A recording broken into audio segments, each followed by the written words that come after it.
May Lordship sleep. Yes, mention all this. Hand over all this. Upgrade matters, just write upgrade. No, I am mentioning for Whatever are the slips, let me take up the slips first. Yes.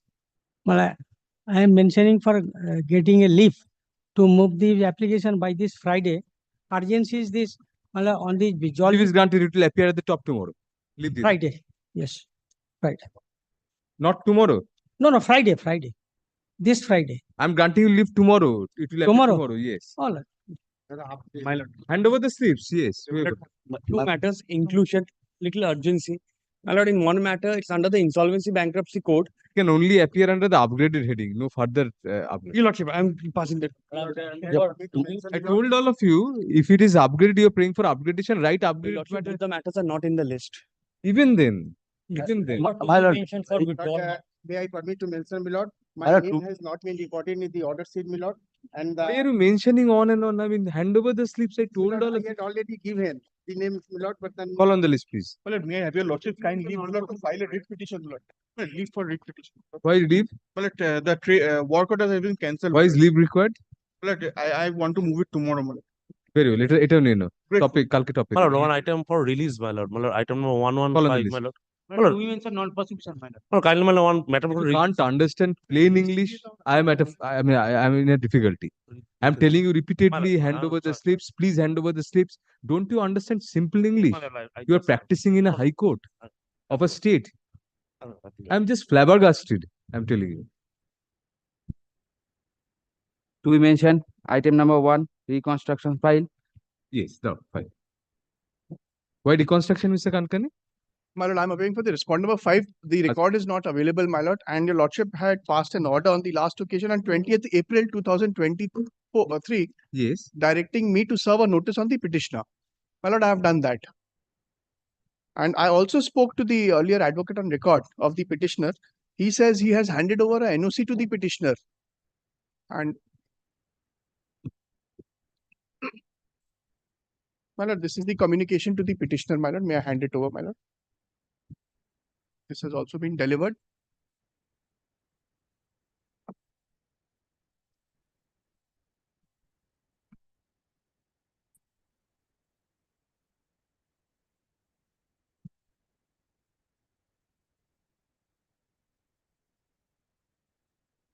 So nothing has been done? Nothing, my lord. I've communicated to the petitioner. I've also spoken to his advocate on record. So he's the erstwhile. He's saying that he's given change and he does not have his client's number. I've also issued a letter. It has been delivered to the petitioner, my lord, at the address given in the cause title. Affidavits have been directed in this matter? No. My lord, it does not appear, my lord. My lord, nothing is actually, my lord. My lord, may I do one thing, my lord? May I come back on Monday with the ministry? I've also written to them, my lord. If they have from their records, if they can find it out, my lord. So if on I've also appears for the petition at the time of call, learned counsel for the respondent of 5, in his usual fairness, submits that he will take further instruction if, in deference to the order dated April 20, 2023, further papers are available for reconstruction of the writ petition. Accordingly, let the matter stand adjourned till November 28, coming to November 28, 2023, when it will be listed under the same heading for passing further orders. You don't have a copy of the writ petition? I also don't have, my lord. I have the copy of the application, my lord, which was filed, my lord, during the... No, you handed over something. Something is on record. Authenticated copy is there. No, there's an authenticated copy. Authenticated to be a true copy. A copy of the writ petition is here probably. This is the writ petition. You are asking for adjournment, Mr. Kankani, to get? No, I'm not asking, my lord. Your lordship had directed me, my lord. No, you are asking for this. I mean, what? My lord, so that what I will do is, I will again, my lord, pursue the Ministry of Law and Justice, if they have a copy here, or the concerned department. Copy of the 226 application? Yes, only? my lord. No affidavits are directed? No, my lord. See, this is already here. There is a copy. It has been reconstructed. Oh, my lord, then...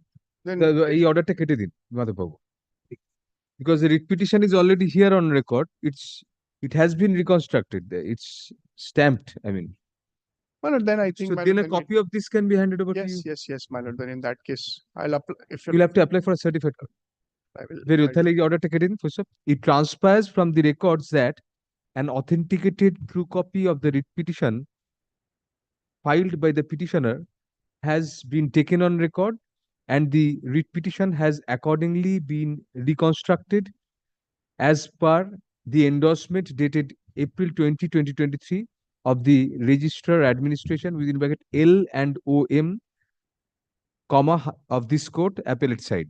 Full stop, next para. Hence, comma, the respondents are granted leave to apply for certified copy of the said writ petition. Full stop, if so applied, certified copy of the same shall be handed over to the respondents to enable them to contest the matter effectively. Full stop. না ওই অর্ডারটা হলোই না, ওটা আগের অর্ডারটা পুরো কেটে দিন, আর কিছুই না, দিস মাচ। আগে যেটা বললাম কেটে দিন, এখন যা বললাম সেটা শুধু থাকবে, 28/11 আর আসবে না। Well, is it your lordship's pleasure to keep this matter on some date? No, it will not be on the list. It will just go down to the department. You apply for certified copy, get a I will get certified copy, then we can take I'll it. also issue a notice to the petitioner, my lord. If You they can. are Next. Item 2. Now for the petitioner in this matter, lordships, I appear for WBCDC lordship. Huh? সমাপ্তি দাস, 2 নম্বর। I'm sorry, lordship. Sorry. My lord, I have communicated the lordship's order. May I have a short pass, my lord? Aritra কি করছো দাও ওটা? May I have a short No, pass? My lord, this was the last chance given to the respondent. You are for the state. I'm for the state, my lord. Last chance was given to you. My lord, I have instructions, my lord. Aritra তুমি একটু মন দাও, তোমায় বলে বলে দিতে হবে প্রত্যেকবার। খেয়াল রাখো ওদিকে। Yes, what does your instruction say? My lord, the instruction is, my lord, is that the bill which they have raised, my lord, Do you have any objection to the bills? I have objections, my lord. There's 2 supply orders, my lord, in which there's one supply order seen in the same supply order, my lord. They are having 2 bills. For every supply order, my lord, there's only 1 bill has to be raised, my lord. They have raised twice, my lord. Kindly seize this, my lord. Well, I'll direct the affidavits. my lord, probably, my lord, my learned friend has not gone, which we have submitted pursuant to the lordship's earlier order before vacation Yes. on 16th of October. We have stated date-wise categorically the particulars of the items delivered, the software item, the hard disk, all computer items, sales and Have you got a copy of this written instruction? No, my lord. no, he has not. Keep your written instructions with you, এটা রাখো। ফেরত দাও ওনাকে। Learned counsel appearing for the state on instruction submits that the state has objection to some of the bills raised by the petitioner. Full-stop, it is alleged that there have been double billing. Full-stop, such contention is controverted by learned counsel for the petitioner. Full-stop. However, comma, to bring the proper picture on record, the respondents are directed to file their affidavits in opposition within a fortnight from date. Reply, if any, shall be filed within 3 days thereafter. Full-stop. The matter shall be listed for hearing on December 15, 2023 under the heading upgraded matters. Under the heading upgraded matters. Careful. Fortnight, 3 days. Yes. Lordship. এই লিখে রাখুন না। Item 3 for non-prosecution. This is the instruction of the. Learned counsel for the petitioner submits that the petitioner does not want to proceed any further with the matter. Full stop. Accordingly, WPA 22511 of 2023 is dismissed for non-prosecution by keeping on record the written instruction filed by learned counsel for the petitioner today in court. Full stop. There will be no order as to cost. Full stop. Interim order, if any, shall stand automatically vacant. Lord, I appear for WBCDC lordship.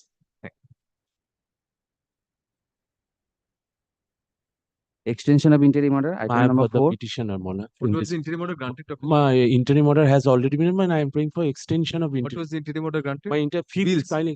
that was passed in 5th of July 2023, lordship. In this interim order, your lordship was pleased to stay the operation of the impugned order passed by the executing court of the consumer forum, lordship. But this is the matter, if you recapitulate that there was a specific order passed by the GRO. Instead of preferring appeal before the ombudsman, So I'll Yes. extend it till the disposal and fix the matter. lordship, that will be better. Otherwise, None appears for the petitioner at the time of. I am petitioner. I am Oh, petitioner. that's very. None appears for the respondents at the time of call, although the petitioners. বলো, এদিকে যাও, এদিকে যাও। Very well. ওসব লেখার দরকার নেই। The interim order granted earlier is extended till disposal of the writ petition. Full stop. The matter shall be affidavits or directed. Yes, may I file my affidavit? Reply. The matter shall be listed for hearing on December 6, 2023. Full stop. What is the opposition? Opposition টা কোথায়? Reply ফেরত দিল। Full stop. Next matter. Next matter. Opposition. It will appear for hearing.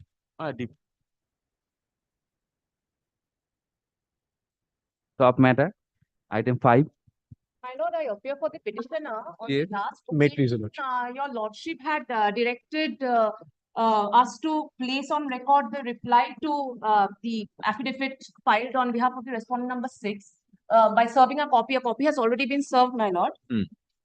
And today is fixed for hearing. My lord, if you give me 15 to 20 minutes, I will try to wrap up my argument. I have a series of submissions. I will Opposition you have filed. May it please your lordship, my lord, I am appearing for respondent number 5. No, My lord, opposition has been filed. there has been no exchange of affidavits. My lord, this was a report which was filed. My lord, we had filed a report. My lord, I am for respondent number 5. Respondent number 6 had filed a report. This is an This opposition to reply the is in report. way of, yes. To the very well, report, my lord. very well, yes. So we have, in fact, my lord, in the matter now, the first thing which I'll request my learned friend to indicate is whether she wants to make it an adversarial litigation. Because if it is the case, then my lord, I have not, my lord, we have tried everything, my lord, under our control to, my lord, resolve the issue. If my learned friend makes this submission that she wants to make submissions on merits, then I have a preliminary objection which I should indicate so that my learned friend can address it to begin with. And my lord, then I'll make submission What on is the merits. preliminary objection? The preliminary objection is, my lord, kindly see the petition once. The petition is not maintainable. Why? My lord, the petition, Hmm. the petitioner has pleaded in paragraph 8 of the petition. If your lordship takes up paragraph 8, that the respondent number 5 is a private party, a private organization. This is last 3 lines of paragraph 8, which is the case, my lord. I am representing respondent number 5. It's a private entity. Now, if this is, my lord, the pleading, now kindly see the prayers in the petition. So all the, because my lord, the reason I'm making this submission at the very outset is the report and the opposition which has been now filed to the report by the petitioner makes it evident that she wants to make it an adversarial litigation. There are allegations against the respondent number 5 and the respondent number 6. Now kindly take up the prayers at page 19. The first prayer is a mandamus that the respondents should assist the petitioner through a we have rendered our assistance, my lord. So this prayer, if my learned friend wants to press, my lord, we do not have any objection because we have assisted, we will assist to the best of our, my lord, ability. Kindly see the next prayer. This is, my lord, the prayer which we take objection to. The prayer is a direction on the respondent numbers 2 to 4 to, my lord, give a direction on the respondent numbers 5 and 6 to transfer all the records pertaining to the petitioner's route to the former. Now this, my lord, they knew in conjunction with that pleading in They paragraph 8. sought for a command on a mandamus on the Mandamus on the state authorities 2 to 4 to direct. to direct us. That's, my lord, So why is because it they, not maintainable? my lord, because, my lord, the effective On merits, you remedy, may say that yes, you have a point, but why not maintainable? effective remedy, my lord, because it is a, because they have arrayed us as a party here and they have prayed for remedies against us in It has A to and be C. decided whether 2 to 4, My lord. they have that authority to direct you. That's on If merits. they my have that, yes, that is on lord. merit. That's on merits. And the next, my lord, So why is this it only, not maintainable? The direction lord, is the against prayer- 2 and 4. this is my submission, my lord. Prayer A and C is on respondents in general. So, my lord, they can't be any prayer on private respondents. That's, my lord, they have not said it is respondent numbers 2 to 4. They've included respondents. There can't be prayers against the private respondents. No, I'll turn down that objection right My now. lord. And I'll hear her on merits and hear And you. my lord, also, we did not have a chance to file affidavits on merits in the matter because the report which we had filed was not on merits. And my lord, 1 or 2, my lord, points which we had taken were objected to by the petitioner saying they are making it adversarial. So, my lord, we could not, If it's adversarial, they have to have a right to file affidavit. No. and we have not had that right. Maintainability, I'll my lord. turn down right now. I'll give my reasons, but My opposition they have. I will satisfy my very brief submission. No, if they want to controvert your allegations on oath, I'll give them a short time to file. But the affidavit. only reason I'll be My lord, just let me make my submission. You know, this has been happening earlier on the earlier occasion as well. I'm the petitioner. Kindly allow me to make make. No, my I won't submission. hear you on merits if I I'm- direct I'm affidavits. I'm not on merits, my lord.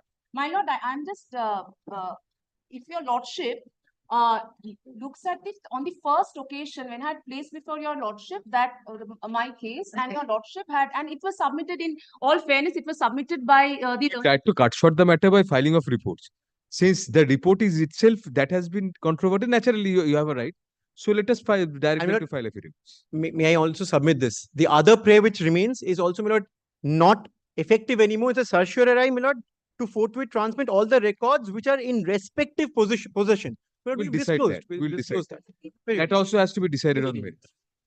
And my lord, I just have to make one submission. Your lordship had directed for the filing of a report noting in all graciousness that this was not an adversarial matter. This was not to be made an adversarial matter. But your lordship kindly look at the report that was submitted. There were allegations, there were vague conjectures, wild conjectures against the petitioner. And I have to respond to those. I have a right. I'm in my right. Absolutely. So it is not on me that I am not the petitioner. did Not not on make- anybody. If it turns adversarial, it will become adversarial. What is the difficulty? Your lordship. That's my just limited submission. Number 7 is concerned. 3rd of September, the Lordship has directed the district judge Aditya Miller to place the record of this case before his lordship. But I have that the record. Records were directed or report or records. There's a sea difference between the two. You don't even know the order, Mr. Records, I don't think I had directed. Report must have been report. So you are ready with that report. Annex your report to your opposition. I'll direct opposition to be filed. So annex that to the report. Learned counsel for the respondent number 7 submits that the respondent number 7 is ready to file its report. Full stop. However, comma, in view of the matter turning adversarial, comma, since this court proposes to direct respondents to file affidavits, comma, let such report be made a part of the opposition of the respondent number 7. Full stop. Next para at the outset কথাটা দেবেন না. Learned counsel appearing for respondent number 5 submits that the writ petition is not maintainable, comma, since substantial reliefs have been sought against the respondent numbers 5 and 6, who are admittedly private respondents. Full stop. Next para, it is further submitted that relief C, as sought in the prayers of the writ petition, is no longer germane. Full stop. Next para, it transpires, learned counsel for the petitioner controverts such submission and contends that the petitioner never intended the matter to be adversarial. Full stop. However, comma, in view of allegations being made in the reports filed by the respondents, by some of the respondents, comma, the petitioner was duty bound to controvert such contentions by way of reply. Full stop. Next para. Insofar as the objection as to maintainability of the writ petition is concerned, comma, the same cannot be entertained. Full stop.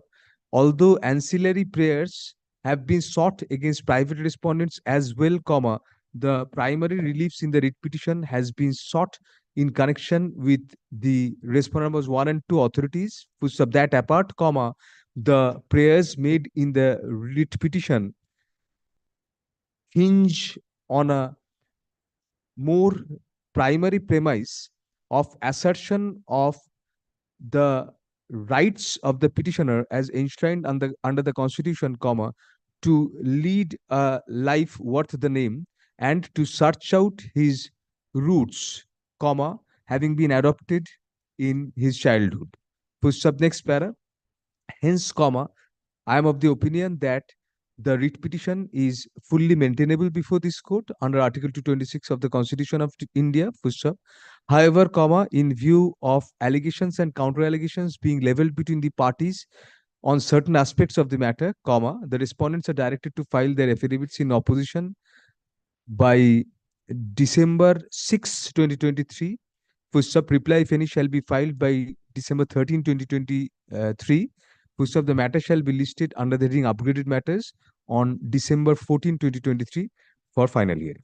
Very deeply obliged. Lord, I was only appearing for a respondent number 6. Lord, by your lordship's order dated 25th of September, your lordship had recorded, my lord, adverse comments against my clients. Lord, only one thing I want to clarify, that the report is not supposed to stay with me. I am only appearing for the scrutiny committee. Lord, under Disclose the it in your Supreme Court opposition. regulations. I'm very deeply obliged. Yes, next. Item 6. My lord, I appear for the state respondent in State, this matter. yes. Madam, for the petition. What is the matter? Led by Mr. Srijip Chakraborty in this matter. What is the matter? But here the petitioner is a contractor who usually supplies security guards and scavengers. Now in 2000, Security, please be a bit clearer. well, Come petitioner is closer a, to the microphone. petitioner is a contractor who usually supplies security guards and scavengers in the various hospitals of Noida. Right. Now in 2018, one tender was issued. Yes. I participated in the tender. I become successful. Work order issued. Subsequently, a complaint has been made that I don't have proper security license, and I got the trade license in 2011. So I have, based on a credentials of 2003 and 2007, I got the job. These credentials are fake.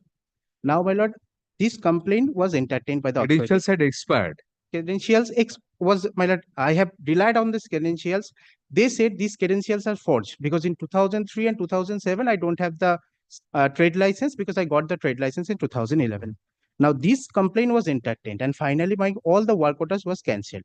Now, my lord, initially they moved a writ petition, but finally come to page 71 first. The documents which they claimed with this, my lord, tender. But two allegations is against me. One is, my lord, I don't have proper security license. And second is, I don't have proper trade license. 71. 71 of the writ petition. Checklist for bidders. Checklist. The documents which they have claimed, my lord, with the tender. Yes. But no security license was It claimed. was a above. part of the tender. Part of the tender of 2018. Acha, no security license. No was- security license were claimed. I have participated on the basis of all the documents I have. I have trade license of 2011. Prior 2011, I have a trade license of general contractor with which I have participated in the works of 2003, 2007. I got the work. I completed the work. I relied on the ballot credentials and got the work of 2018. Now, my lord, When you kindly- completed the work, you got your payments. everything has been done. So subsequently, another tender was floated. Another tender was floated. I have participated. I got the work. Thereafter, they raised a complaint that I don't have a security license first. So your work contract has been terminated in the second tender. Second tender of 2018. 2018 tender has also This been you are completed. showing. This is the first tender or the This is second? the tender of 2018, which has been cancelled. Ah. All the work orders has been cancelled. I have been blacklisted for 1 year, Let us see the work, the nature of the work. lordship. But that is at page 28. 20, right. Sorry, my lord, page 24. You are to provide security personnel basically. There is no claim, my lord, that I have to provide a security license. No, security personnel, Security personnel and scavengers. scavengers. So for that, you personally need not have any security license or something. No, that is not required, but I have. Very good, very good. So then what happened? You have challenged that termination. I am challenging the step. Thereafter, they moved a writ petition. That order is at page 138.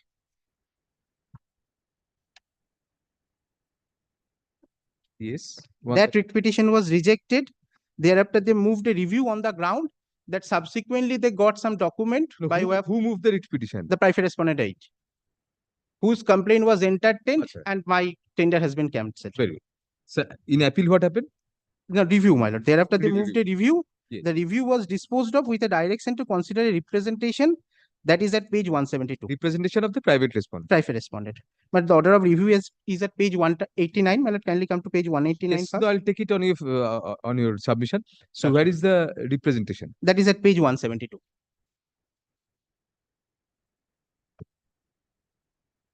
So after that, this was considered and your contract has been Rejected. terminated. So show me the termination.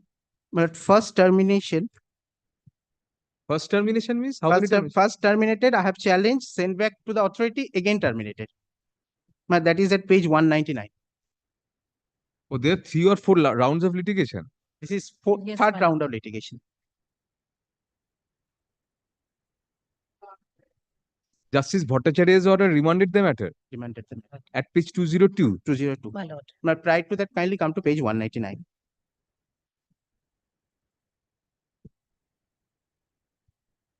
So probably you cannot reopen behind that. No, Yeah. only, my lord, only to the, my lord, representation only. These two allegations. 172 is the representation. 172 is the representation, 199 is the first order. On So what are the two allegations? Let us see. You are Niyogi, lordship. security licenses. did not have proper security license and got the, my lord, trade license in 2011. So 2003 and 2007, I don't have the trade license. So work orders, but this work orders was not challenged. These credentials were not challenged ever. Let us skip over the remand order. Remand order was directed to Consider consider only that. that representation. Let us see what happened after that. The consideration led to your termination, Lordship, which is at page 212. 212. That is the final order. Kindly come to third paragraph. On 4/5/2023 at 3 p.m., another hearing of Bhagirath Ghosh and Sandeep, Bhagirath Ghosh is the other side. the private the respondent private number 8, Right. was called before the CMH Nodia in his chamber on the basis of WPA number 8197 of 2023. Both the party were present and submitted their documents. After verification of the documents submitted by both Sandeep Kumar Niyogi and Bhagirath Ghosh, it was found that 2 security licenses in the name of Sandeep Kumar Niyogi was issued. One license to engage in the business of private security agency was issued on 2/11/2012 and valid up to 1/11/2017. Another license was issued on 20/11/2014 given by the Home Department, Government of West Bengal. The license is valid till 19/11/2019 subject to any amendment of PSAR Act 2005 and the rules 2007. Therefore, Mr. Sandeep Kumar Niyogi obtained the trade license from Krishnanagar Municipality on 30th December 2011 as per record, but Mr. Sandeep Kumar Niyogi participated in a tender of 5453 of 17/9/2007 and another of 4760 dated 5/8/2003 at CMH office. They have not relied upon the technical evaluations reports of these 2 tender. On the date when you participated in the first tender, I mean this tender, 2018 tender, you had no valid I have a security trade license. I have a security license. There was no security I license. have a security license. So this was on the premise of the previous participation, Previous participation. which has already have been paid for that. But assuming today I don't have any security license, even then also they cannot So cancel that is a my different leg of the argument. I'm wanting Lordship, to kindly know. come to page 187. No, let us see the third paragraph again. Lordship. I'm confusing the dates actually. Let us come to this page 212 again. Lordship. Such Hence, and such, after considering it was the found that, let us see from there. 2 security license in the name of you was security, that is the allegation, 2 security license in the name of me. And I got the trade license in 2011, 30th December 2011. So as per the record, I have participated in the tender of 2000. When did you participate in this? I have participated in this present tender in 2018. You have been, your work order has been terminated on the present tender. All the work orders has been So terminated. 2018. 2018. So they say that the license had expired on 1st of November 2017. That is also not correct. May I kindly come to page 186. Let us see their allegations first. And another license was issued on 20th of such and such, November 2014. That was valid till 19th of. So one of the licenses, even as per their allegation, was valid till then.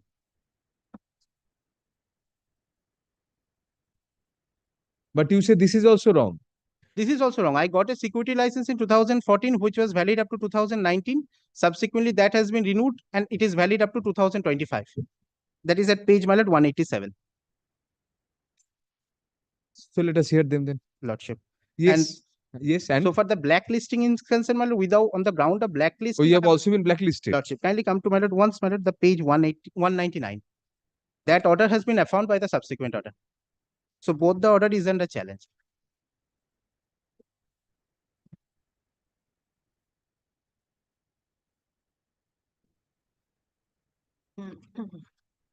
Both Sandeep Kumar Niyogi and Bhagirath Ghosh was asked to appear for final hearing on 27th March 2023 at 3 p.m. at the office chamber of CMH Nodia.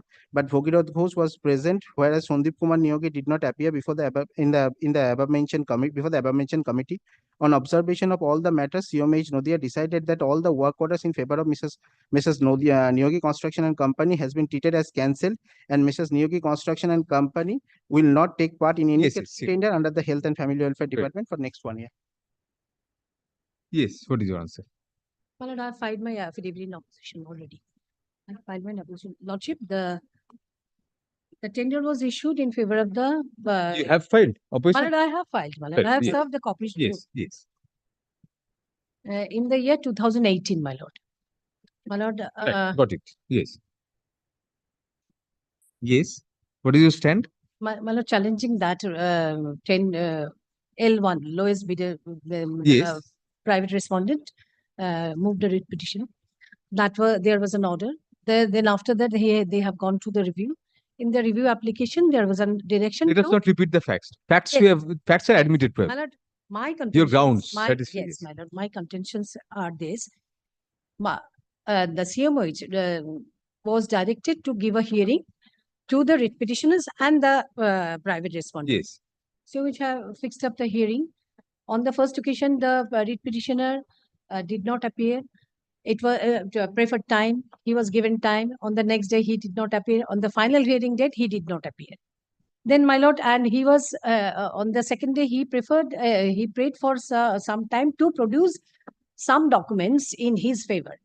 But on the final date of hearing, he could not produce any document in his favor. What he has, my lord, annexed in the writ petition, that is page 188, Yes. that his tender was, this license was extended till to 2025. It was not there at the time of Hearing. passing the order. All right. So his tender, his license was one from 2014 to 17. Again was, my lords, extended to So if this 2019. document was there, then If the document was there, then the decision would be otherwise. my lord, yes. One. Secondly, he has taken another point that this security license was never a criteria of the tender document. Yes, maybe, my lord, but that the main their business was with regard to the Security.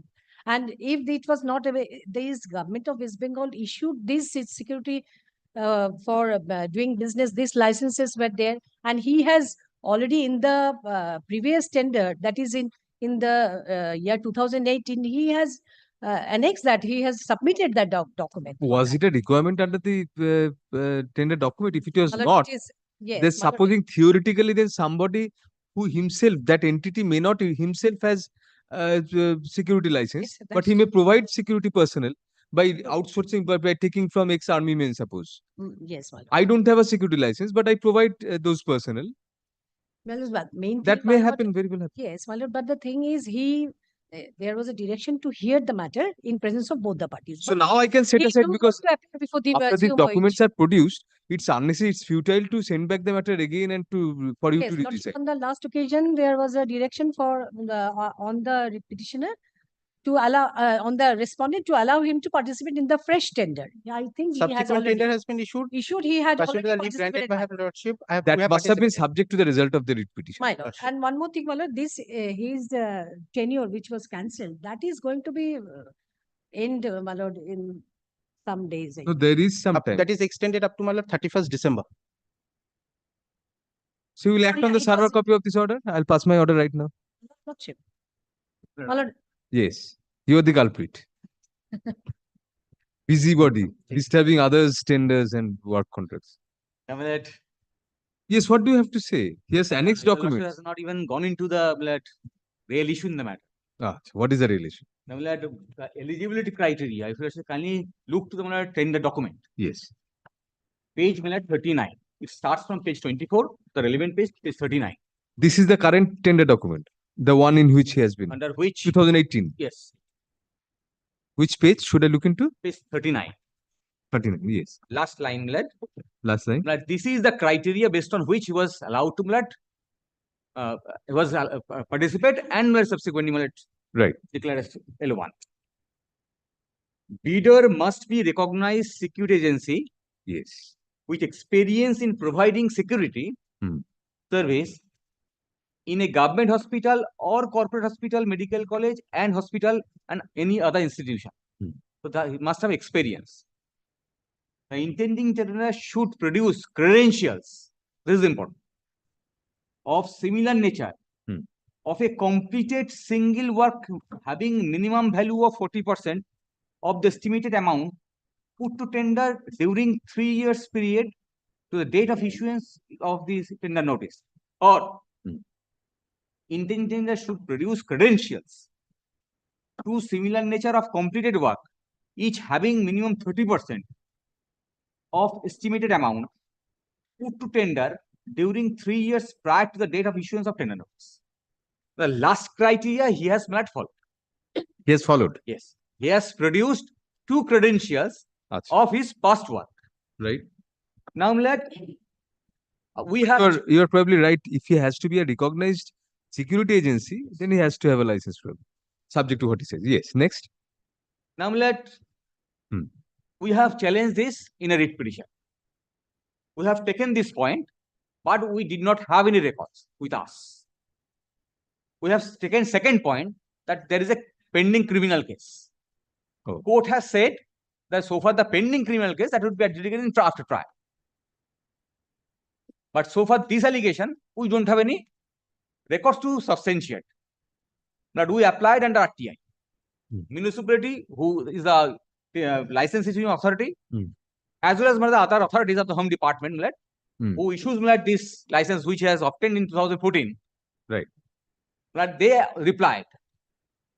And they forwarded this license of 2014 that this is the first license that he has obtained. Therefore, in 2003 and 2007, whatever credentials he has submitted at the relevant point of view, he did not have any certificate. That chapter is over. He has No, already. no. That is the credentials he has Oh, submitted. you say his past experience then also is vitiated. Yes. That Because the point I have past taken. experience based on which he has obtained this license. But the difficulty here is somewhat subtle. Now, he has that experience. You say that, yes, his credentials in the previous work, that was vitiated. But the fact is that he had done the work despite not having credentials. Nobody is saying that he has done the work. And nobody is saying that he has not done the work. Nobody there is no dispute that at the relevant point of time, he does not have that capacity to do the work. Suppose he did not have the capacity but did the work. No. But then he had the job experience. So credentials, whether Credentials says he has to have done similar work previously. that credential He has done.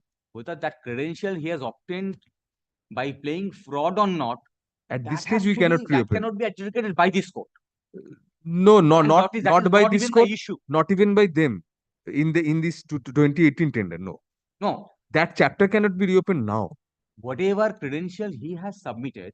See, credential for this is not the credentials for the previous ones. Credential for this is only job experience, previous job experience. He has done the job. He has that experience. There is no doubt on that. But you say that job experience itself was vitiated, might have been. Suppose he did that without having valid license. Even then the job experience remains. Glad, may I say, Yes. take this example, right? But I don't have qualification of B.Ed. Now, I have been appointed as teacher, assuming that I have a qualification of B.Ed. Now, I have experience of 10 years. Now, I have to join to the post of principal. This 10 years experience is necessary to apply for. Now, can I take this certificate of 10 years experience, which I could not have because the entire process is vitiated because of fraud played at the inception? All right. Now, that is my plea. Very well. Yes. Now, these documents he did not have. But at the 2018 juncture, that at that point of time he had a security license because he has produced documents here. In 2018, documents requires to be eligible provided he has experience certificates. No, experience certificate, that is one limb of your argument. That remains. That argument remains.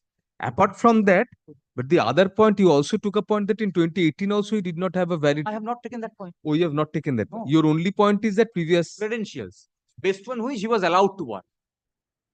All right. Now, I filed a review petition, and review petition, if you kindly look to the order of review court, Yes. at page 189 of the writ petition. Experience. Page 34. That's page 190. That, 190. second paragraph. Yes. However, the second line, however, the chief medical officer, being the respondent of, shall look into the allegations made in the review application as well as the representation. Both was directed to be considered. Now, if you kindly look to my review application, I have taken specific point that he did not have this qualification During the previous tender. in the previous. That was of the year 2003. 2004. Four. 3 and 7. 4 and 7. 4 and 7. 4 and 7. All right. Now, my lord, Two works. two works. Right. That Yes. was a requirement of the tender document. Right. Now, my lord, in terms of this order, my lord, authority asks them to produce the first notice. My lord, I have annexed in my affidavit the produced documents that you have that right at the relevant point of time. They did not. They took time on 3 occasions. The order has been annexed there. Now, my lord, after that, since they could not produce, again the time was given, fixing time at 3 p.m. you please to produce. They have submitted written notes of argument. If you just kindly look to the written notes of argument at page 192 of their written notes of argument. Yes. At 193, the grounds they have taken, 1, 2, 3, 4, 5 they have taken, and 194 they have said now they have license at Did small they Roman deal with 11? your allegation regarding the previous? Yes. Have they dealt with that? No. Nowhere. But in the writ petition, only stray pleadings they have made. They have general license at the relevant point of time without annexing that. Particularly when the authority asking for that document. Have you got the NITs of those tenders? We have to check up because that is required also. Unless we see those, we cannot say that was a necessary precondition for that. But even I asked for copies by RTI, it was not provided by the authorities. That's why I have annexed. I have asked for those copies since you are insisting. I don't have those documents from 2003. Give us, not given. Amlet kindly takes up their pleadings in the writ petition. What are the grounds they have taken in the document?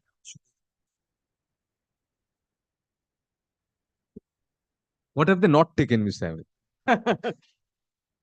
Let us not beat about the bush. Let us be on the point. My submission will be they should be confined with the pleadings that they have taken. Definitely. I mean, what have they not done? This point they have not taken. Regarding the previous ones. Rather, they have tried to substantiate their case. Mr. Ahmed, the only difficulty against you is that you had to produce those NITs. It was your allegation, so burden of proof was on you. You cannot just make an allegation and say, yes, state should produce. Because then there will be no finality to anything. They had participated in 2 tenders. They had worked. They had received the payments. Now, when the 3rd tender takes place, you make an allegation. Those they participated fraudulently. If you say that, definitely you can say that. But then you have to show the court or any authority that those documents mandatorily contain the criterion that they had to have the credential of having a security license. This has fallen from Russia. That is the only thing which is against you. I follow you, Russia. The thing is, we are before the court of judicial review, where Lordship has to confine subject to Lordship. Yes, exactly. That the impugned decision. Now, impugned decision, the issue was whether you have that document at the relevant license at the relevant point of time or not. But that was the point I had taken in the review petition, for which it has been reopened by the authority in terms of the direction of the court. Therefore, the scope of consideration is very limited. And that's the reason the authority asks them to produce whether you have the license. If you have, so they did not produce. And yes, they on repeated direction. Now they are producing with the writ petition. Even on the last occasion when they come before this court, Justice Motion was just passed an order. Yes. Kindly took to that order also. That was the redirection for rehearing. Very specific direction. Kindly see. Kindly see page 200 starts from 200. Yes. Kindly see the direction part. Yes. In fact, there was a case that they did not get any opportunity to. Actually saw the direction when hearing the matter, but which portion are you wanting to highlight? Tell me. Yes. From the bottom, yes. Starts from the petitioner shall file its evidence and documents. Right. Within 2 weeks. Which they did not do. No. But that's again, after this direction, what they have done, they have filed another written notes. And without disclosing any records. It's a love for written notes. I mean, you cannot prevent somebody loving written notes. Even I love written notes. It's an obsession of theirs. Again, let us again, authority directed them to produce. Now, what they have lastly done, they have filed an RTI application. And what they have asked for, they have asked for everybody's standards document. But, Neither here nor there. but they are trying to now find out what are the other allegations they could have found. That is a roving inquiry. Yes. That has no bearing on this. Now, my submission is very limited. The scope of inquiry before this court is very limited. After having a copy of their license which they had at the relevant point of time, this is also a court of equity. They have produced here. They have not produced. In this writ petition? No. At the relevant point of time, they have annexed. They have not at the relevant point of time. The only relevant point of time now is when I pass my order. No. Now the requirement is in this tender, whether in 2018. Yes, they had a security license. No, whether they had a credentials or not. Because that is the credential point remains. No, that is the only criteria. The tender document does not require any certificate or license. Even in 2018. No, the only requirement is the credentials based on which they have obtained the order. Now, if they don't have credentials, then they are not eligible. Credential as in the previous experience. Right. Which was vitiated because they did not have any security license. Right. And they have to show and to justify their claim, what they have done, they have stray pleadings they have made in the writ petition that they have general license. Without disclosing the license either before the authority or before the court. Even if they produce before the court cannot say this is correct. Only the authority can say yes, this is fine. Therefore, today for the 2018 tender, they were not eligible, neither they are eligible. You were not a participant in the previous tenders. Yes, I was participant. 2004 and 7 also. Did you? 2004 and 7, I was not. Previous tender means those. 2018 is the current tender. That I have not. I'm not taken instruction of also on that. Whether I was a participant of those tenders or not. But I am a period anywhere that you were participant. No, that is not the requirement. No question of any requirement. Your participation, nobody's participation can be a requirement. But you are not participants there. Can you reopen the entire thing at this stage because your interest is being 2018? They did the work, they received the payment. Yes. Even in the age of 59 years, if it is found that his appointment was bad, then entire thing goes, money has to be recovered. Somebody is playing fraud on that. Samit, there's a fallacy in your argument. You clarify me if I am wrong. The fallacy in your argument, you gave two examples. One is 59, continuation of service. If there was some error at the inception, then that remains. One. The second example you gave was that if you are you entered through the back door or some corrupt practice, you became a teacher. When you become a principal, that becomes relevant also. These are two examples. Between both the examples, Mr. Amit, it's a continuation of the same service. Teacher, only if you are a teacher, you can become this principal. And that service continues up to 59, 60, whatever. It's a continuation of the same thing. Now, in this, there are three discrete, CRET, that discrete, three discrete tender processes. In the last tender process, it is said that they must have worked in two previous ones. Now, that does not make it the same continuous tender process. If this was a culmination of the same tender process, suppose 2004 tender that continued, that has several tranches on which he has to do the work, get the payment, something. It would be a continuation. If it was vitiated at the inception, you were right. Subsequently also it has to be vitiated. But here there are several tenders, different tenders. I have never said this. You have not said continuation. I am saying it is not a continuation. But the examples you gave, there it was a continuation. There also it is different. Teacher and principal? No. Yes. I said that I am a teacher of a school. Yes. If I want to be appointed as a principal of a college, right, I have to show my experience of 10 years teaching experience in school. If this experience is not there, I am not eligible to participate in the process of being principal of a college. No, to be similar to this, then your credentials as a teacher must have suffered in your example. But authority will do. And whoever will do, but your credentials as a teacher, then you did not have the credentials as a teacher. That is what your yes, very well. Let me hear. Yes. Not I've had one more document, sir. Page 16 of my affidavit. What does it say? It says that trade license was issued only in the year 2011. Given general terms. But that's a new ground you are making out here. You never took that point before the authorities. Review also, yes, from the beginning. In the review, you have. Very, yes. Lord, page 39 of the writ petition kindly comes for a second. 39, yes. Lord, we are in a tender which is floated in 2018. 3.7, what my learned friend is talking about, is not at all relevant. Why I say so? Kindly take 3.1, page 39. 2003 or 2004? 2003 and 7, two tenders previous. Not 2004. No, 3 and 7, Paras. 3 and 7. You said 2004, that's why. Lord, kindly come to 39 for a second.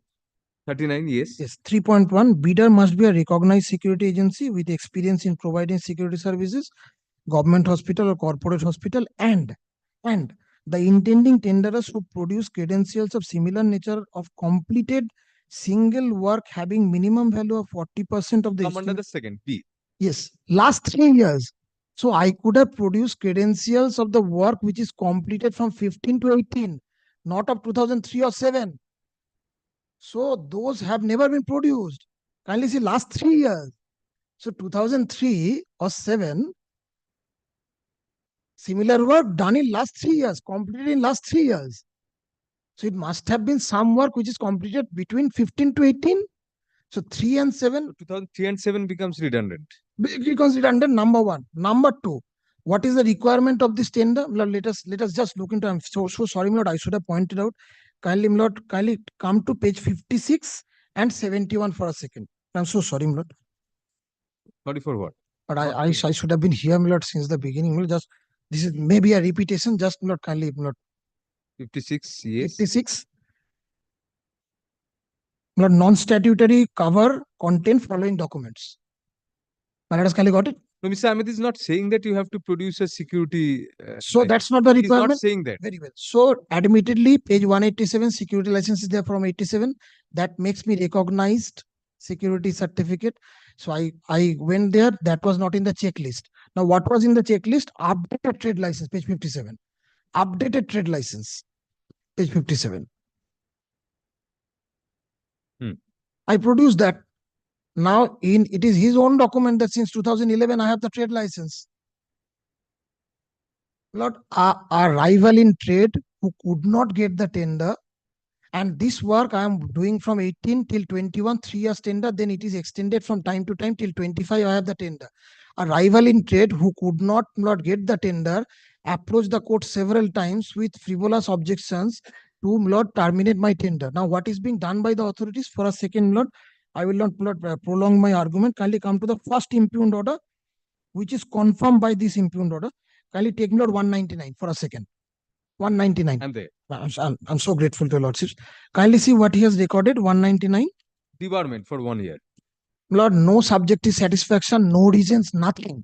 He just say I debar you. I'm reading it. On observation of material matters, CMO is Nodia directed that all work, not only debarment, all work. Not suppose I'm doing work in 16 hospitals or 5 hospitals. Everything is gone.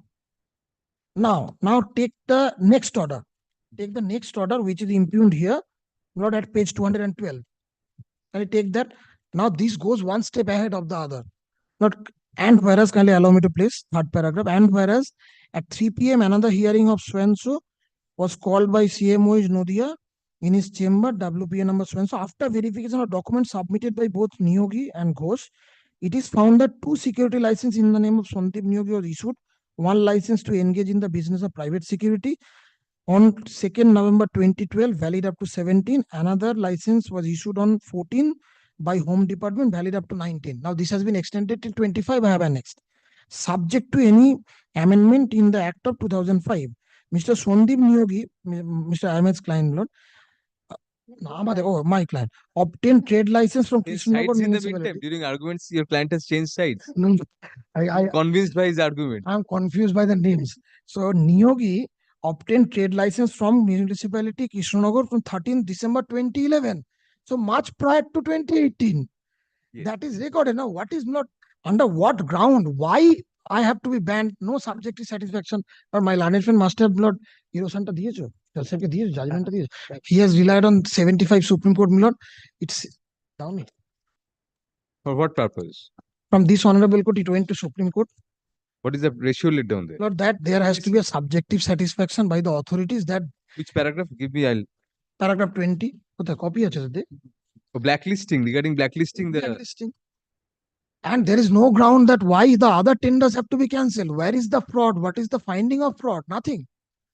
Now, Lord, it's a rival in trade, unsuccessful Pass candidate, Yes. and I'm so grateful to you, Lord. What document? Page 22 of my, What is that?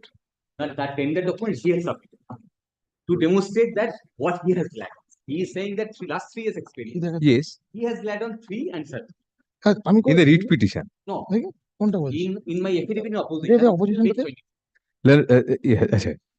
দেখে ভুল বলালি।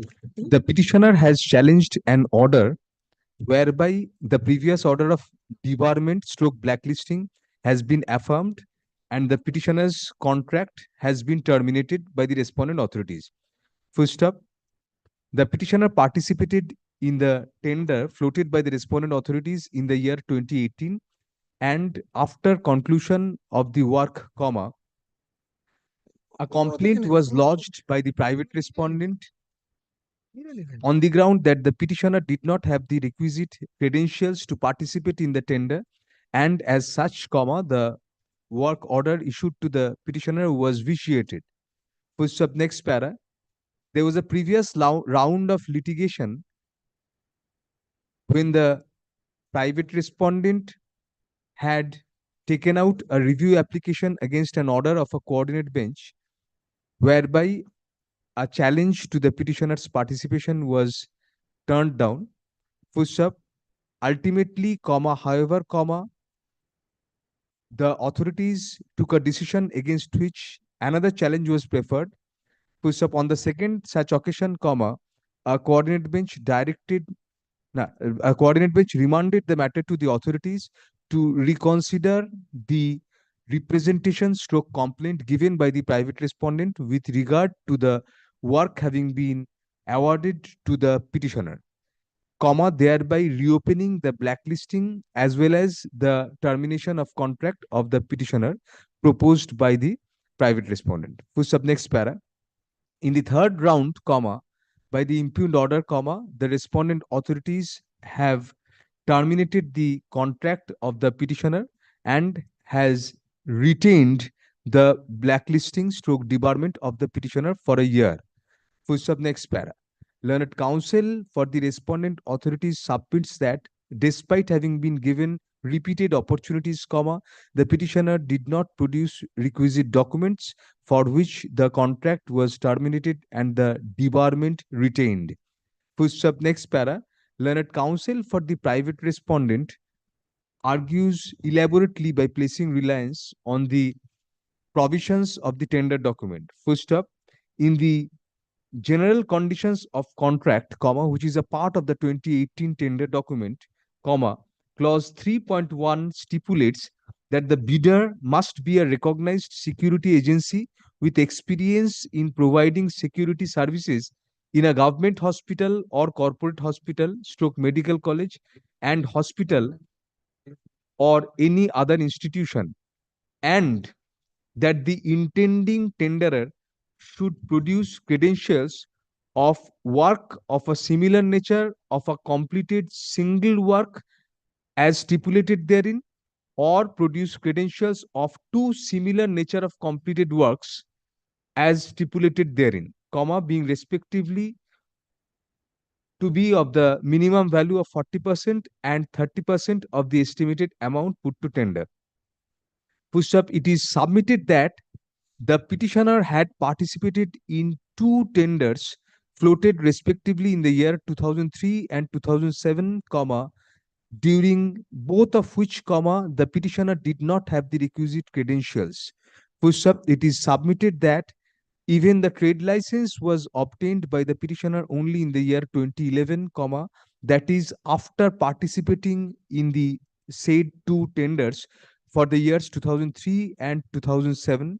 Full stop. That apart, comma, the petitioner also did not have requisite security license, comma, which was a basic necessity, comma, keeping in view that the petitioner was required to be a recognized security agency. Push up next para. It is argued by the private respondent that due to the previous work experiences to double inverted motive of the petitioner being vitiated by such illegality stroke irregularity, comma, the said work experience cannot be counted for the purpose of the petitioner being eligible for the 2018 tender as envisaged in clause 3.1 of the latter. Push up next para. Hence, comma, learned counsel for the private respondent seeks to justify the termination and blacklisting of the petitioner.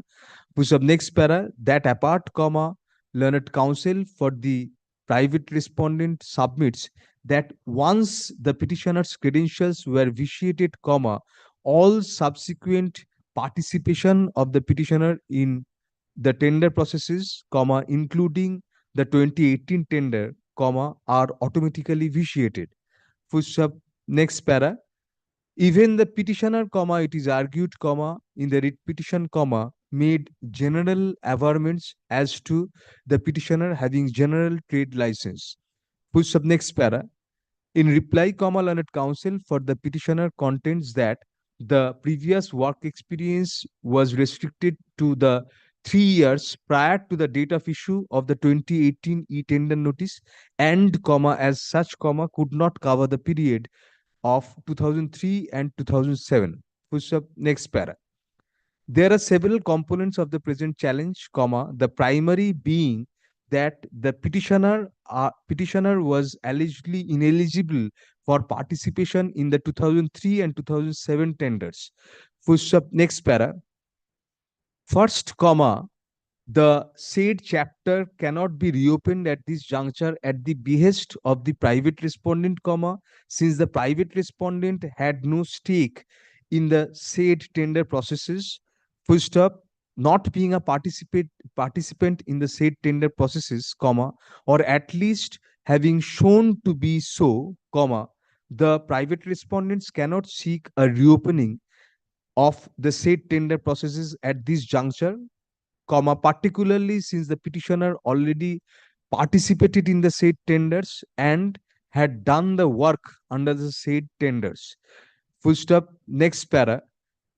The word within double inverted fraud, double inverted close, is not a magic word which vitiates anything and everything at the behest of a third party, comma, who had no stake in the relevant cause of action at all at the relevant juncture. Full stop. Anybody and everybody can allege fraud, but such allegation has to be very specific, comma, with detailed particulars. Full stop. In the present case, comma, the petitioner fully participated in the 2003 and 2007 tenders and having not raised such points at any point of time previously, comma, the said point ordinarily ought not to be reopened subsequently.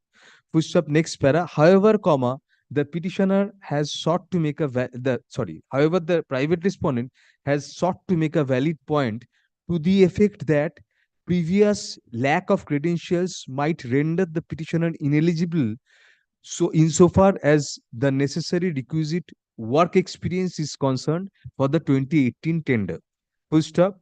In that regard, comma, the petitioner is justified in submitting that the previous work experience required under the 2018 tender was confined to the past 3 years, which does not cover 2003 and 2007 tenders. Full stop. Next para.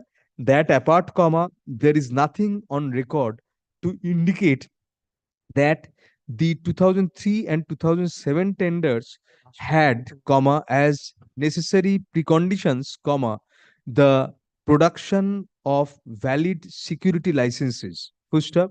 Since admittedly the petitioner has had a trade license at least since the year 2011, comma, that is much before 2018 and even before 2015, comma, which is till the period to which the past 3 years experience goes, comma, it cannot be said that the petitioner was otherwise ineligible to participate in the 2018 tender.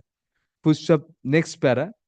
As such, I do not find any justification or reason to terminate the contract of the petitioner under the 2018 tender at this juncture, which is palpably arbitrary and without any reasonable basis, not satisfying the Wednesbury principle. Full stop. Next para. Insofar as the blacklisting stroke debarment is concerned, the same is consequential upon the termination of the contract and should automatically go. Full stop.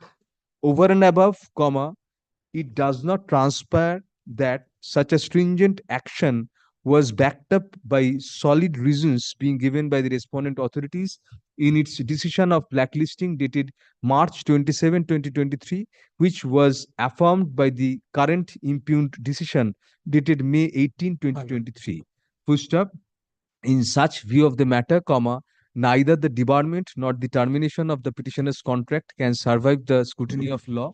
Full stop. Accordingly, WPA 12872 of 2023 is allowed on contest, thereby setting aside the debarment of the petitioner dated March 27, 2023 and the termination of the petitioner's contract dated May 18, 2023 by the respondent authorities. Full stop. Any action, if taken on as a consequence of such debarment or termination by the respondent authorities stand automatically reversed. Full stop. No address to cause urgency. But one indulgence only. During the pendency, I filed an application. But in the interim stage, your lordships interfered with the termination, but not with the debarment. That was left to be decided at the final hearing. I filed an application. I wanted to participate in one tender. Your lordship allowed me. But kindly have a look at your lordship's order dated 6th October 2023, passed in Can 1. There your lordship's has put a restriction on the authorities. But kindly take internal page 5 of the order. But I am reading it for your lordships. Can 1 accordingly allowed, permitting the petitioner to participate in the tender floated by the authorities on September 15, 2023. However, such a participation shall be subject to the petitioner fulfilling other necessary criteria for participation in the said tender, including production. I'll permit them to now proceed. No, now 26 is respondents shall not proceed with the issuance of the I'll work permit order. them to proceed. Yes. আরেকটা line add করে দিন যেটা বললাম সেটা since vide order dated October 6 2023 the respondent authorities had been restrained from proceeding with issuance of work order in terms of a tender which happened during pendency of the writ petition, the said restraint order is hereby lifted and the respondent authorities shall be at liberty to proceed with issuance of work order in terms of any tender process which has occurred during pendency of the writ petition. Full stop. All interim orders, if any, stand automatically vacated. But I'm grateful to lordships. Oh, I'm sorry, I did not refer to this. Keep it with you. No.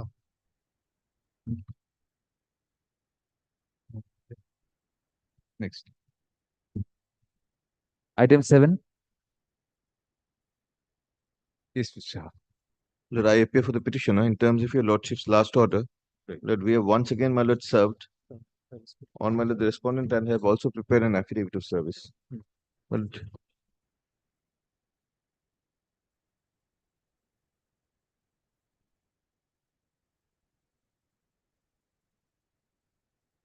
yes, you are for the bank.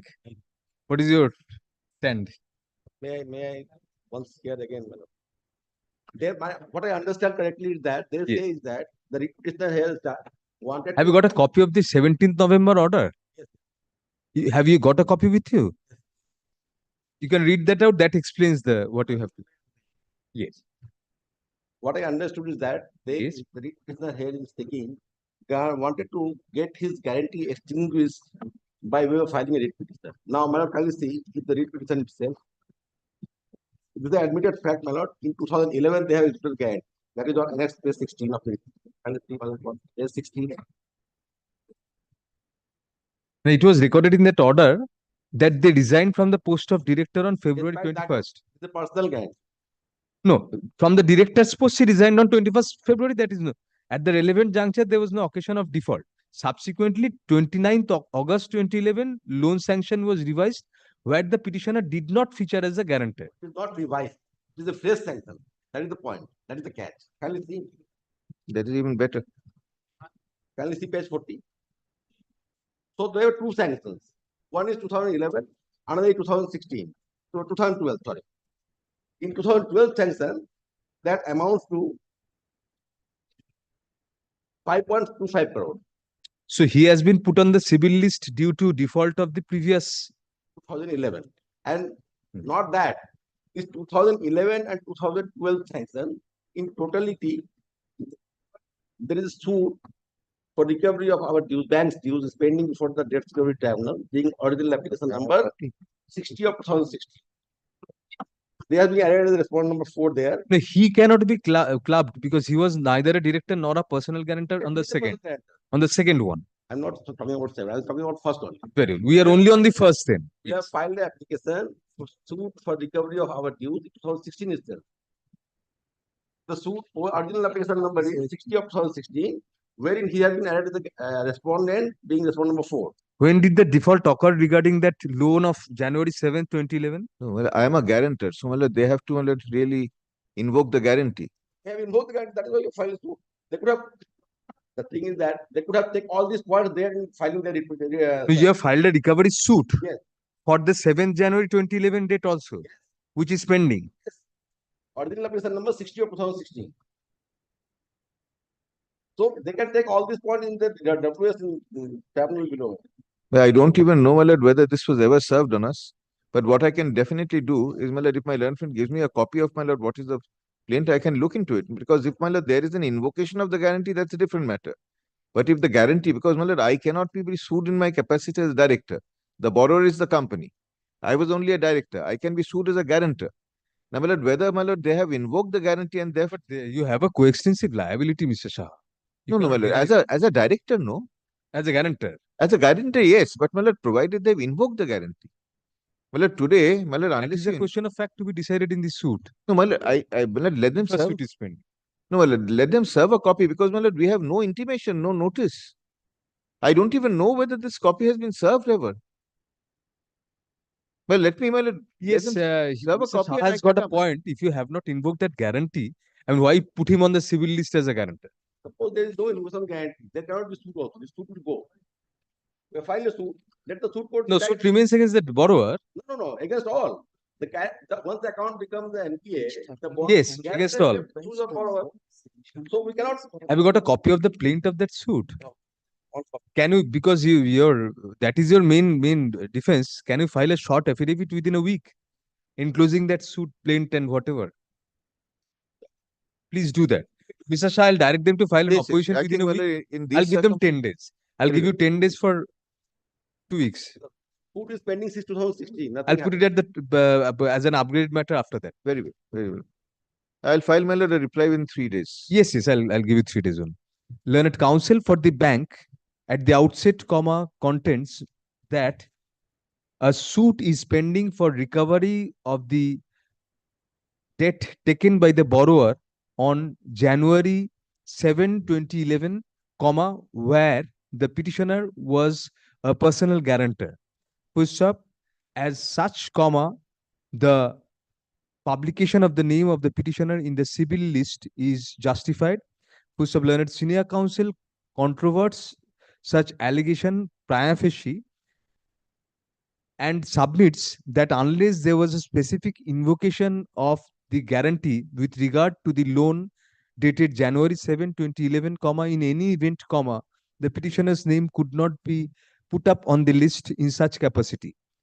Be that as it may, instead of being tentative on the facts, the respondents are directed to file their affidavits in opposition within December 4, 2023. Reply, if any, shall be filed by December 7, 2023. The matter shall be listed on December 8, 2023 under the heading Upgraded Matters for hearing. What is short affidavit limited to the point, but not the affidavit of the entire. No, whatever you add, whatever else you have to. It's a very short writ petition. Yeah.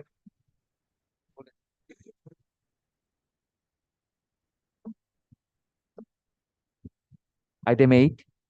Yes. Now, Eight. well, this is again direct tender. Obviously, the combination shows. The it. combinations. Lord, kindly come to your lordship. You're also on diet. No, he was opposing that. Now he is today also he is opposing, right? Though.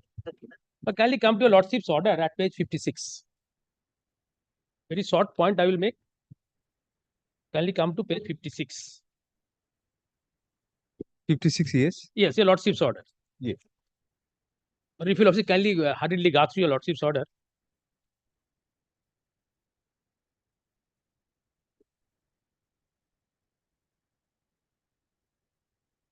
So I am saying these points are still open. That's why I am saying kindly read that.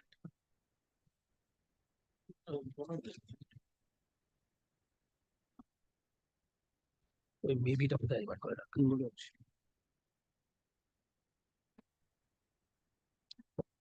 What was the 180 days thing?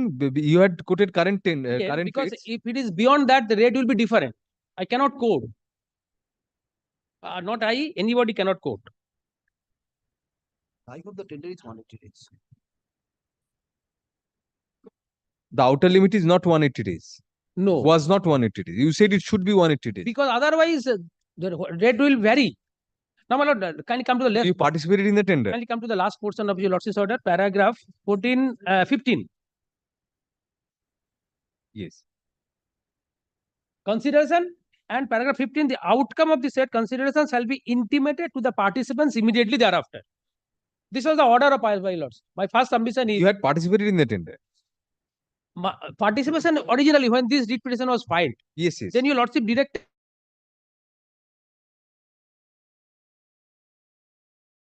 Been complied with. This order, direction to comply and to intimate has not been done. First point. Second point, my lord, what they have done, they have rejected my tender. Now kindly come to 61. 61 it starts.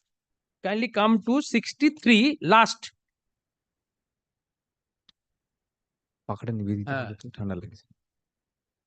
63 last. Sondip Haldar is a petitioner before my lord. Yes. Technically rejected. Kindly see the grounds.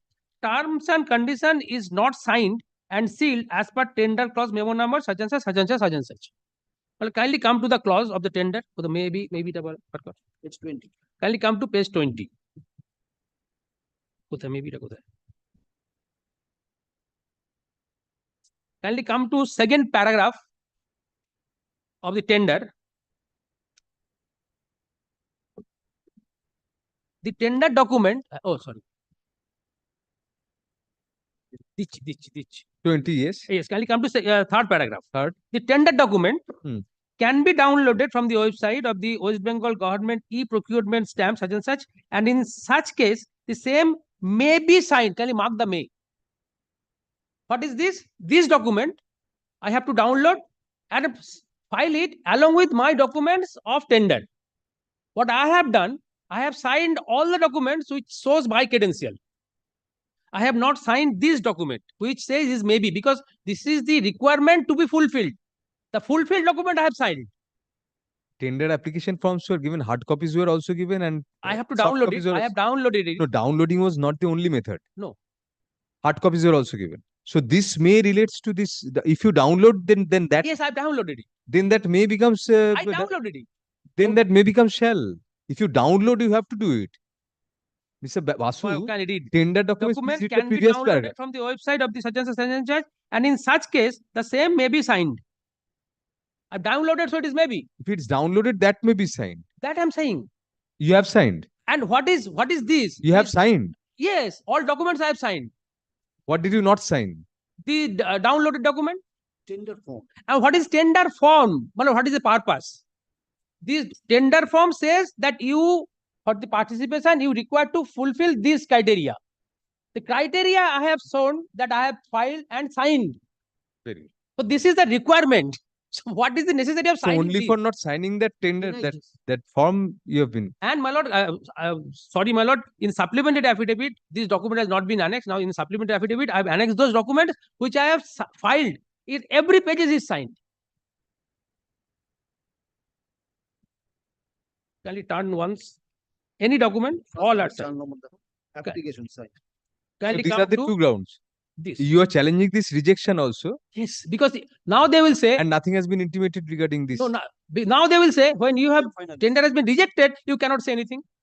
So that's why this is a twofold ground, my lord. I'm canvassing before my lord. My first submission is this tender document, which requires certain documents to be filed to show that I am taking oath, What is the stage of the tender there? finalized on the same date and given to somebody else. I have made them party. Yes.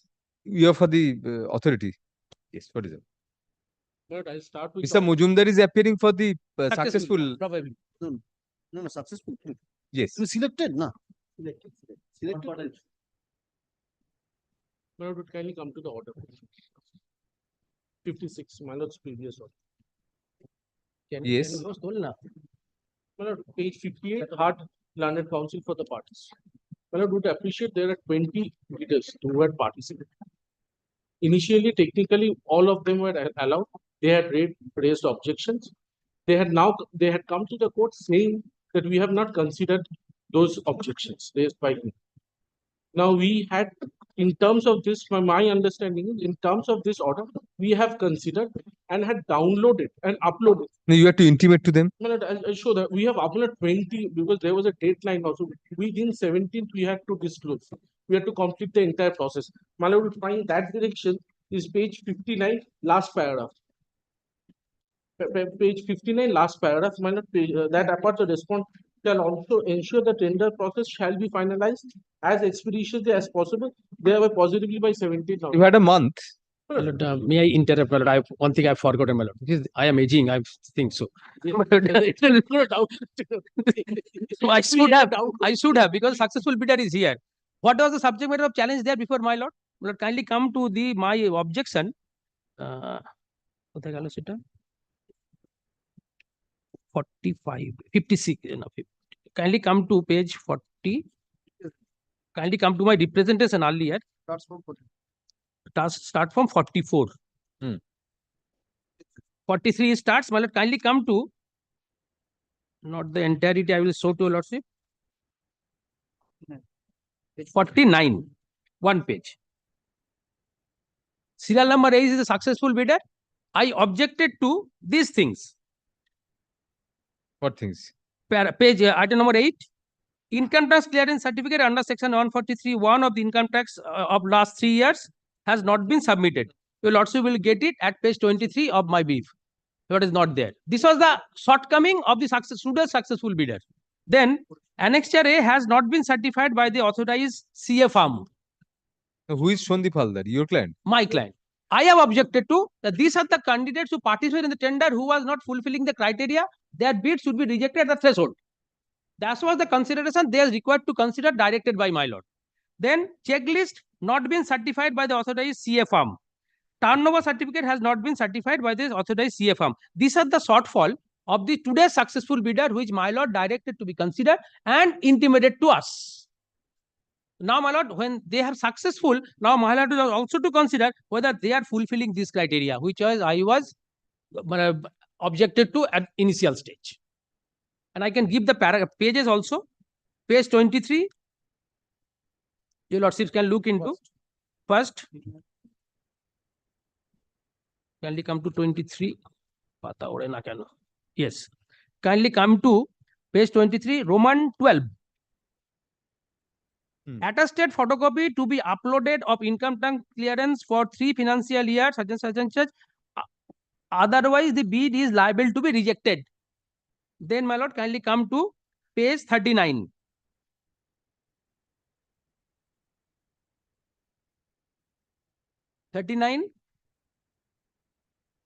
Yes. 9 at the bottom. Kindly turnover. Turnover. Financial turnover must certify by an authorized CA firm. Otherwise, financial turnover will not be accepted. The same will be applicable at checklist and annexure A. So, in both cases, certificate is necessary. Then, my lord, kindly come to page 72, what they have submitted. Because now all is uploaded. But kindly see this. not been certified by the CA firm. This is a document uploaded so far as the today's successful bidder is concerned. And the first clause says if it is not certified, his tender will be invalidated. That's all. I'm sorry, my lord, I have traveled a lot. No. Yes. Checklist also page 71. That is also to be certified. 72 and 71. Both are not certified by the. Sorry. Yes. But I was placing page 58 of my lord's order.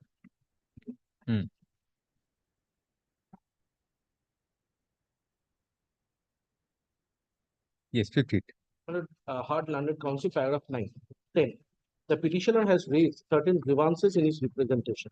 Even if there is no specific provision in the tender process to consider any such representation, instead of a postmortem after the tender process is over, the petitioner has sought a biopsy rather than an autopsy by pointing out certain perceived irregularities.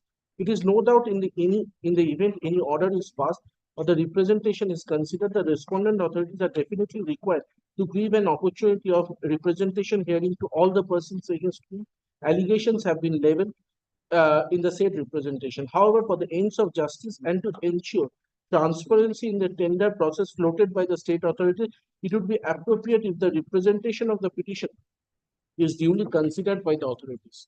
My contention is everyone's allegations were considered. Everyone was called for. There was meeting was held. Para 15. No, yes. Para 15. Everyone.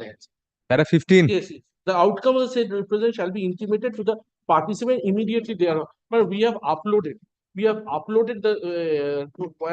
But he has specifically alleged that in the technical qualification there was some irregularities. We have rejected. We have rejected 17 on that basis of 17 out of 23. Manoj would kindly see how many people were rejected. Page 61. On this basis, on this representation, after giving an opportunity of hearing to the parties, 17, page 61. Kindly see, this was uploaded. But if we had to individually intimate everyone, the process could not have been completed with deepest respect. There was intervening holidays, but there were many things that happened. But we have uploaded. This is also a mode of communication. In the website, this was uploaded, and everyone is seeing. Would find technically rejected one by one. But my learned friend's name would appear 23. But I will rely on 21 and 23 for both same reasons. Both of them were rejected. And this 21 again allegation. This was pointed out by them only. Would kindly come to page 52 of the representation. Their representation starts the previous litigation, page 43, 28 June 2023. Would kindly see. What about the present successful bidder, Mr. Mujumdar's client? But I'm coming to the kindly see page 52. It is his. He had pointed out that this has to be signed by the last clause. Schedule has not been signed and stamped. It is him who has pointed this out, that it has to be signed. And on my specific instruction in the schedule in his case also is not signed. But this is on instruction. No, I have filed this. The schedule has been signed probably. The form was not signed. But I have to check. Supplementary affidavit has now just been given. That is the difficulty. But I have to see whether there are at least. You'll get 10 minutes. Check up. Within 10 minutes, yes, absolutely. Check up whether they have signed the schedule. I cannot. That is the difficulty. It does not require IQ. It requires I. Very bad eye. For that also very. Ask for assistance from Mr. Mujumdar. He will assist you. He's your senior, but he will assist you. I'll come back in 10 minutes and hear out the matter.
Yes.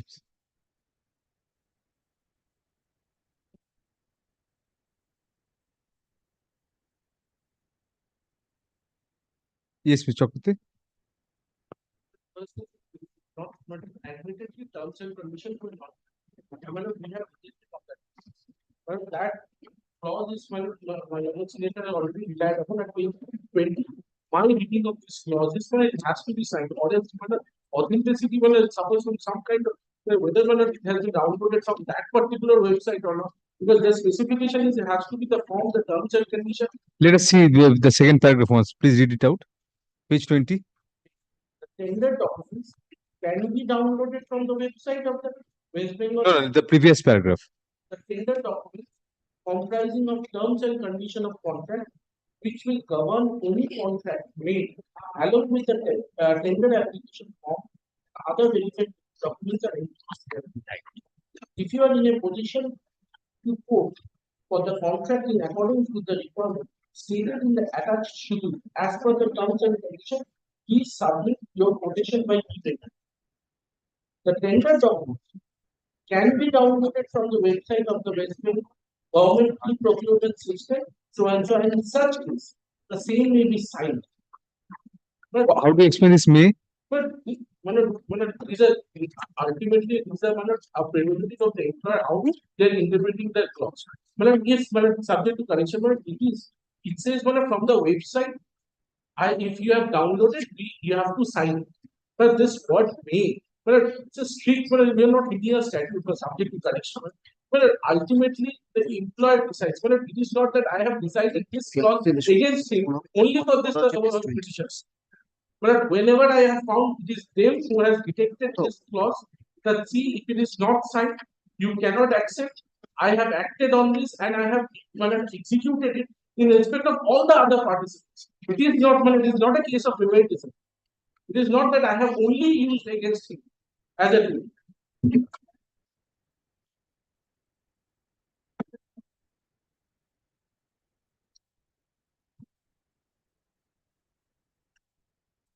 Yes.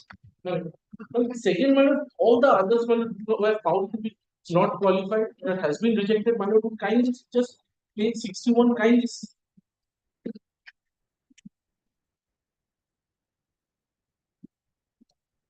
And the reasons were also given. We have complied with the order. But my contention would be that there was a direction.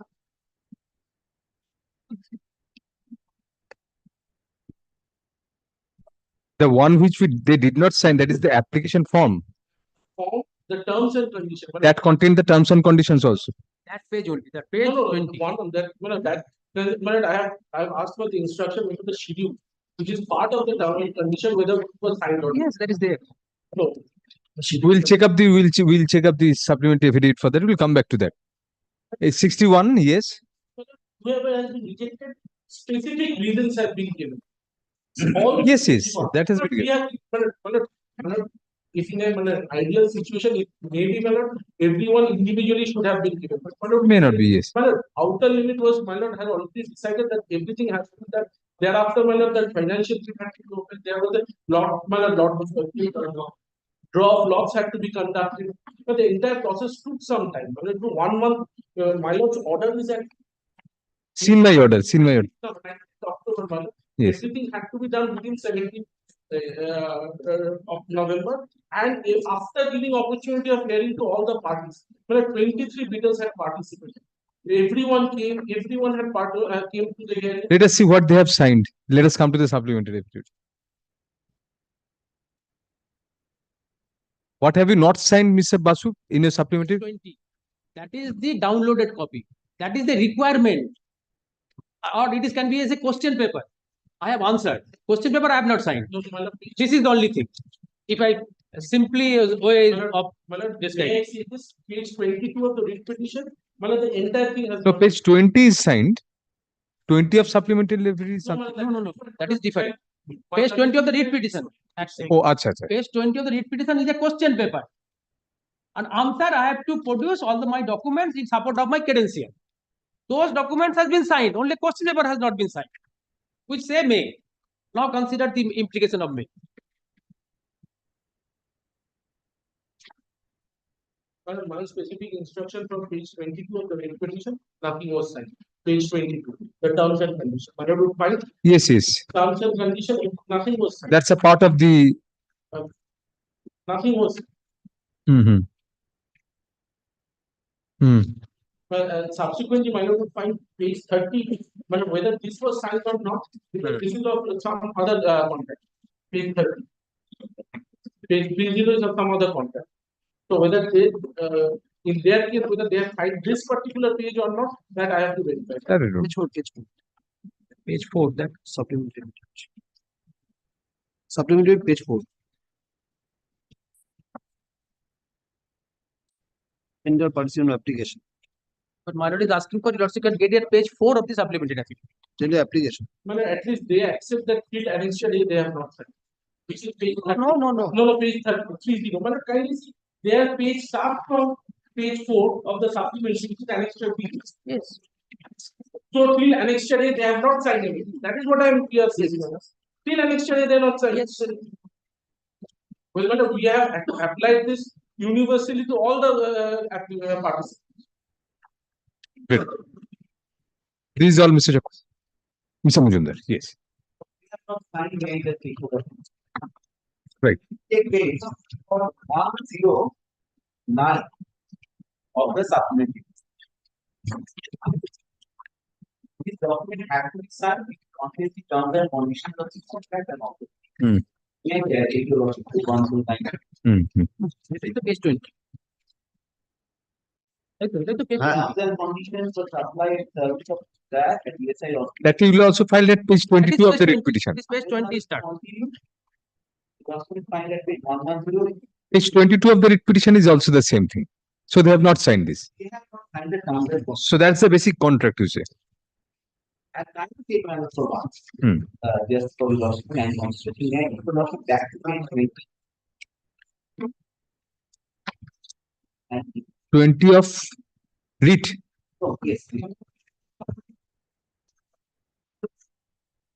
Why it has to be written back to be apparent from the third paragraph at page 20. Tender as a requested before quoting the rates or sending tender. The tender form will please be read out. Whether if they sign the tender document, that's the sufficient proof that the tenderer has carefully the tender. And the terms and conditions of the tender and the terms and conditions of the contract which they may and are likely to enter the employers. This is A. Now, coming to my deficiency as alleged by these. The kind comes the representation which they made. Which form subject matter is the earlier round of Page 43, suppose. 49, please correct. There. 49. Now, the kind as far as I am concerned, item A, serial number 8. Your grant supply. Grant supply service. One income tax clearance certificate is under section 1.1 is not there in the tender. All right. The lordship knows that 143.1 is only an order of imputation, which is passed after this offer. Because annexure A has not been certified by CFR. Annexure A is not required to be certified by CFR. Other financial statement which is recorded in annexure A is required to be certified by CFR which the CFR has done. But unfortunately for us, the repetition has selectively annexed document pertaining to the bunch of documents. Kindly take this bunch of documents and kindly compare annexure A, which is documents. The annexure A you also find at page 71.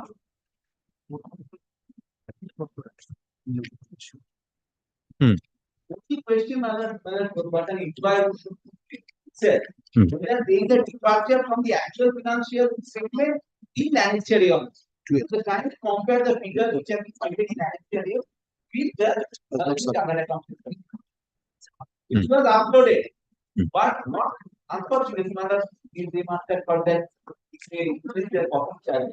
But mother now this is important thing. Now can you come to the next state of government? Income tax return acknowledgement and mother the auditor's report, everything annexed. Everything uploaded. Number 3 at page 49. Checklist has not been certified. Checklist is not required to be signed by CA. CA cannot sign checklist.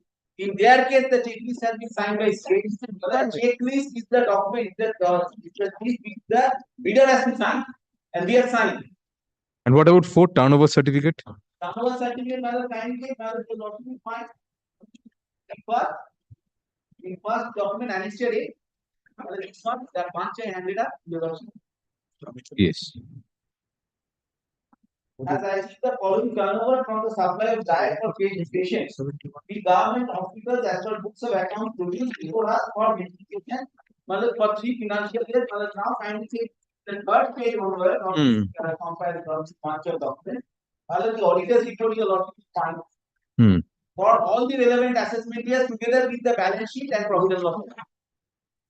So mother this takes care of mother the whatever documents we submitted. Subject to lordship and consideration are in order. Now, mother kindly comes to the give in fact, in the case of one particular my learned friend appearing for the state, already pointed out, in case of United, this point was taken by them. They were so busy making the representation that they forgot to sign their own. So, mother, United's case has been stated on that ground alone. So, in my most respectful submission to the lordship, other the tender documents submitted by the respondent to the lordship do not suffer from any deficiency. Whatever we have signed, that has not been disclosed. You are respondent number 5. Yes, land supply. These are the bunch of documents which we have signed. A1 is also represented. A1.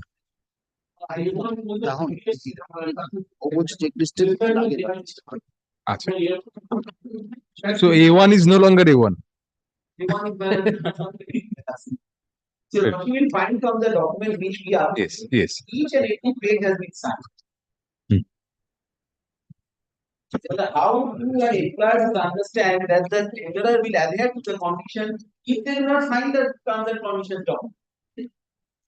And this forms the basis of the work of the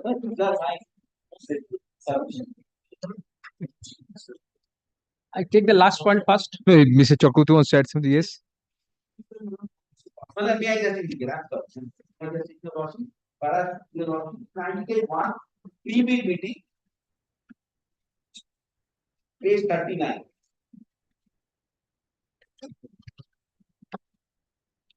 The original one starts at page 37. Certain clauses of the tender condition they are altered. Checklist is not required to be signed now. Checklist is required to be signed. He has signed. All the other bidders are signed. A CA cannot sign checklist. No. And I will cite the Chartered Accountants Act right now. Checklist means the checklist of the documents which you submitted, not any other thing. Kindly read that. Kindly read that. I will not go beyond writing. Read out that portion. I am reading. Financial turnover must certify. Kindly come to page 40. I will check the conditions of the tender. No, page 40. No, original of Page 40. 38. ওটা নয় 40 যেটা তুমি type কপিটা পড়ো ও আচ্ছা clause 9 Financial turnover must certify. Yes. By agency should have annual turnover of 1 crore each. I'm sorry, madam, if you lost kind is the type version. You will start at page 39. Column 9. And I will explain the best of my belief. There is no question of explanation. Terms is there has to be. Not. The terms and conditions of this tender, serial number 430. The line should be read. The agency should have annual turnover of 1 crore equals 2 crores initially. In each of the three assessment years 2021, 21, 22, and 22-23 as same as financial year 2019-2020, 2021 and 21-22. Otherwise, the bill is liable to be rejected. The financial turnover must certify by any authorized CFR, which has been done. Otherwise, financial turnover will not be accepted. The same will be applicable at checklist and annexure A. While the financial turnover has been signed by the CA, and why this reference to checklist and annexure is that annexure A contains the table relating to financial turnover, and checklist says that the financial turnover has to be approved. Kindly take ballot page 34 of the requisition, the checklist. Checklist not inside. I don't know under what. No, let me understand. The financial turnover must certified by any CA firm, otherwise such and say rejected. The same will be applicable at checklist and annexure A. What does this mean? The best of my understanding. Hmm. That is why I take you to the two documents. Yes. First matter, kindly take the checklist. Is 34? Yes. Yes, 34. Lordship will find this is the documents which the tender have to upload or download. Now, kindly take my lord, serial number 10, serial number 11, serial number 12. Hmm. So these are the documents, these are financial documents. 10, 11, 12. Hmm. So any reference to any financial document in the checklist, so whatever has been uploaded and also ticked out in the checklist, those documents are to be signed by the chartered accountant, which has been done. By the financial turnover certificate, the chartered accountant has given. Balance sheet, the chartered accountant has signed. Now that MSME is that is not relevant, and then my lord, it has been signed by this. This is somehow that this is the of the checklist. Now can you take annexure A, which is at page. Can you take my annexure A? It is at page 71. So this is the name of the firm or company, address, contact details, certificate, PAN number, address to municipality, panchayat, corporation, etc., credential certificate. Then my lord, here's the experience. Now financial term, serial number 9. But so then what is the meaning of this? The same will be applicable at checklist. That is my understanding. What is my understanding is that the same will be applicable at checklist. This is the entire language and annexure. Financial documents referred to in the checklist and annexure A must be signed by the CA. These are the finance. This is supported. The annexure A is supported by a CA certificate. Balance sheet has been signed by the CA chartered accountant. For all the relevant aspects of years, particularly the respective financial years. Alert, I tell your lordship, lordship can take the CA Act, the Chartered Accountant Act. The Chartered Accountant cannot sign this kind of document. Why take the Chartered Accountant Act? No, that is whatever is the requirement of this tender, it has to be read in its own light. Whatever is there in the act. What the function of the Chartered Accountant is restricted to financial activity or financial statements submitted before the regulators. Maybe. There is no bar to chartered accountants signing these. No. Chartered accountants have under the statute to sign certain documents. Unless they sign, it is not. Chartered accountant may sign anything. He can sign his own check also. Of chartered accountant he cannot sign. What he has done in this case, he has signed as a chartered accountant using his seal and stamp. We have to give some meaning to the same will be applicable this sentence, Mr. If the earlier sentence does not have any meaning, can you take the earlier sentence? No, that is entirely grammar. This is a typo. Financial turnover must certify by any. If that is a typo, this is a typo, then their mistake should also be a typo. This is the terms and conditions. Then we are entirely on typos. We cannot typo cast the matter. We are not typecasting the matter or typecasting the matter. What we are submitting with your lordship, terms and conditions of tender have to be signed by the bidders. Now, I can get your point. Yes, very well. The turnover has to be signed by a chartered accountant. The legally signed. No, terms and conditions have not been legally signed. Digitally, other documents have been digitally signed, but not terms and conditions. But my lord, so far as my understanding is that a CA cannot sign this document. It was never the intention of the employer to get the signature of CA on this document. Checklist, my lord, CA the leader, and this is the question to myself.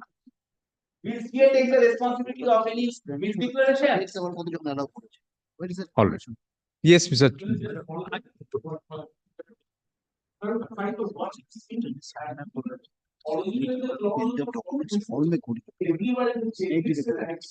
The amount of inflows has to be there. This will be applicable as checklist and So the same pertains to the financial turnover, not the CS. The expression the same, the same will be applicable, you say, is applicable to the financial turnover. That will be the same for this, but not. Get your point, very please. There's now been reduced at the instance of the way all the participants to 1 crore. This 1 crore to also be applicable to both the checklist and the NSL. That will be. Where do I get the 1 crore? 1 crore is original. No, not 1 No, crore. Corrigendum is 2 crore. 9. Yes. Item 9. 9. That is the change. Now they are reduced to 1 crore. Original clause is page 23. That I am accepting. It was reduced, changed. That is was changed. Because 85 has been mentioned that you have got a 2 crores. Now this was changed. So this 1 crore is applicable in checklist and the NSL. All right. All right. But I am going to my first point first. This point, my lord has, I will add something. So my lord has directed them to consider and say, which now Mr. Mojumdar is one to interpret. We have categorically seen in our representation that these are the shortfall of the successful bidder, and your lordship directed to consider it and give us a reply. That reply has still date not seen the light of the day. What they have, my learned friend has said, Mr. Chakraborty, that is the rejection. His rejection is the order rejected by my lord. Well, kindly come to that page. That is that page. Page 61. Why accepted? Notice. This is technical evaluation. Technical evaluation come after your lordship's order is complied with. And is there anything here which answer my specific query before the authority, which my lord has specifically directed to consider and report back? That has not been complied with. Up till now, there is nothing before my lord that your lordship's order has been complied with. And these are the ground for which my representation has been rejected. That is not there. Now, my lord, the second point. My lord has already observed to certain extent, my lord, that in page, now my lord, kindly come to my rejection. Terms and conditions is not signed.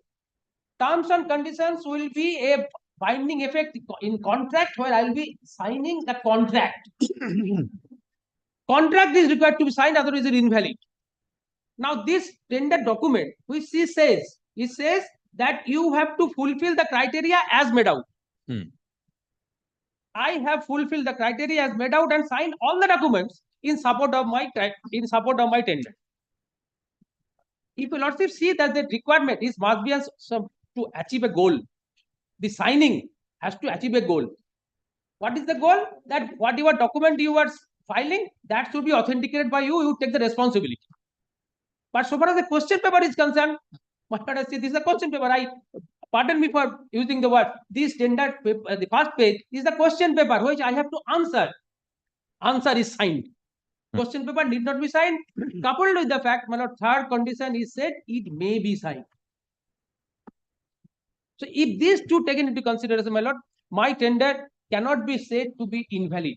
Now, my lord, kindly come to Mr. Mojumdar's document. Kindly come to my application 40. Kindly once come to page 49.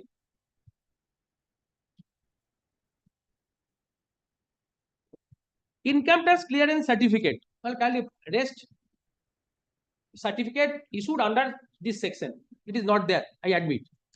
What is the income tax clearance certificate of these 3 years? That should be answered by the state. Income tax clearance certificate under section, forget, my lord, it is under section. That's why probably my client has written it. For last 3 years, 2021, 2022, 23, has not been submitted. This is my specific case made out. Up till now, it has not been shown to my lord that this has been uploaded. Second, annexure has not been certified by the authorized CFR. I am not repeating, my lord has seen. It is my lord's interpretation versus the interpretation of the corrigendum. It specifically said that this clause also applied to annexure A. And what is the document? Kindly come to this document, page 39. Page 71. Page 71.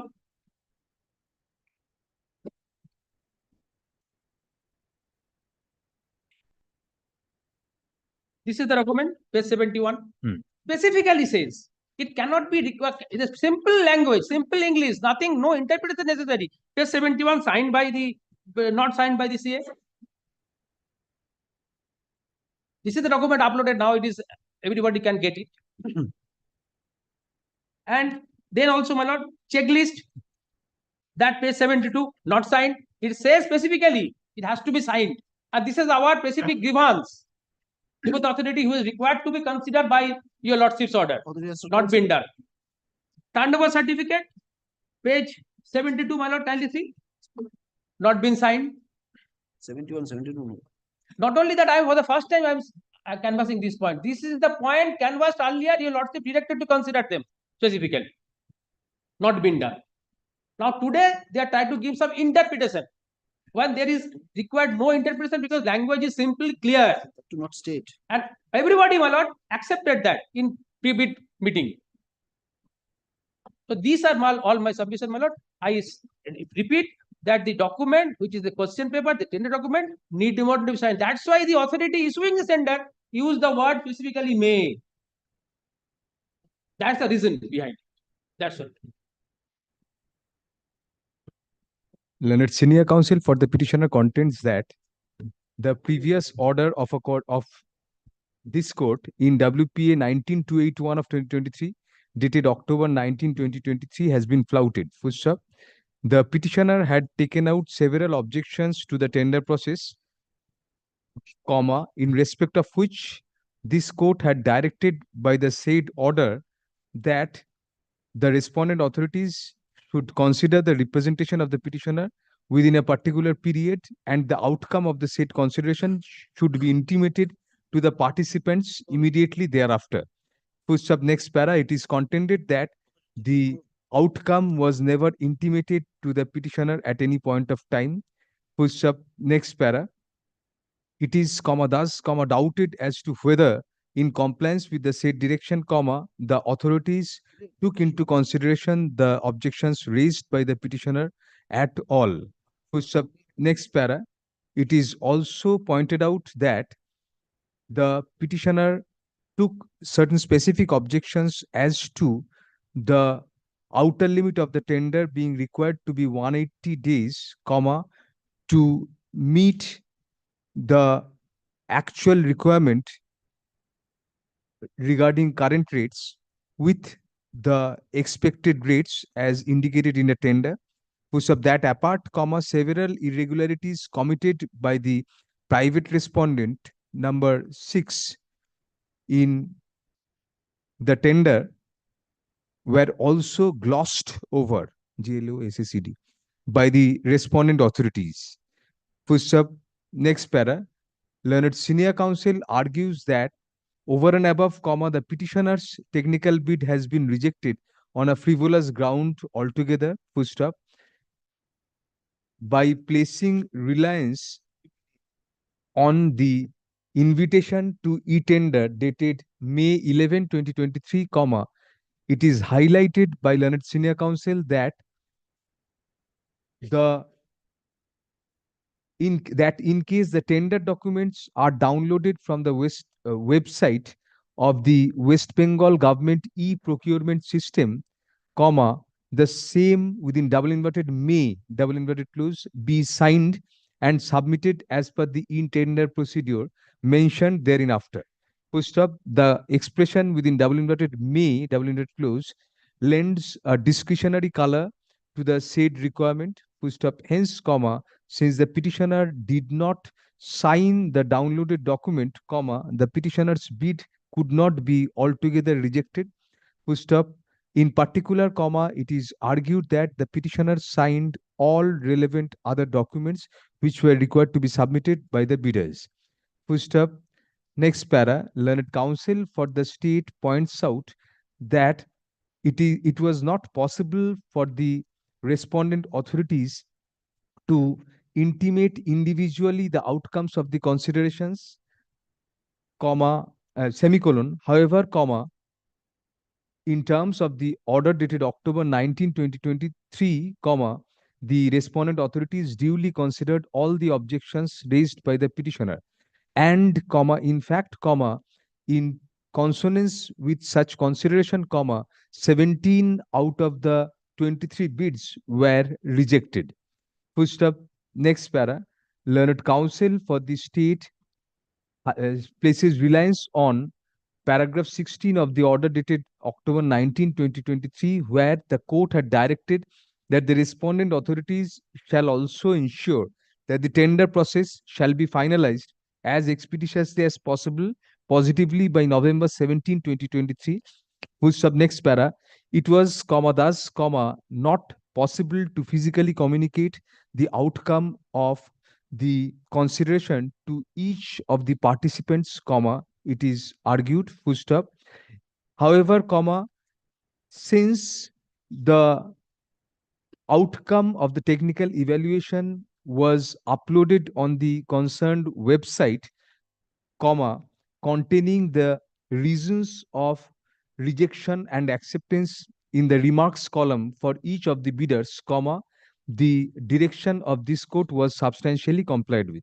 Full stop. Next para, learned senior counsel appearing for the respondent number 6 submits by placing reliance on a bunch of documents handed over in court that the said respondent, comma, who ultimately turned out to be successful in the tender process, comma, complied with all due formalities as required under the tender. Push up. Next para, by placing specific reliance on the particular arguments made by the petitioner, comma, it is argued that income tax clearance certificate for last 3 years was duly produced, although not quoted to be under section 143 within bracket 1 of the Income Tax Act, comma, 1961, comma, which, comma, in any event, comma, is not mandatory. Full stop. Next para. It is further argued that Annexure A and the checklist were not required to be certified by an authorized CA firm, even as per the tender clauses. Full stop. However, comma, the turnover certificate for the 3 years was duly certified by the authorized CA firm. Full stop. Next para. In such regard, comma, learned senior counsel places reliance on the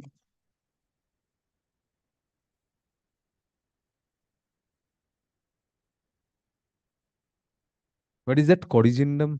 Page 39. Thank you. Pre-bid me, I'm sorry. Yes. Thereafter the corrigendum. Right, right. On the pre-bid meeting and the minutes thereof as annexed at page 39 of the writ petition, it is submitted that it was never contemplated in the clauses thereof that the Annexure A or the checklist were to be signed by any authorized CA firm. Full stop. Next para.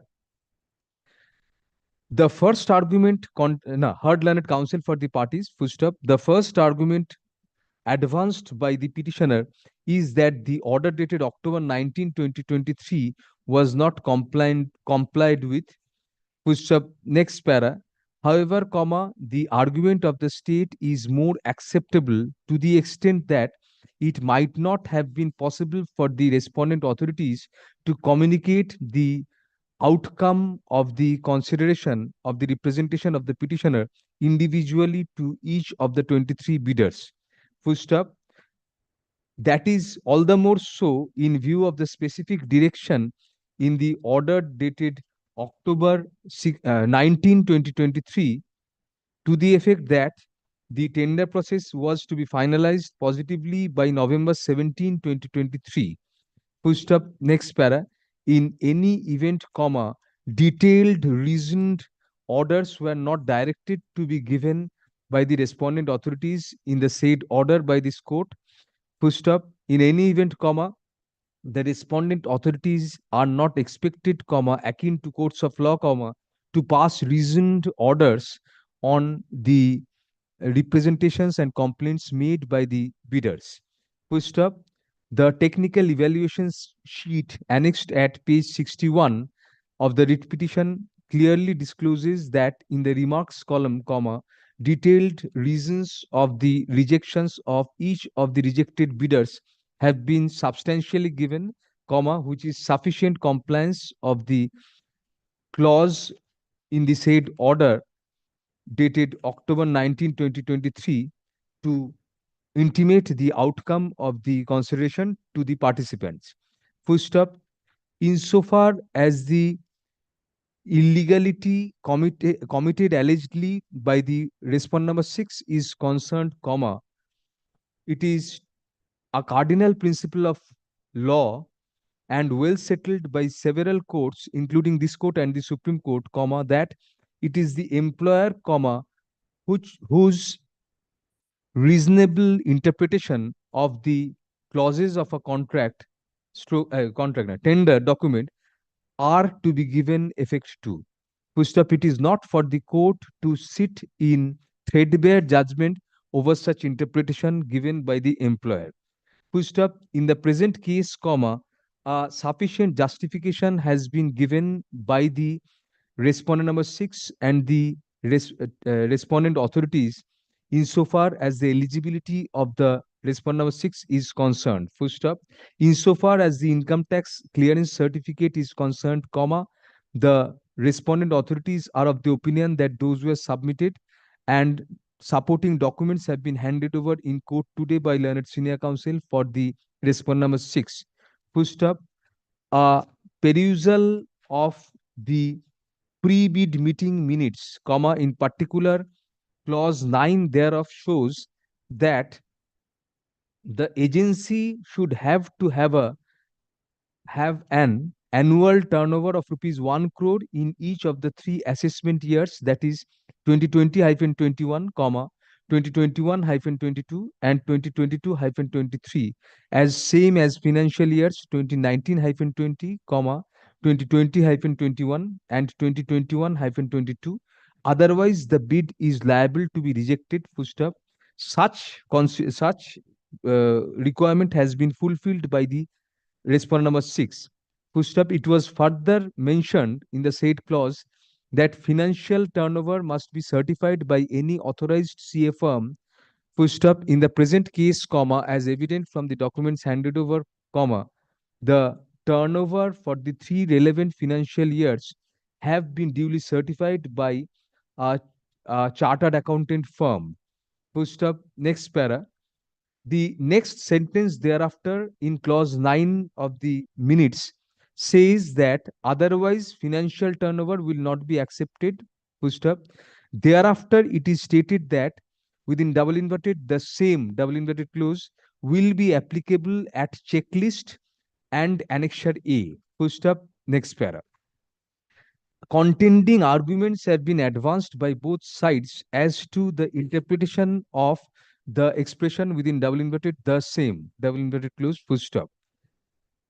One possible interpretation is that the said phrase qualifies the expression that it must be certified by any authorized CA firm.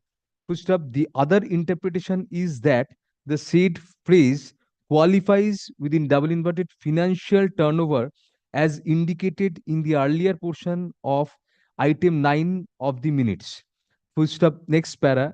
When two possible interpretations are possible, comma, some leeway has to be given to the employer stroke tender issuing authority to interpret the said clause as per their requirement. Full stop. Next para. Since the respondent authorities themselves are of the opinion that the expression the double inverted the same pertaining to checklist and annexure A refers to the financial turnover, comma, it is not for the court or the petitioner to upset such uh, interpretation of the tender issuing authorities. Full stop. In such scenario, comma, the court cannot go to the extent of setting aside the said interpretation of the tender issuing authority merely because an alternative interpretation of the relevant clause was possible. Full stop. Hence, comma, I do not find any illegality in acceptance of the bid of the respondent number 6 by the tender issuing authorities. Full stop. Next para. The other factor which remains is the legality of the rejection of the petitioner's bid. Full stop. Next para. The reason given therefore in item 23 of the technical evaluation sheet uploaded duly is that the terms and conditions are not signed and sealed as per tender clause. Full stop. Next para. The relevant clause in the tender document stipulates that the tender documents comprising of terms and conditions of contract would govern any contract made along with tender application form and other relevant documents enclosed therewith. Full stop. Next para. Although it was mentioned in the invitation of tender that the tender documents can be downloaded and in such case the same within double inverted may double inverted clause be signed and submitted as per the e-tender procedures mentioned thereinafter, comma, a complete reading of the said document clearly shows that in the present case, comma, the expression double inverted may has to be read as shall, comma, since the tender document in question itself contains all the relevant clauses of the terms and conditions of the contract. Full stop. Learned senior counsel for the petitioner has quite interestingly, comma, argued that the terms and conditions of contract are only required to be entered into when the actual contract is awarded to the successful bidder and not at the juncture of submitting tender document submitting a bid. Full stop. However, comma, it is not a question of the bidder submitting to the terms and conditions of a contract, comma, which naturally cannot happen before a contract is entered into, comma, but it is a question as to whether the bidder who is participating in a tender process submits to the condition that he will in turn submit to the terms and conditions of the contract when entered into. Full stop. Such a submission stroke agreement is an implicit and integral part of a tender document. Full stop.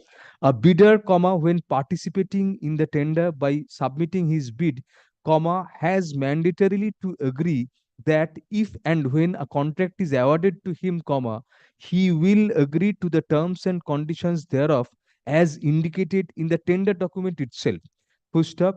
Hence, comma, there are two layers to the bidder submitting to the terms and conditions, comma, one at a prospective stage of submission of the bid and the other at the juncture when the contract is actually entered into between the bidder and the employer.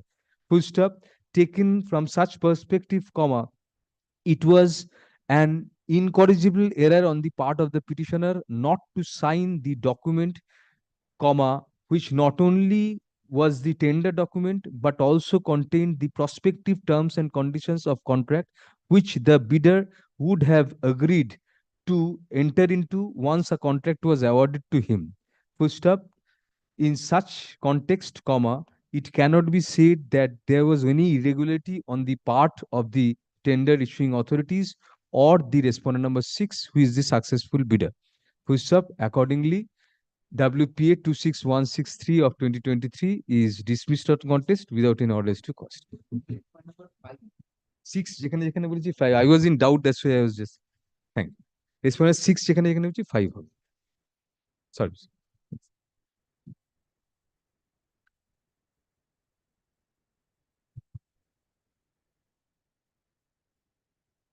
কি হয়েছে এখানে? আচ্ছা, ওটা কেটে দিন। কোথায়? হ্যাঁ, কালকে একই তো tender. Item 9. Yes, Mr. Gandhi. The same tender process, but my case is absolutely different. My lord, I am one of the participants.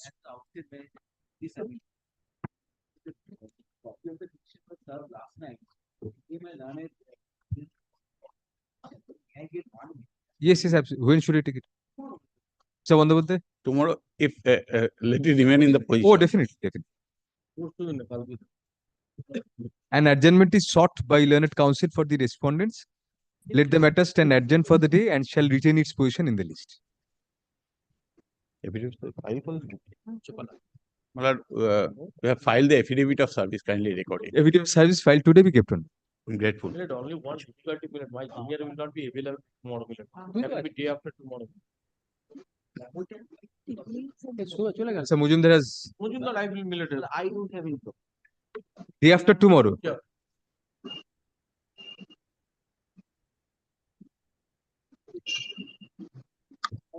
Adjourn for the day na kore তাহলে adjourn till day after tomorrow, which is November 24th, 2023. এটা 24 November retain its position. Yes. That's the whole. The other clauses remain. Yes. না এটা না হয়ে গেছে তো এখনটা এটা চলো Upgraded matter. Item 10. Yes, Mr. My lord, I paid one day accommodation, other day that matter. I am enjoying an interim order. This is in respect of my lord, laying down of the overhead line by the PDCL. Our complaint was that in terms of the section 12, you are required to consider my alternative proposal. That your lordship was pleased to direct them to consider it and to file a report. Report has been filed. Well, I will not take much time. Kindly see the report of your lordship. Because report is very technical, so my lord, I don't think my court will go. If, otherwise, it is apparent. But kindly come to, is the report with my lord? Yes. Kindly come to the second page of the report. Technical constant, which my lord specifically written because the court should not enter it. Yes.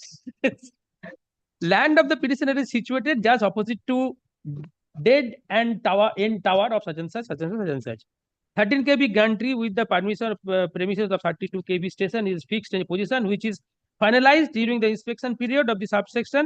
Once it is constructed, it shall be never be possible to shift, alter at any stage. Well, kindly read that. Keeping in mind, my specific submission was if any expenses to be incurred for shifting, I am going to bear that.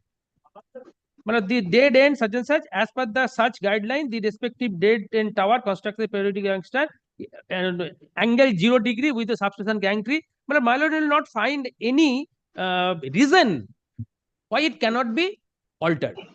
All these reasons. No, these that are it the is very adjacent to NH such and such. It cannot be altered. The reason is given. Why it is not possible? The present situation is given, but present situation is given. That I'm saying. Why? Next page, they said the proposed alteration, which I said this belongs to somebody else. Our contention is that those lands are free, barren land. Maybe some other owner is there. I am not the owner. But here, my lord, I have constructed a building. My lord, mill is going on. Employment is there. So, if possible, not to disturb this and to take over the line over a land which is barren. That was our case. That was not, my lord, answered at all in my humble submission. It said only what the alternative line is there that belongs to somebody else. But the same thing will occur when they create a building, they construct a building, they will apply for the same thing. This cannot go on. That I'm saying, I know that. So far, how far I can go, I say only that no reason has been given. Why it cannot be possible? Only not possible, that's all. When I am ready to bear the expenses of shifting a pole from somewhere to somewhere. And I'm giving the alternative. Very well relegated to the magistrate. These people will have to be given hearing.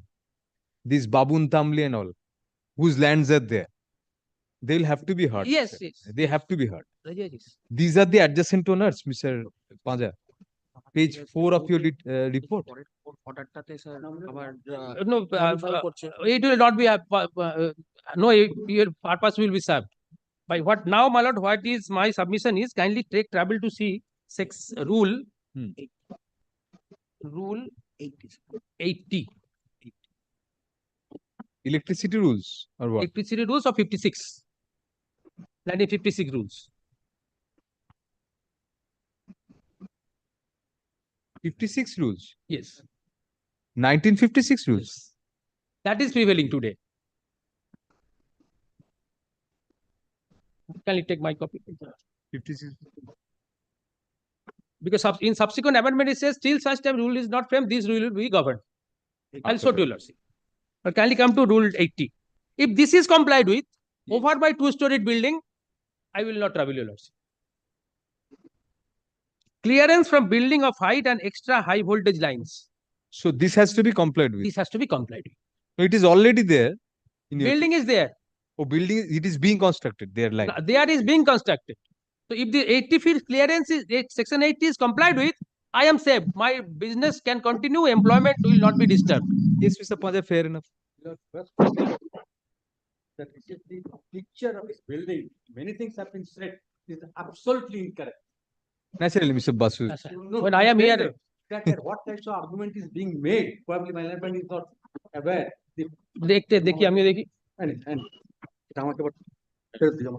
Yes, this.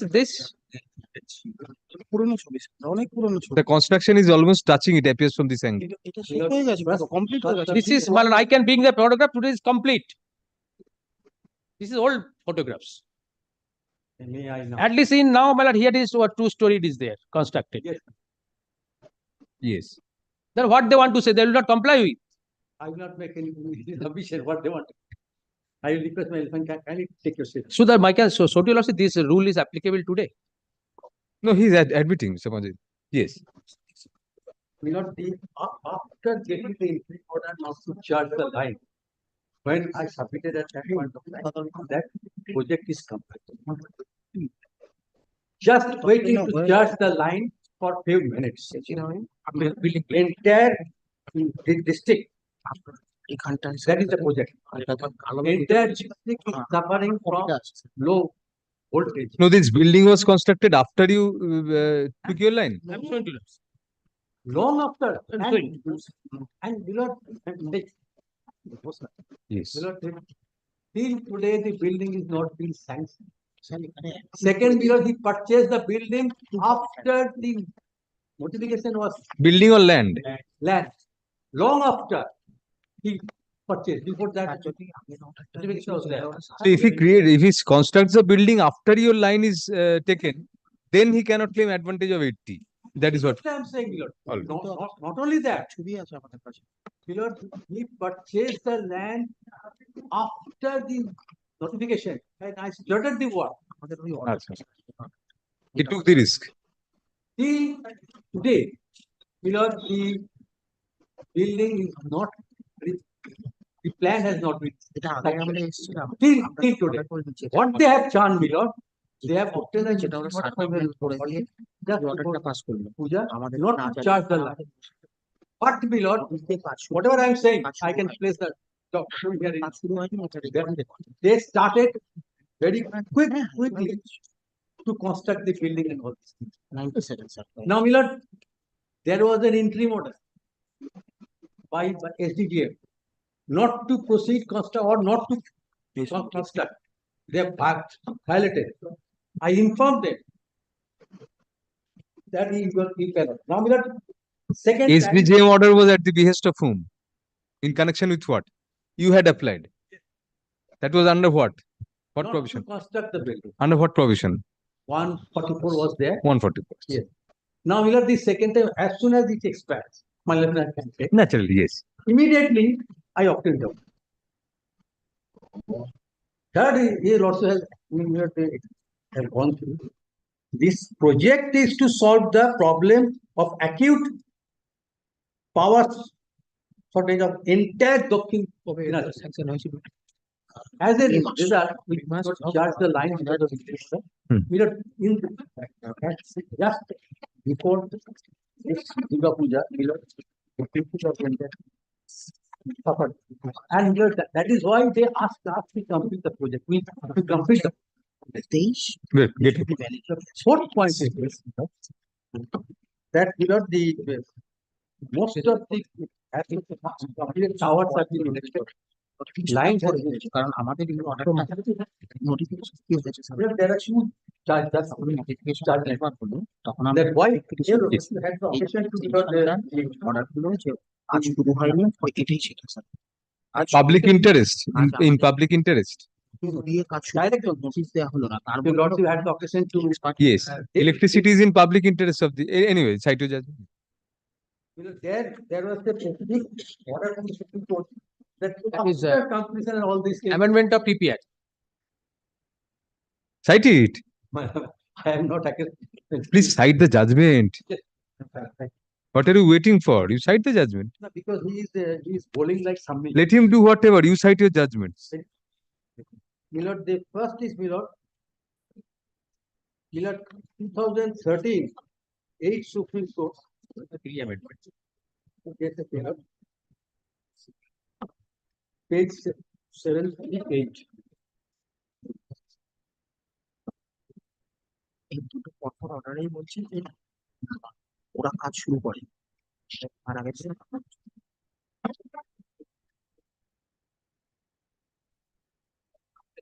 ওরা notice দিল না তার মধ্যে আমাদের না not take the trouble to read entire.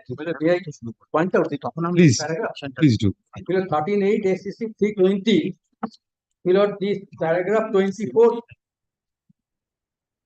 Oh, sorry. 738. 20, yes, paragraph 22.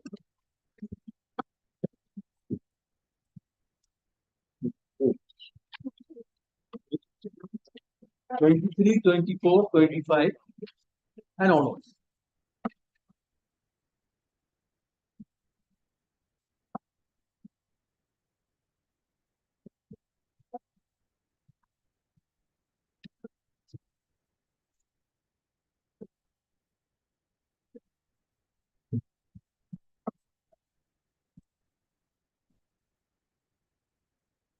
Para 24 in particular. Very well. Yes. So, then Milord. Yes. Then Milord, another judgment, the Lord had the occasion to deal with this. Yes, please. That is Milord 2017, volume 5, SCC. 143. Paragraph 8, Lord. Just did not take the trouble to. Yes, para 8. What started long ago. Right.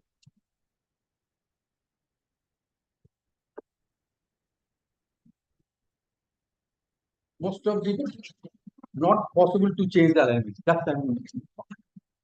So Milord, once it started, here Milord admittedly started, completed, and Milord, the very significant fact is this, Milord, he purchased the line after the. So he was aware of all these things. He should have, Milord, after purchasing the land, Milord, there was no sanction of the building. Now he is saying employment. Milord, this picture does not show that there is a mill, there is a employment. And hurriedly they tried to complete the building. That is why I approached the SDJ. Obtained an order twice. Okay, very good. Let me hear Mr. Basu. Yes. State, what do you have to add?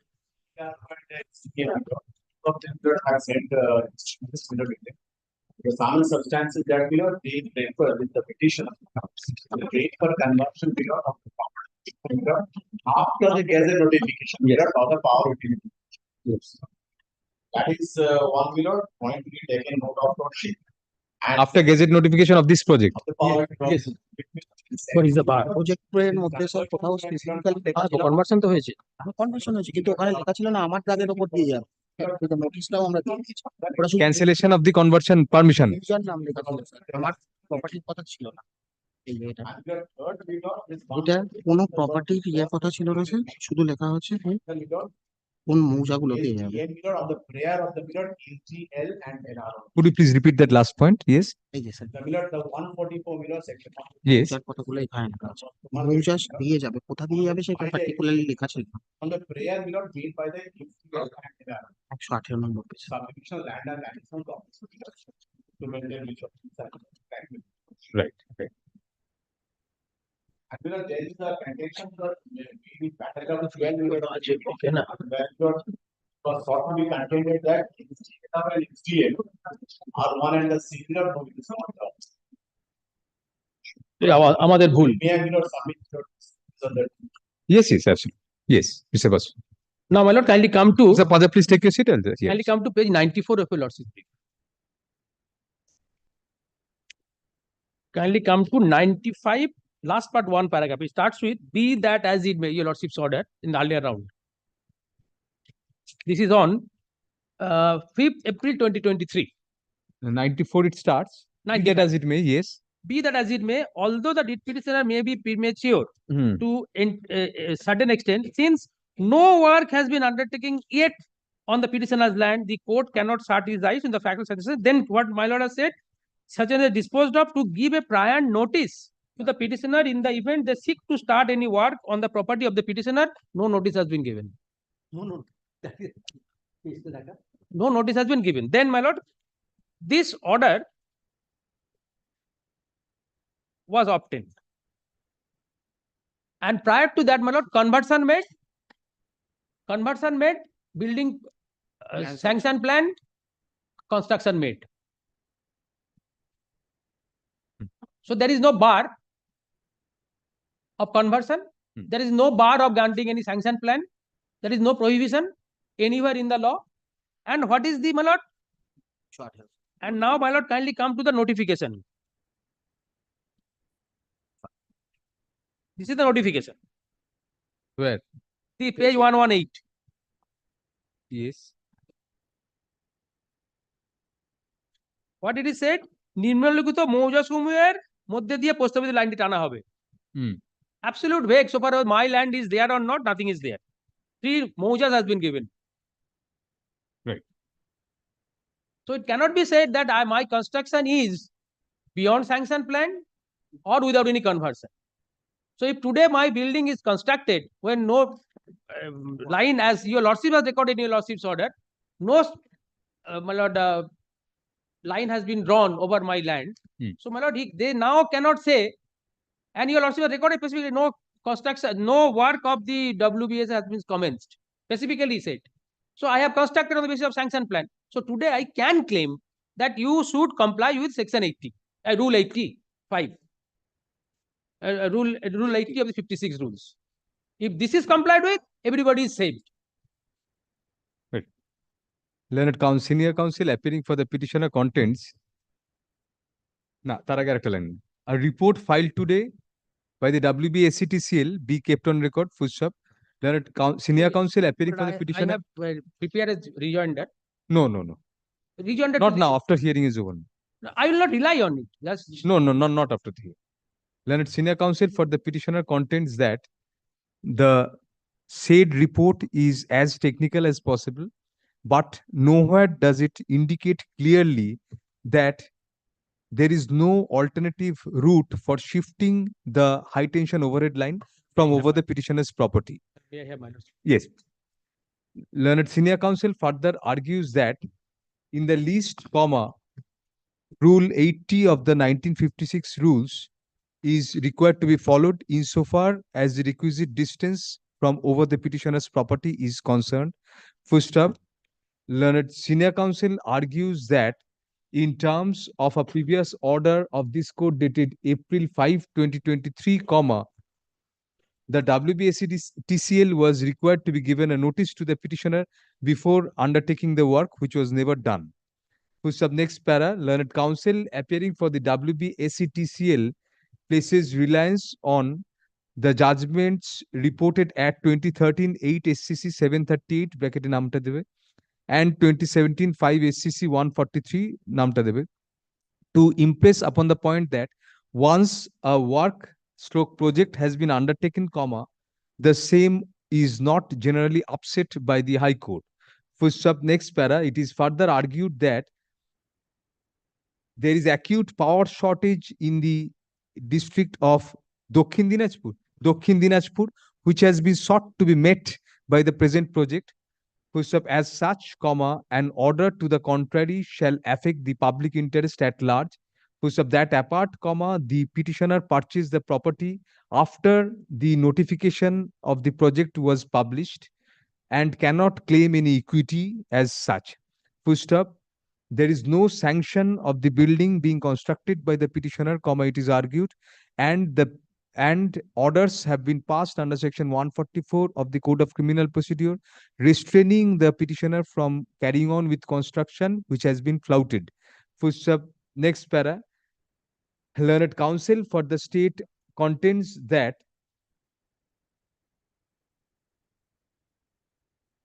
the petitioner had prayed for conversion after the gazette notification of the project, which was granted initially. Full stop. However, comma, at present proceeding is going on for cancellation of such permission. Full stop. Next para. It is further argued that the order under section 144 of the CRPC was passed at the behest of the SDL and LRO. Full stop. Next para. Upon hearing learned counsel for the parties, comma, it transpires that the proposition of law as settled by the Supreme Court is abundantly clear. Full stop. As held in Odisha Power Transmission Supra, comma, the exercise undertaken by the High Court for ascertaining availability of alternative route through which the transmission line could be routed was unwarranted in view of the circumstances of the case. Full stop. In the present case as well, comma, like the said case, comma, the scheme was notified prior to the petitioner purchasing the property and making construction thereon. Full stop. As such, comma, the petitioner was deemed to have been well aware of the said project, comma, despite which the petitioner took a chance in purchasing the property and starting construction. Full stop. Since there have been orders passed under section 144 of the Code of Criminal Procedure, and there is some doubt as to whether the petitioner has a valid sanction plan, comma, the building at this juncture being constructed by the petitioner after being aware of the project, comma, cannot claim any particular equity in that regard. Full stop. Next para. Insofar as the provisions of Rule 80 of the Indian Electricity Rules 1956 are concerned, comma, the clearance from buildings of high and extra high voltage lines is applicable only to existing buildings which were already in place when the project was undertaken. Full stop. However, comma, in the present case, comma, the line was drawn previously and the electrification of the same was restrained only because of an order passed in the present writ petition. Full stop. Thus, comma, the petitioner cannot take advantage of the same. Full stop. If in any event, comma, the petitioner has taken a risk by starting construction and continuing with the same after the line was physically taken. Full stop. Next para. Insofar as the order dated April 5, 2023 is concerned, comma, the same cannot create any extra equity in favor of the petitioner which the petitioner does not already have. Full stop. In the said order, comma, it was recorded that the petitioner had recently purchased the property, prior to which a notification had been duly published indicating the nature of the work to be undertaken by the WBSETCL in the area. Full stop. At the juncture of a notification, comma, it is not always possible to identify the exact plots over which the electricity line shall be taken. Full stop. Next para. However, comma, such notification was sufficient to make the petitioner, along with other people in the vicinity, to become aware of the necessary implications of the project. Full stop. In the order dated April 5, 2023 passed in WPA 7368 of 2023, comma, it was only observed that the that if the WBSETCL started any work within double inverted on the property double inverted of the petitioner, comma, a notice would be given to the petitioner. Full stop. The present project, comma, however, comma, does not directly pertain to any construction on the petitioner's property, but regarding high tension overhead line being taken over the said property. Full stop. The same was thus covered by the general notification in the official gazette, which was published at the behest of the WBSETCL. Full stop. Yes. My lord, the line was not drawn when the sanction plan was approved, and my lord. Next para. In view of the above circumstances, comma, there is no scope of interference in the present writ petition. Accordingly, WPA 17266 of 2023 is dismissed on contest without any order as to cost. After the Urgent dismissal, certificate. is it required for me to make এই বইগুলো that without the interim order is vacated? It is needless to say, comma, interim order, all interim orders passed earlier stand hereby vacated. Mr. Paja, I have not relied on these photographs because these are not part of the record, but I have relied on your arguments, so I am returning these.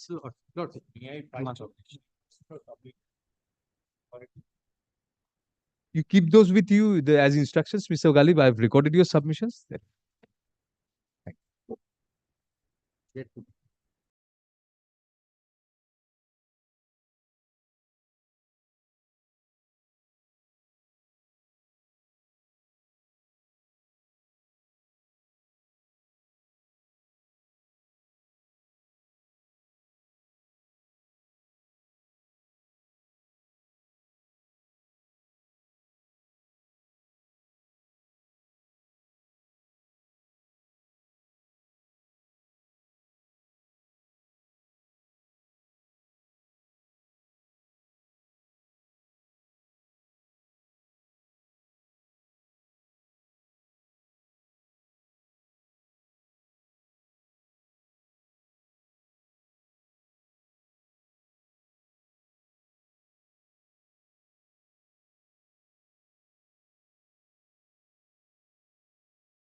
Matter fixed at 2 p.m. Item 45. I'm for the respondent. Yes, please, Your Lordship, I am appearing for the petition. Mr. Kundile, please take your seat here. Yes, Mr. Bag. My Lord, I'll take some time to place the facts before Your Lordship. All right. But before that, my Lord, may I very humbly submit and indicate the case before Your Lordship, my Lord, I will be thrown out immediately if I do not satisfy the trinity, the ingredients, my Lord, which are required for a Benami transaction. It's a, my Lord, matter under the Prohibition of Benami Property Transactions Act 1988. And my Lord, we have challenged the jurisdiction of the respondents in issuing the notice and the provisional attachment order and any action in furtherance thereof. We say, my Lord, that this issuance of summons could not have been done in the instant facts of the case. Why we say that, my Lord, I need to place the facts for the reason before Your Lordship. Steps were taken under which act? That steps were taken under the Prohibition of Benami Property Transactions Act 1988. And the entire Writ petition case, is maintainable. I mean, no civil suit. writ petition is maintainable, my Lord, because I am not today, my Lord, if I... Why not a civil suit? My Lord, civil suit would be required, my Lord, if the facts of the transactions were to be gone into. You are claiming on the basis of... I'm claiming on the basis of the jurisdiction. Are you claiming on the basis your claim to the title? I mean, on No, the my basis Lord. of... Then I had to be relegated back to suit. Here, my Lord, I am the... No, my your Lord, suit would be barred. But today, the writ petition is maintainable and I should not be relegated back to suit. My submission for this is, my Lord, had it been a case in relation to a property... Give me half a second, Mr. Bag. Benami Transaction Act. May I hand over my... In the meantime, let us... Yes. Yes. Please continue. Lord, had it been a case where, my Lord, in issue would be a Benami property. My Lord, then yes, whether it is a Benami property, how it is a Benami property, were facts of, my Lord, questions of facts which were to be, my Lord, gone into in a suit proceeding. Or if a person, my Lord, is dealing with that property, then, my Lord, a writ court could not have gone into the question. My Lord, here the case is different. Here, my Lord, I am representing a company. This company is in the business of taking and giving loans. They give their money, surplus money, to other companies. I means you are the company. You are the petition is the company. Petition is the company, my Lord. And why I say that the trinity is not fulfilled here is this. You know, the case has always been that in the year 2017-18, there are 3 years involved. 2018-19, 19-20, 2021. Right.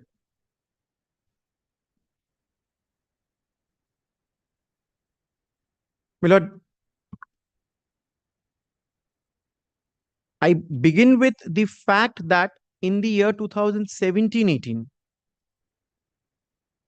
we filed our returns, and in the course of the said return, it was, my Lord, assessed under section 143(3) of the Income Tax Act. So it was completed assessment. My Lord, 3 years in issue, 2018-19, 19-20, 20-21, we purchased 37 vacant plots of land. 37 vacant plots of land for a total sum of rupees 98,729,000. Now, we did not have these funds. What do? We take advances from another company named Rimjim Construction Private Limited. Rimjim Construction Private Limited gives an advance of 2 crore rupees, out of which we use 98,729,000 for buying 37 vacant plots of land. Lord, the company's business is, my Lord, advancing money, and from the, my Lord, income with interest which comes back, they either invest in property or they again advance money to the other companies, which are again repaid. Now, this purchase of property my lord, I'm coming to the facts and then I link it with the law and then I'll take your lordship to the judgments. My lord, may I place this at the very outset? The facts are heavy, so my lord, perhaps I'll take, my lord, substantial time today to Is place there the any facts. scope of interim order here? We are enjoying the interim order. My lord, we are enjoying the interim order and that order is have been completed. if it's a completed, my lord.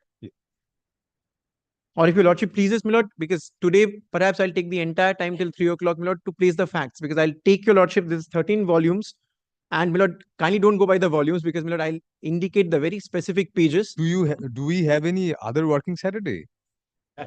Will come, my lord, I am ready. I am ready because I'll take time, I know that. Only one thing, if I may interject, my lord.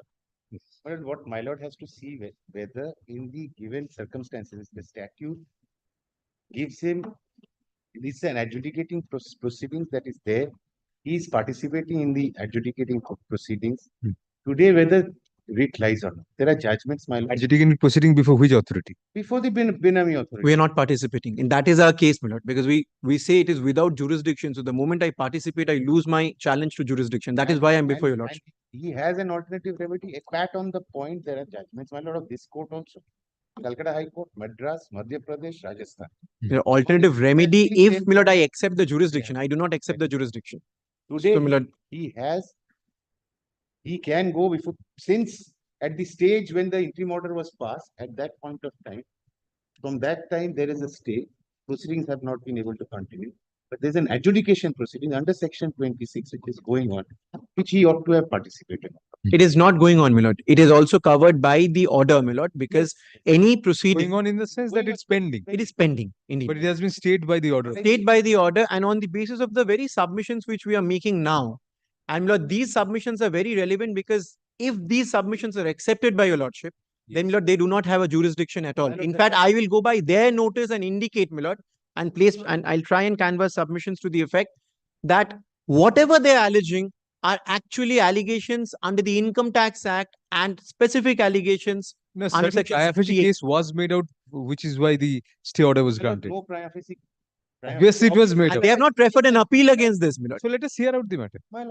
Or if your lordship is pleased, my lord, any Saturday will come. My lord, it depends. He will not come. But I am ready with the facts, my lord, and also with the law.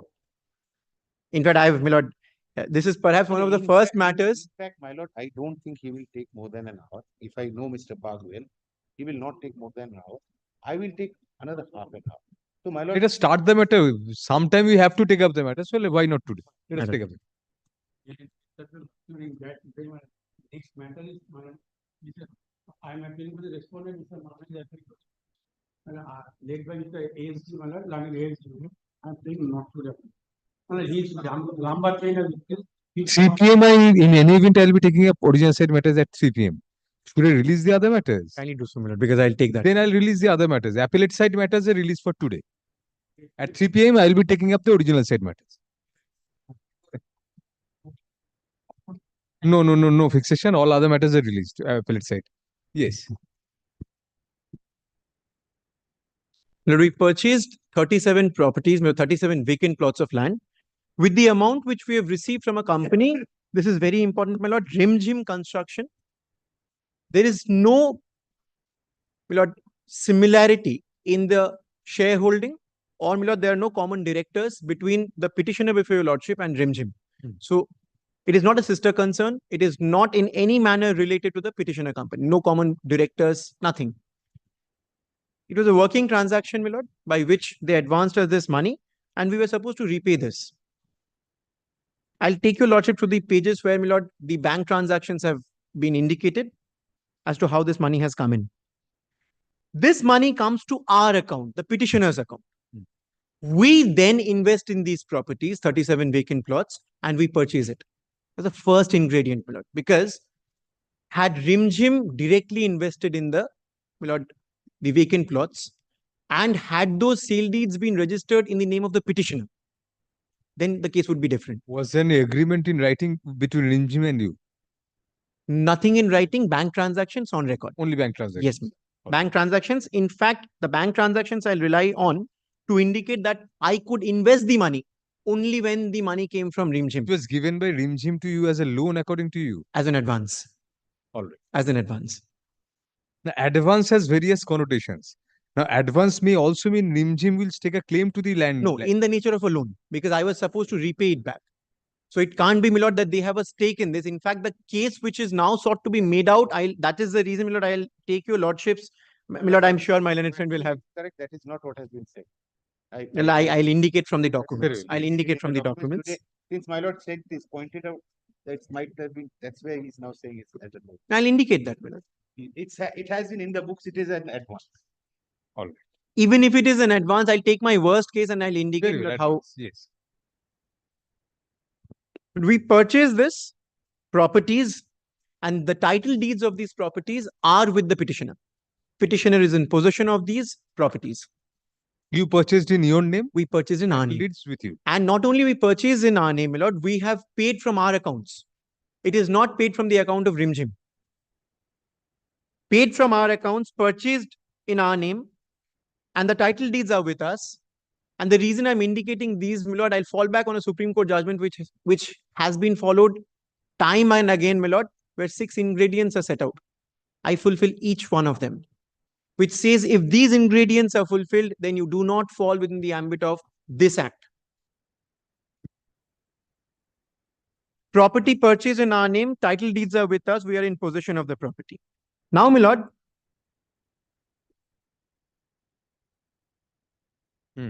we receive notice under section 19 of the act. This happens on 20th of December 2021. May I request your lordship now, my lord, through the submissions, may I request your lordship to take up the relevant pages of the writ petition. This document is at page 48, volume 1. Page 48, my lord. Right. No, I have everything in the soft copy. My lord, one of the few matters which, my lord, I'm trying to argue from the, my lord, the soft copy. I've made notes in a manner, 13 volume. All of us should make I'm that just endeavor. trying. I'm trying, my lord. Take your time to make the attempt. I feel, my lord, this You have I to will start not. sometime. In fact, my lord, I feel, I was telling, I'm very, my lord, grateful to my. Me. I think I also should look into the direct from my tab. My lord, I'm Yes. very grateful to Thank my you. learned juniors. They, my lord, have tried out this new app. I have not been able to read. My lord, I will be juggling in the course. Seeing people and doing We can bookmark those annexures and all. Everything, my lord. That is used in the Delhi High Court. Yes, my lord. Yes. Most of these lawyers in Delhi High Court as well as Supreme Court are using this liquid app, and it's very good. You can go from whichever page you want to, whichever note you have made.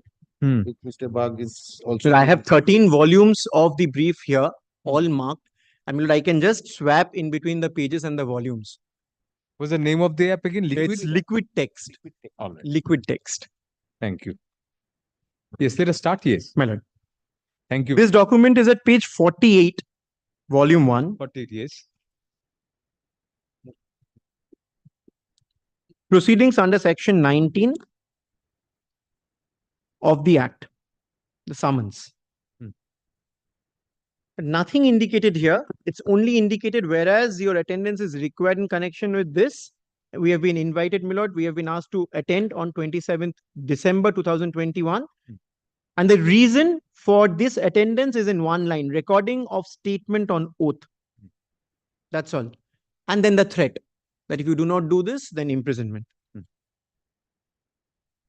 Now, my lord, we give a reply to this, and the reply is very relevant. Reply is at page 50. Again, in volume 1, it starts from page 50. Yes.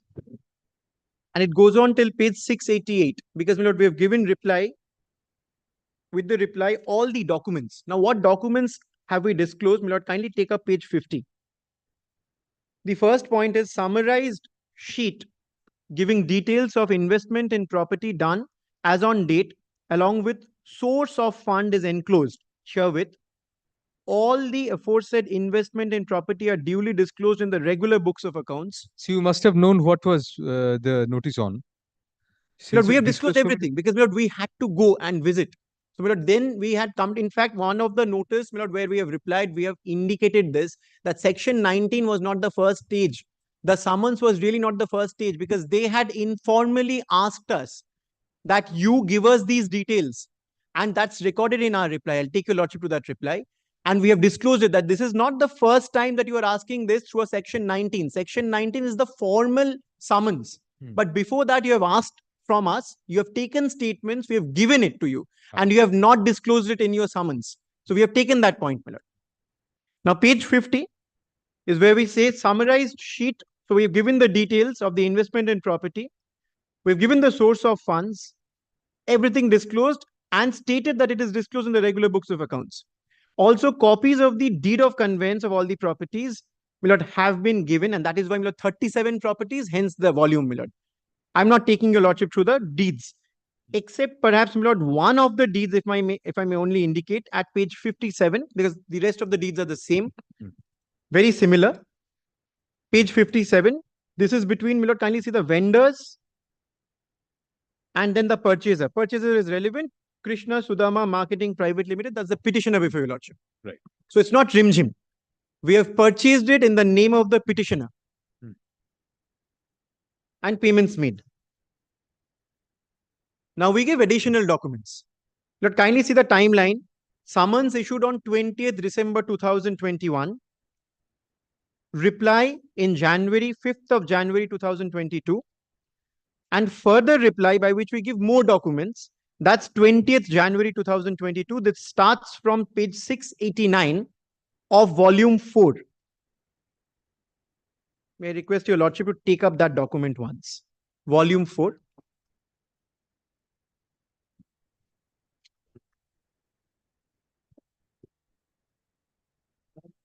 Page 689. Page 689.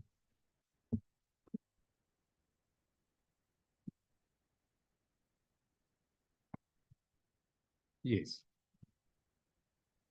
Now then furtherance, this is 20th January 2022. In response to your above referred summons, as per the discussion done with your honor, we are submitting the following documents. Summarized sheet giving details of second source of fund of the companies or concerns which are source of fund for our company for payment made in purchase of property. Enclosed herewith, copies of bank statements of our company highlighting the payment made for purchase of the property, and source of funds are enclosed herewith. Copy of the bank statement of companies which are source of funds of our company highlighting the relevant transactions are enclosed herewith. I pause here for a moment. First source of fund was that from that company. From the company. Rimjim. And this is the second. This is not the second source. This is how perhaps they wanted to know a set of, my lord, entries in our company. If your lordship takes up page 690, they wanted to know how you made investment in each of these. So, my lord, we have disclosed it in details, most of them from Rimjim. If your lordship kindly notes serial numbers 8 to 11, own funds. Yes. Thereafter, my lord, 14 to 17, own funds. Yes, own funds are conspicuous. Also, my lord, 20. Yes, I can. Refund from some companies. So those are the advances which we had given. Refund comes in and then we make that payment. This disclosed along with, my lord, the details which may I bring to your lordship's kind notice at page 692. This is the bank statement, page 692, my lord. Is the basis of the allegation that it's a Benami transaction in your name, Rimjim is doing it? My lord, that is the premise. The premise which we state is that this is through Rimjim. Their case is absolutely different. Their case is there's a shareholding, it's a change in the shareholding pattern by two companies who are the shareholders in the petitioner company. They say these shareholders were having 50% each. They raised capital, they have left, and while they raised capital, there are other companies who were, my lord, who were waiting to invest in these shares because they get control of the petitioner company. So, my lord, two original companies, I'll take your lordship to that, the notice, the show cause notice where they have made these allegations, which say originally the petitioner company had two companies with 50% shareholding. These companies leave after raising the share capital. These shares are bought by 6 or 7 other companies. Those companies were your shareholders. They were our shareholders. And then they allege that since the shareholding pattern has changed, hence, these 6 companies are actually the controllers. They are in control and actual possession, symbolic possession of those properties. So they are the beneficiary, according to them. But I will be But they remain fortified the shareholders. They step into the shoes of the shareholders. shareholders. So And they can't cannot be the owners of the property. In fact, I'm carrying judgments on that line. The shareholder is they cannot not get something more than shareholders. That is the case. They do not have any right to the assets of the company I bow as down. shareholders. Yes, that is your case. that is my case. And Mr. that is Kundu how need not that, stand up on that. I mean, Just, I won't go into the details, just this much. That Yes. shareholding is what?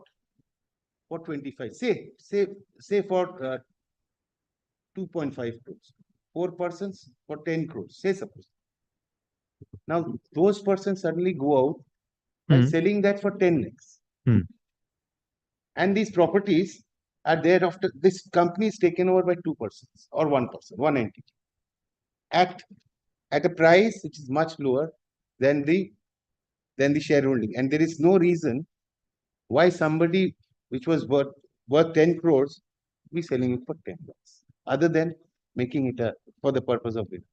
That is the crux of it. That is the crux. So you say the controlling interest in the company is taken over by virtue of this. In a Benami. does that allegation at all fall within the ambit of the act? I'll make submissions. It does not. I'll indicate that. Well, before I continue further, I will assure my learned senior friend that I will not be interrupting him in his submissions. No. Milord, page 692. Your Lordship will find there's an entry. This is the passbook of the petitioner company. Yes. This entry is in the middle, Lord, dated 24th of April 2018. On the right hand, Lord, credit column 2 crores. And Lord, this comes from Rimjim. Lord, the narration in between, yes, it says Rimjim. This is, Lord, page 692. And along with this, page 692, may I also refer to page 704. 692.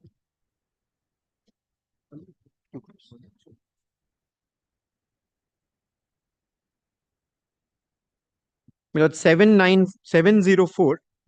This is the Milord passbook of Rimjim.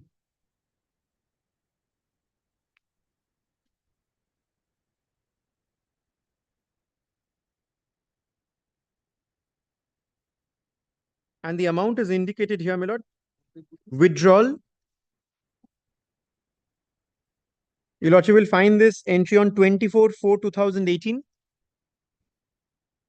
This is, my lord. The right hand columns are almost smudged. 8th, my lord, this is 8th row. No, I've got it. It was highlighted probably, but was the highlighted, my lord. photocopy has come as a dark thing. Yes, Left my hand lord. columns, yes. The amount is in the middle, my lord. Amount can be deciphered, date can be deciphered. My lord. Yes. This is the, my lord, 2 crore withdrawal from the account of Rimjim. And this amount has come in on the same day to the petitioner company. My lord. Right.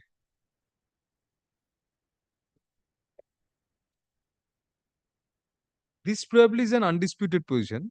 It is. It is, my lord. But they have not gone into it at all, because this is how I explain my conduct. This is how I explain my case. But they did not take this into account. They have gone on a different angle altogether, and I'll indicate that, my lord. When were the purchases effected? 2018 and 2019, 20, assessment year 20. When was the first 2021. purchase? 2018, my lord. After, and obviously After the this. money has come in. After the money has come in. Yes, next. Nothing before that. Well, this is my further reply. And now the most important, my lord, is the show cause notice which has been issued. Kindly take up, my lord, page 713. It is in volume 4.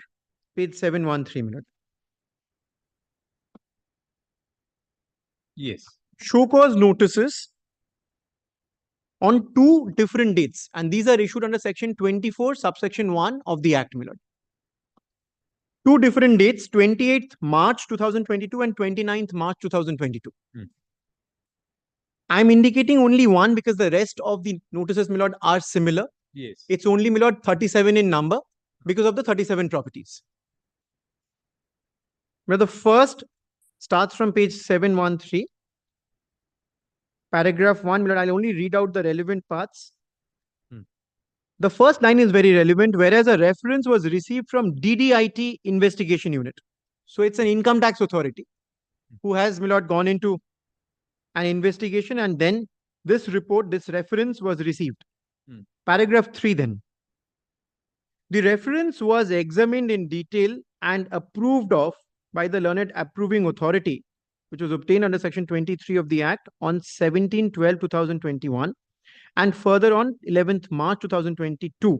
Second approval in respect of some other properties traced during the inquiry carried out after the first approval for conducting further necessary discrete as well as open inquiries, investigation in respect of KMPL, that's the petitioner of your lordship, and other related parties. On inquiry, it was gathered that KMPL had acquired total of 37 immovable properties during financial years 18-19, 19-20, and 2021. Detailed inquiry investigation has been carried out in respect of the funds which got utilized for acquisition of the aforesaid above referred properties. It was gathered that KMPL acquired these properties for a total consideration of 98.10 lakhs. I'm not troubling your lordship with the next paragraph. Paragraph 5 then. A summon was issued under section 19 of the Act on 20th December 2021 to the principal officer of the petitioner for recording the statement. KMPL was further directed to submit the details of all the properties acquired or held by KMPL along with complete source thereof. A reply was received from part of KMPL on 12th January in respect of 37 immovable properties. KMPL filed also part reply on 21st of February 2022. I pause here for a moment. For being a benamidar, my lord, the entity cannot be traced. It's a benamidar. I'll take your lordship the definitions in the Act. Here it is an admitted position that we have replied, we have appeared. In fact, in one of the allegations, they've also said that we did not cooperate, hence the provisional attachment order. I'll take your lordship to that. Because we were not there. Look, we are traceable, we have participated, we have always disclosed that this could not have been gone into. And the details of these properties, because they wanted to know the details of these properties. Now, very important, my lord, paragraph 6, analysis of creditworthiness of primary shareholders. I pause here for a moment. This is in the line, my lord, of section 68 of the Income Tax Act, which deals with cash credits. There are 3 ingredients which are required to be fulfilled. And this is perhaps the reason why, my lord, the respondents have sought to initiate this proceeding. I'll tell your lordship the reason.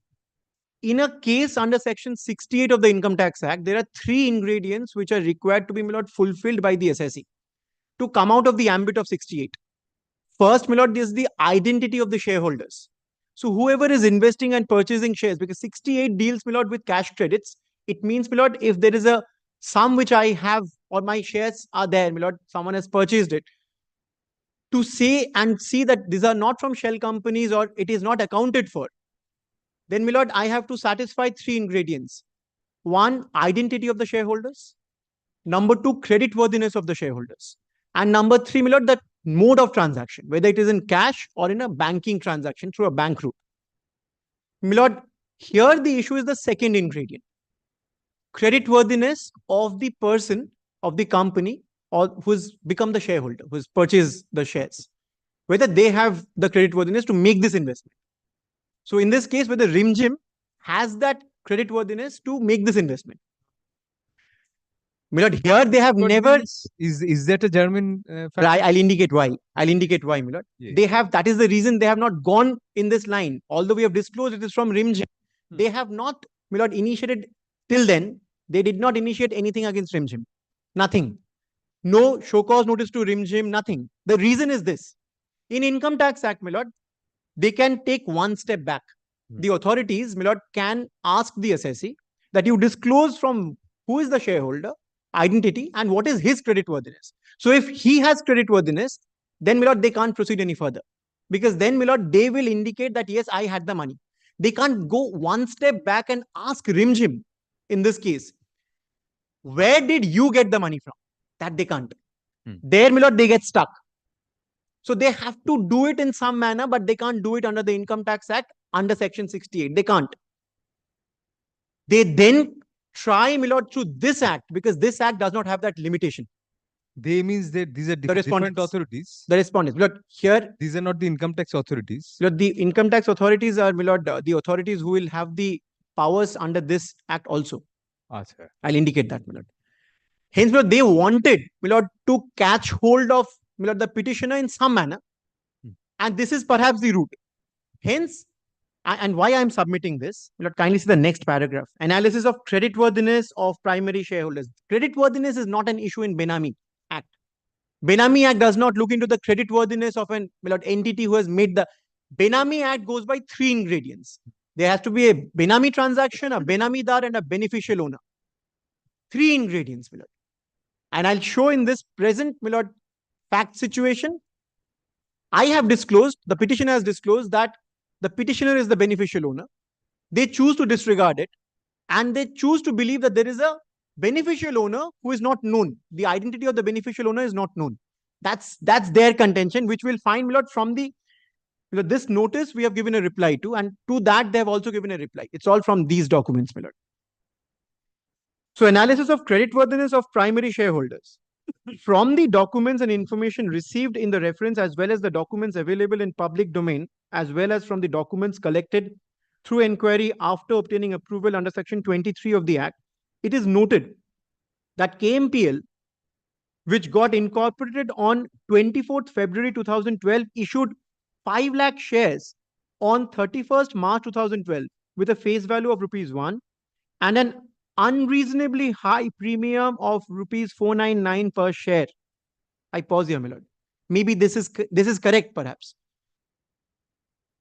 1,25,000 shares were issued each to the following four companies for a total amount of 25 crore, including premium. And the details of these companies are given. In addition to that, 50,000 shares each were issued to Mount View Merchandise Private Limited and NextGen Health Solution Private Limited at ₹1 per share with a total value of ₹1 lakh. In order to ascertain the financial credibility of the entities to whom the shares of KMPL were allotted, was examined and financial analysis of the 4 share allotee companies were made, the result of which is tabulated as follows. And the result is given. Nothing to do with Benami transaction, nothing. Milord, I'm not troubling your lordship. It's company-wise they have given the details. And then, Milord, page 717. After the table, Milord.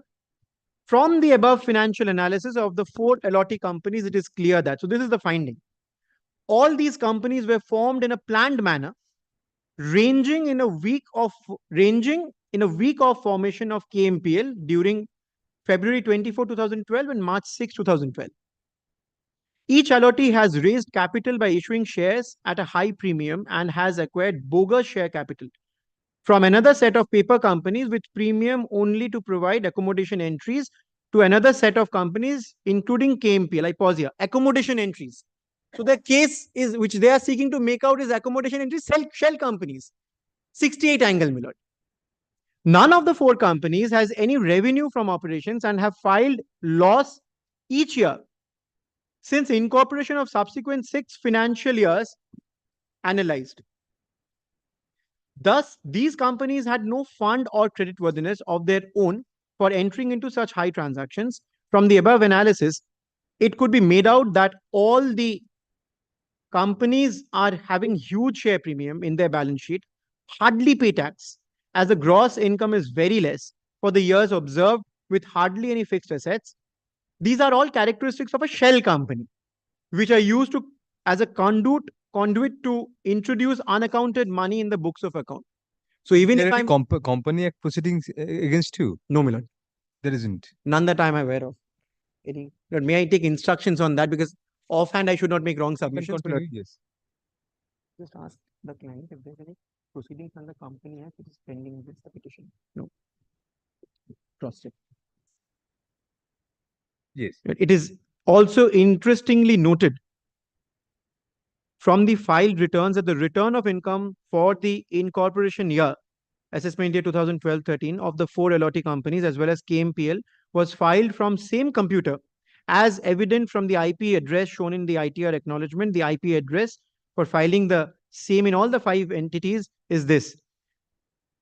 The pattern is found with limited set of IPs in subsequent years also. This clearly proves the fact that floating of the LOT companies was well controlled and managed by same persons, and these were in no way genuine business entities and were created only on paper for providing accommodation entries to different entities. I pause here, my lord.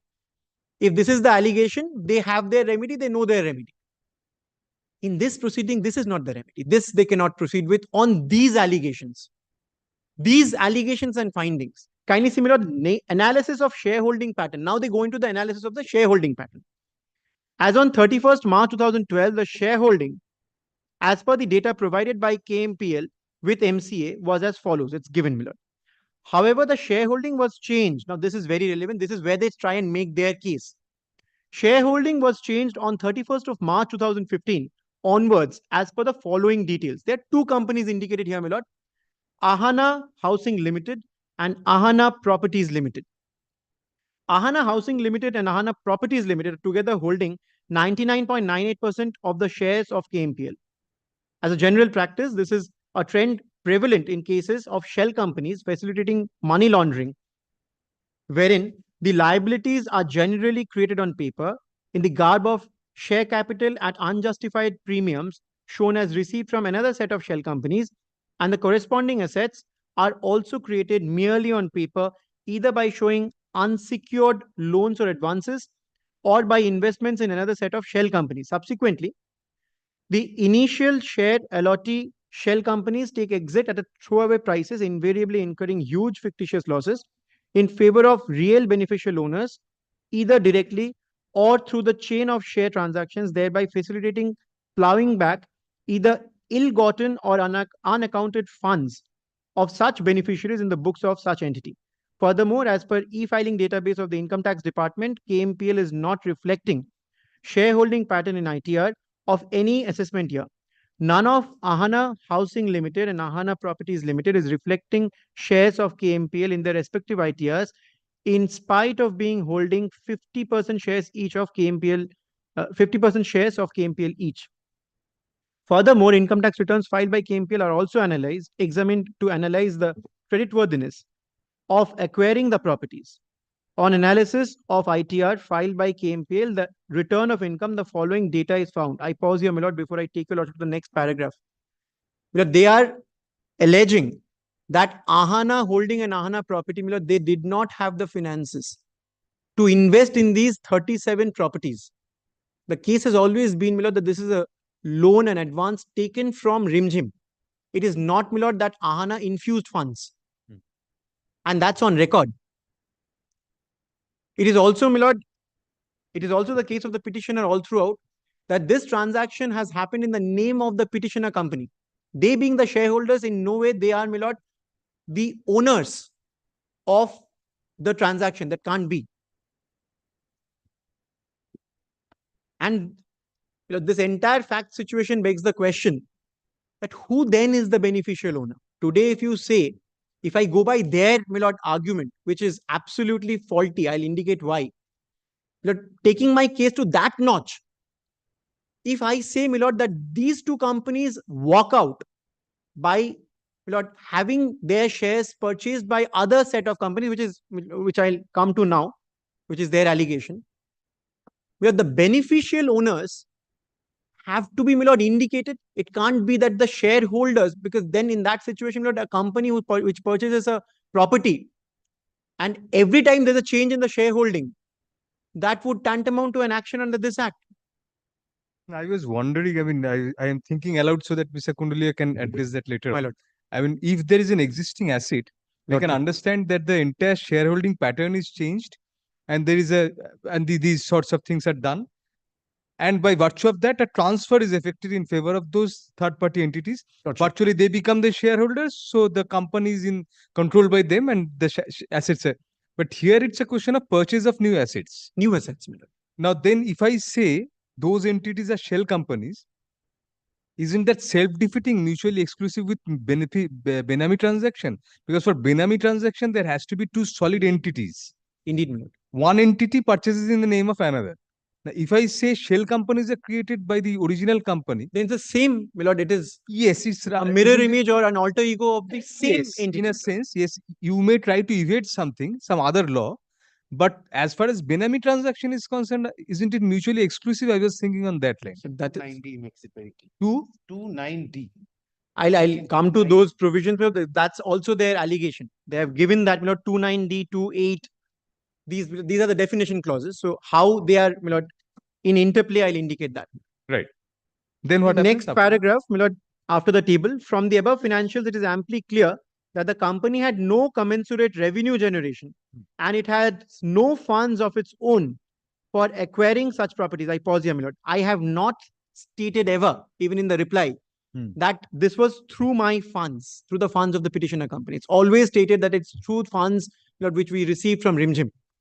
They proceed, my lord. The source of funds for payment against property was derived from share premium provided by different entities. So they don't agree to the submission which we made. They say, no, this amount you have received by purchase of, my lord, shares at a premium by different entities. Facts available on records clearly establish that KMPL has no capability of its own to enter into such high value transactions for acquisition of the property under consideration, and as such, KMPL had merely acted as a conduit or front entity for entering into subject transaction, whereas the consideration was paid out of the funds accumulated from a set of shell or paper companies without any economic rationale. It proves that the consideration in the case has not been provided by KMPL but by someone else through this arrangement, who is the ultimate beneficiary, and KMPL has just acted as a benamidar for future benefit of the ultimate beneficiary. Well, this, in my very humble submission, is absurd. When we disclose that you could not have, and until and unless this trinity is set with a recording of reasons, they could not have initiated the proceeding. I'll come to that. Until unless this trinity is satisfied and those 6 ingredients, they take us out of the ambit of the act. And they say they don't agree to the fact, they don't issue a notice, they don't call Rimjim. So your alibi is Rimjim, basically.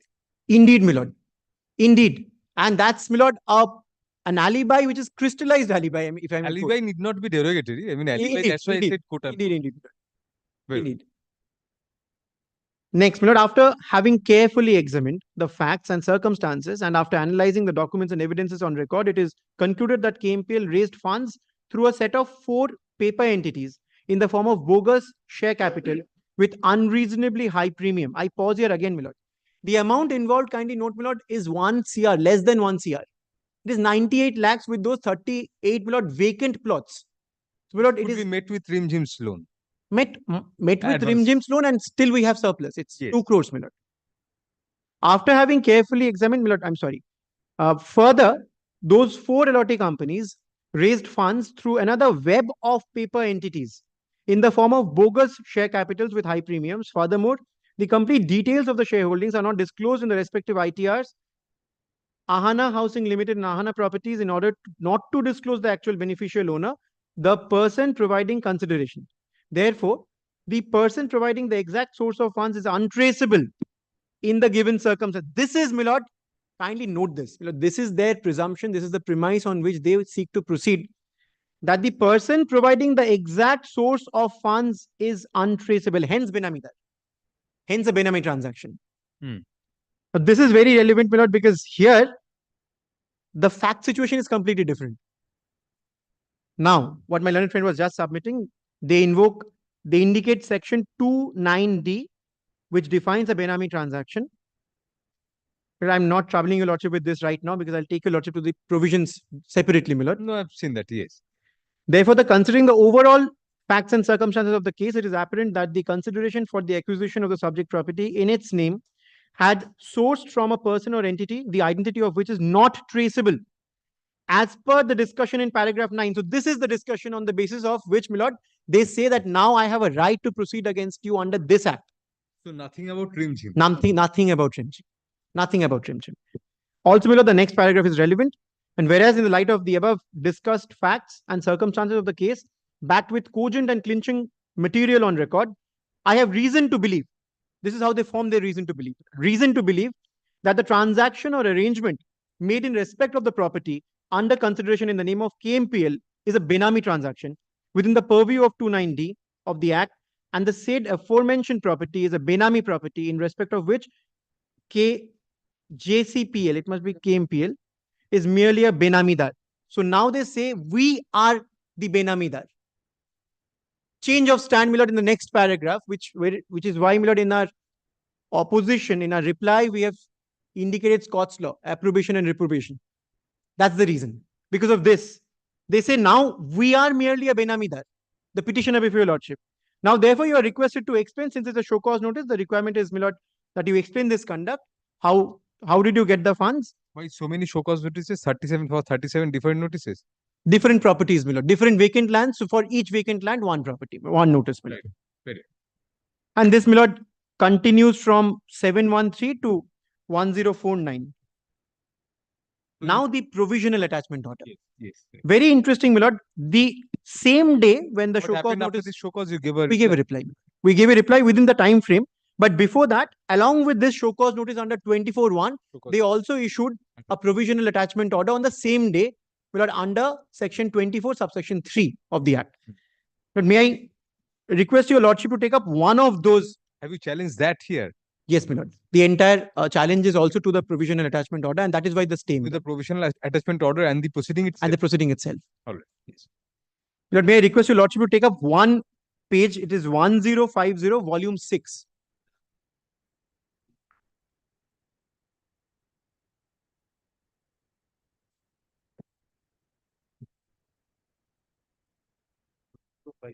Milord, volume 6.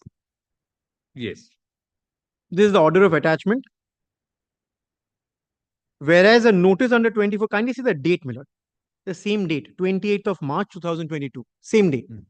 Same day when they issue the show cause notice, giving us time to file a reply within 15 days. The same day they attach the properties. Whereas a notice under 24(1) of the Act has been issued on 28th March 22 to the petitioner, who is a Benamidar of the property as detailed in para 3 herein below. So that is the conclusion they've arrived at, that we are the Benamidars, requiring him to show cause why the said property should not be treated as a Benami property within the meaning of 29D of the Act. And whereas I am of the considered opinion that the Benamidar who was non-compliant, kindly underline this, Milord, Benamidar who was non-compliant during the inquiry proceedings before the undersigned may during the time period allowed as per notice under 24(1) alienate the said property. So he's come to a conclusion that we are going to alienate the property. He's come to a conclusion that we are the Benamidars, and he's also come to a conclusion that we are now non-compliant during the inquiry proceedings. How were you non-compliant? I do not know, Milord. And that is exactly, I'm very grateful, Milord. That is exactly what I was coming to. We were not non-compliant. We have, Milord, answered the summons. We have always, Milord, given the documents which they have called for. Not once have we faulted, Milord.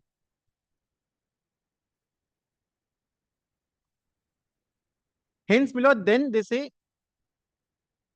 they invoke provisions of the 24(3) and paragraph 4, the attachment shall remain in force for 90 days. And this they had tried to, Milord, continue with an order of July. I'll come to that. This is, Milord, similar for 37 separate properties, which, Milord, were passed by the respondents. This is in force after being extended time to time. This is stayed right now, Milord. That has been stayed. It is stayed. Well, now our reply in terms against, Milord, the show cause notice that the petitioner's reply. Kindly take up volume 6, page 1124. Page 1124, Milord. Was this stay order accompanied by any rider or restraint order on you not to alienate? No, Milord, the stay order, may I indicate, may I read it out? Please don't alienate the property in the meantime during my hearing. No, we won't, Milord. It is not, Milord, that we will alienate. Milord, the stay order is 1st of August 2022. The operative portion, may I read out the stay order once, Milord, before? Yes. Petitioner seeks an interim order of stay. This is, Milord, the order of 1st August 2022. Petitioner seeks an interim order of stay against a provisional notice of attachment. Actor copy, please give it. No, just it's a part of the record. Just stay of operation of that order. Order of stay against a provisional provisional notice of attachment under 24 of the Act. The case made out by the petitioner is that the impugned order of provisional attachment dated 28th March 2022 does not fulfill the conditions of section 24(1) and 3. So, the show cause notice and the order. Counsel appearing for the petitioner submits that the petitioner does not have remedy of statutory appeal under section 46 of the Act, since the show cause notice, which has also been impugned in the present proceeding, is not an appealable order under the Act. Counsel appearing for the respondents submit that the respondents are entitled to provisionally attach the property of the petitioner and places sections 24(1) and 3 of the Act. Counsel submits that the initiating officer has passed a reasoned order and the petitioner is a benamidar in respect of the property stated in the impugned order of provisional attachment. Now the discussion, my lord. Section 24(1) of the Prohibition of Benami Property Transactions Act 1988 relates to notice and attachment of property involved in benami transactions. The initiating officer is entitled to issue a notice to the person to show cause within the time indicated in the notice, provided the initiating officer has reason to believe, on the basis of material in his possession, that the person concerned is a benamidar of the property stated in the notice. Under section 24(3) of the Act, if the initiating officer is of the opinion that the person in possession of the property held benami may alienate the property during the period in issue, period specified in the notice, he may, with the previous approval of the approving authority, make an order in writing and provisionally attach the property in the prescribed manner for a period not exceeding 90 days. In the present case, the notice under section 24(1) of the Act was issued on 28th March 2022. The notice mentioned 15 days for filing of reply. The provisional attachment order was, however, passed on the same day, that is March 28, 2022. Section 24(3) of the Act makes it clear that a provisional attachment order may be issued in fulfillment of the conditions mentioned therein, provided the initiating officer is of the opinion that the person in possession of the property held benami may alienate the property during the period specified in the notice. Therefore, it is evident that the initiating officer must come to an opinion that there is a likelihood of the benamidar alienating the property during the period mentioned in the notice under section 24(1) of the Act, in the present case 15 days. The provisional attachment order, however, states that the petitioner, benamidar, may alienate the said property. The conclusion is mechanical. I do hereby provisionally attach the property. The impugned provisional attachment order does not reflect any formation of opinion that the petitioner may alienate the property during 15 days mentioned in the notice issued under section 24(1) of the Act.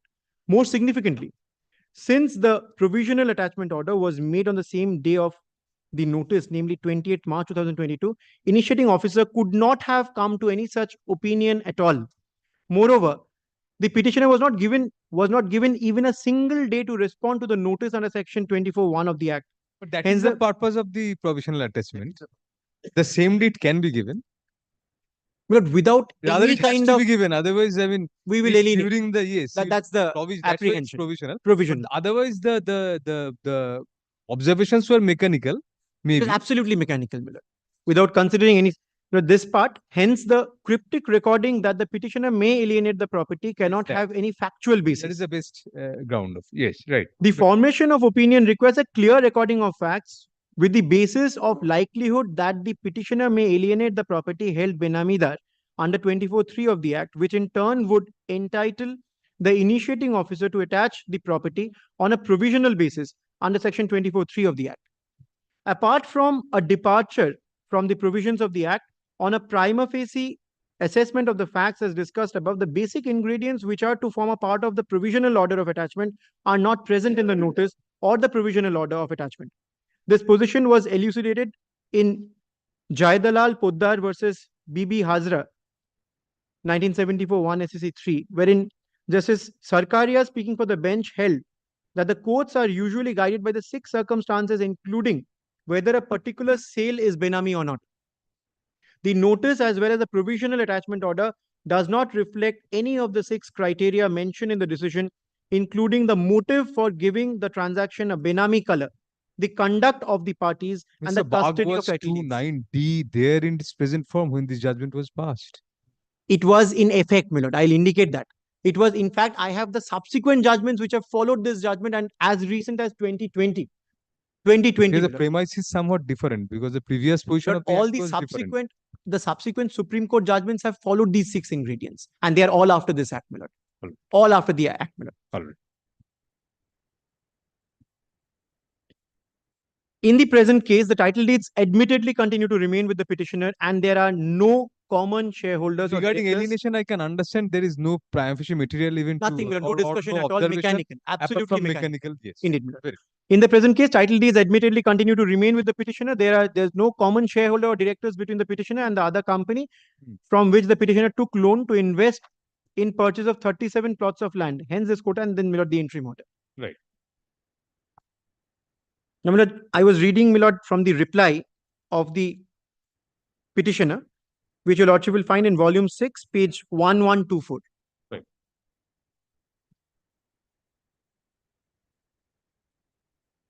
But here the entire case of the petitioner is made out, along with the judgments which they could, my lord, give back then. They have indicated everything. That our company, I have to read this out, my lord, because it is very relevant to the proceedings. This is where, my lord, the first steps have been taken, saying that you could not have proceeded under this act at all. Here I'm reading from page 1125. Mr. Bagh, let's consider something. I mean, at the juncture when the show cause notice was issued, before that you had already produced the papers relating regime. Yes, my lord. So those materials were before that. Were before that. Also, that point we have taken in the reply very categorically, where we have stated that this was not the first time. Yes. The issuance of section 19 is a formality. If regime documents were not there at all with them, then they probably they could have. They could have done this. But all the explanations that we have given, there's no discussion at all. So you showed the money trail. I showed the money trail and to your account, Indeed, and thereafter you purchased. Even after that, that was not considered while issuing the show cause notice. Not considered. And this provisional order of attachment. And the provisional order of attachment. All right. So you must have reiterated your regime. We have reiterated, my lord, the case there. Right. And also, my lord, we have stated that this is against Rule 5 of the Rules of 2016. Hmm. We have thereafter, my lord, indicated the provisions. We have stated the judgments. And we have also said that this is not the first time that you are actually initiating this. My lord, I will just refer to that part.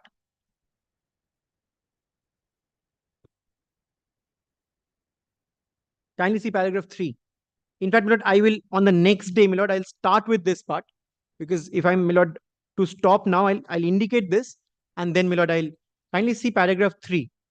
Without prejudice to the basic legal deficiencies in issuing summons under section 19(1) of the Act, and even though the real issue in question and the specific purpose for which we have been asked to attend, barehanded before you for recording our statement on note, has been kept totally secret as noticed from the summons, we had filed before you voluntarily a letter dated 5th January 2022, filed on 12th January 2022, and also submitted via email on 10th January 2022. I mean, this is all before the show cause notice was issued, my lord. Right. Along with that annexed tabular statement giving a short summary of the details of 37 landed properties purchased, owned and held by a company, incorporating therein the details of each landed properties, of registered conveyance deed number, date and financial year of purchase of the property, with the address, nature of land, land area in decimal, respective cost of purchase, inclusive of stamp duty, and other charges, and source of funds of our company for purchase of the aforesaid properties, along with deed of conveyance of all the property mentioned in the annexed table, though no such requisition was made in the summons. So we went a step further, my lord. We gave them more details than they wanted. And this reply is relevant. Why I need to read this out in its entirety is, my lord, I'll, my lord, omit a few paragraphs which are not required, but the rest of it is, my lord, our case which was made out at the very first instance in reply to the show cause notice. And the reason why this is important is, my lord, they gave a reply to this, which they are not required in law to do. So this is our reply. They are not required to give a reply to a reply given by, my lord, the petitioner. But they gave a reply. And that reply is, my lord, from page 2120 in volume 7. I'll have to read out that reply. And those will be my facts, my lord. Nothing more in fact. So this letter and, my lord, that reply which they give. Those are the two things which, my lord, I'll conclude my facts. After that, my lord, I'll indicate the, my lord, relevant provisions of law and the, my lord, judgments, relevant paragraphs, and I'll rest my submission. Mr. Bak, when you return the next date, I can understand on provisional order of attachment, yes. But regarding the merits of the case, I mean, since you have already replied and they have replied to your reply and all, why preempt the proceedings itself at this stage by quashing that? Why should it not be canvassed out there? Lord, because then I'll be submitting This to a is regarding the jurisdiction. quashing of the proceedings. Indeed, Lord. Independent of the provisional attachment, I'll consider that, whether we should set that aside or not, subject to hearing, Mr. Lord, may I give a reply, my lord? The reason is, my lord, then we would be submitting to the jurisdiction. My challenge before your lordship is on the jurisdictional fact. No, that then you will be submitting by compulsion, because if it is Indeed, my lord, if I lose, then definitely, my lord. But today my challenge is that, my lord, they could not have initiated this proceeding, and that is why, my lord, I'll fall back on those. Because you see, Mr. Bag, we are very hesitant at the show cause stage. I understand that, my lord. Particularly here, since the replies have been completed. My lord, here, my lord, the point was taken. That is why, my lord, I wanted to fall back on that reply. I know this, my lord. It's a very strong preempted this arguable case you are making out, Lordship. subject to hearing, Mr. Lordship. Kondulia. But even then, even if it's a strong prima facie arguable case, I mean, it has to be canvassed out. Why not in the proceeding? Lord, what will perhaps at the end of the submissions of the parties fall for consideration by your lordship is this. Lord, whether the ingredients in the fact situation, my lord, whether the ingredients permit the respondents to initiate a proceeding under the act. If they can, my lord, then definitely, my lord, I'll have to go before them. But my case is, my lord, that they can't. Then we will come back on the rest. Lordship. My lord. Yes. Are we coming back tomorrow? Tomorrow is all right for me, I mean. Let us continue to. My lord, may I come back on Friday, my lord? Tuesday. My lord, Friday I have before the chief. Lord, all right. Tuesday. Because Monday is a holiday. My lord, any day other than Tuesday. Tuesday, my lord, I'll have tomorrow. What is the difficult? Come back tomorrow. You are ready in the matter. You're in the. May I have one? I'll come back, my lord, tomorrow. Come back tomorrow. I'll come back, my lord. I can keep it at 2 tomorrow also. Or I will be. I'll come back, my lord. I'll come back. The 148 income tax matters are fixed there before the. When? In the morning? But no, in the afternoon. Yes. 28th, I have some difficulty. Tomorrow I can come back. Otherwise, my lord, any other day that suits. Any other day that suits. Friday also you have difficulty. Friday I don't have any difficulty, my lord. I'll come. Friday I have. Tell me, give me a date, all of you. Anytime after, my lord, 28th that suits you. All right. Heard in part for further hearing on November 29, 2023. When the matter shall be listed at 2 p.m. Very deeply obliged, my lord. Very deeply obliged. 29th, 2 p.m. Deeply obliged. Interim order was there till disposal. My lord, interim order is extended, my lord, from time to time. Extended from time to time. And it's continuing. Just check. Yes, it is continuing. Wait. Until further orders, my lord. Until further orders. Deeply obliged, my lord. What did you say?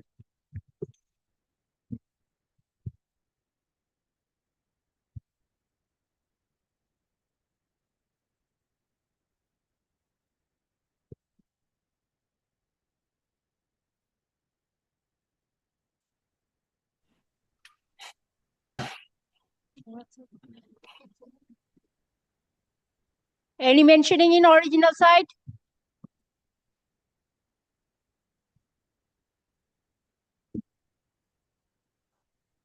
For hearing, item number 1.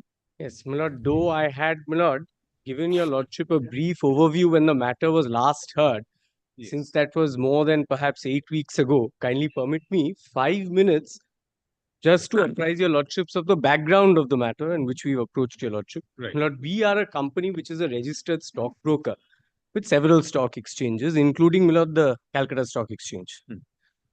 Now, my lord, the genesis of this matter is that in the year 2002, CSE issued us a letter saying they wanted to conduct some inspection into our affairs, into our books of accounts. There were 2 or 3, my lord, sets of transactions that were specifically highlighted. They made some allegations. Be that as it may, contemporaneous correspondence between the years 2002 to 2004 will show that whenever CSE wrote to us saying, you please provide me this, we wrote back saying, here is what you have asked for. ABC are not with us or were never with us. So this is the position. This chain of correspondence carried on until about 2004, and it was always termed as an inspection exercise. So we really didn't think much more of it.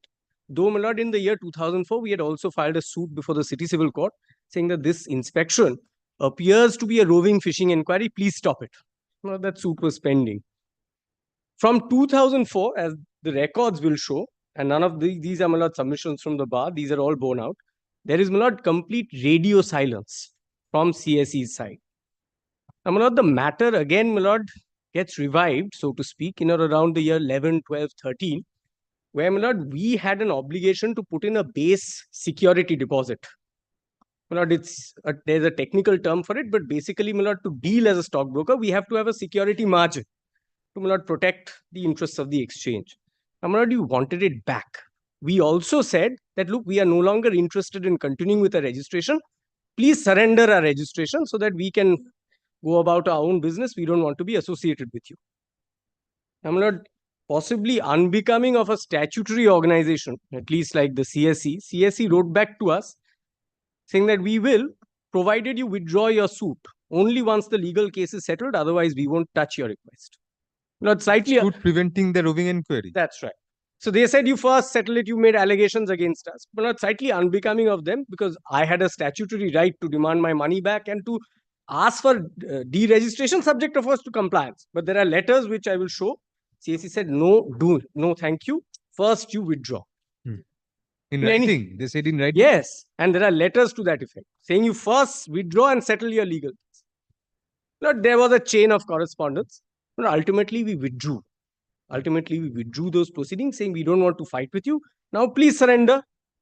Now, simultaneously, we were hit in 2018 or 17 end with a revival of that whole inspection story. From 2004, there has been nothing. The correspondence in between has only been on surrender your legal case, registration. So from 13 years later in 17, again, saying these are the allegations, please give your books. We write back. We said you... After you did not proceed with the suit. Yes. Now, my lord, we wrote back. Thereafter, my lord, we filed a writ petition. The writ petition was limited, as your lordship will see from the prayers, to getting our money back. The security deposit margin that we kept back, mandamus was prayed for. When the writ petition came up for hearing before the single judge, my lord, a document was handed over by CSE to the single judge. No copy given to us. Saying that this is a communication basis which we had started. Now, my lord, it became an investigation. All this while it was inspection. That unknown document handed over, it was an investigation. Be that as it may, my lord, the learned single judge said, look, I can't allow them to give your money back right now. There is an investigation according to that letter. So let the investigation be completed and then you'll get your money back if there is nothing against you. Now, my lord, in the meanwhile, there is one very important fact of note. On nearly identical allegations, and in fact, my books of accounts were also inspected by SEBI. SEBI, on record, has given me a clean chit. It has said, yes, there were irregularities, but I'm letting you off with a warning. Please don't repeat it. And that is on record. SEBI says so after going into my books. Now, my lord, in this background, the single judge passes that order. My lord, we aggrieved by that order, approach the division bench saying that that practically amounts to putting a premium on their complete abandonment of the inspection exercise after 2004. No steps were taken. Suddenly, after 18 years, in 2022, an order is passed in a writ petition and they start writing to us, please give me further documents. So we say, how can we give you? It's 20 years old, you abandoned it. Now, the division bench passes an order.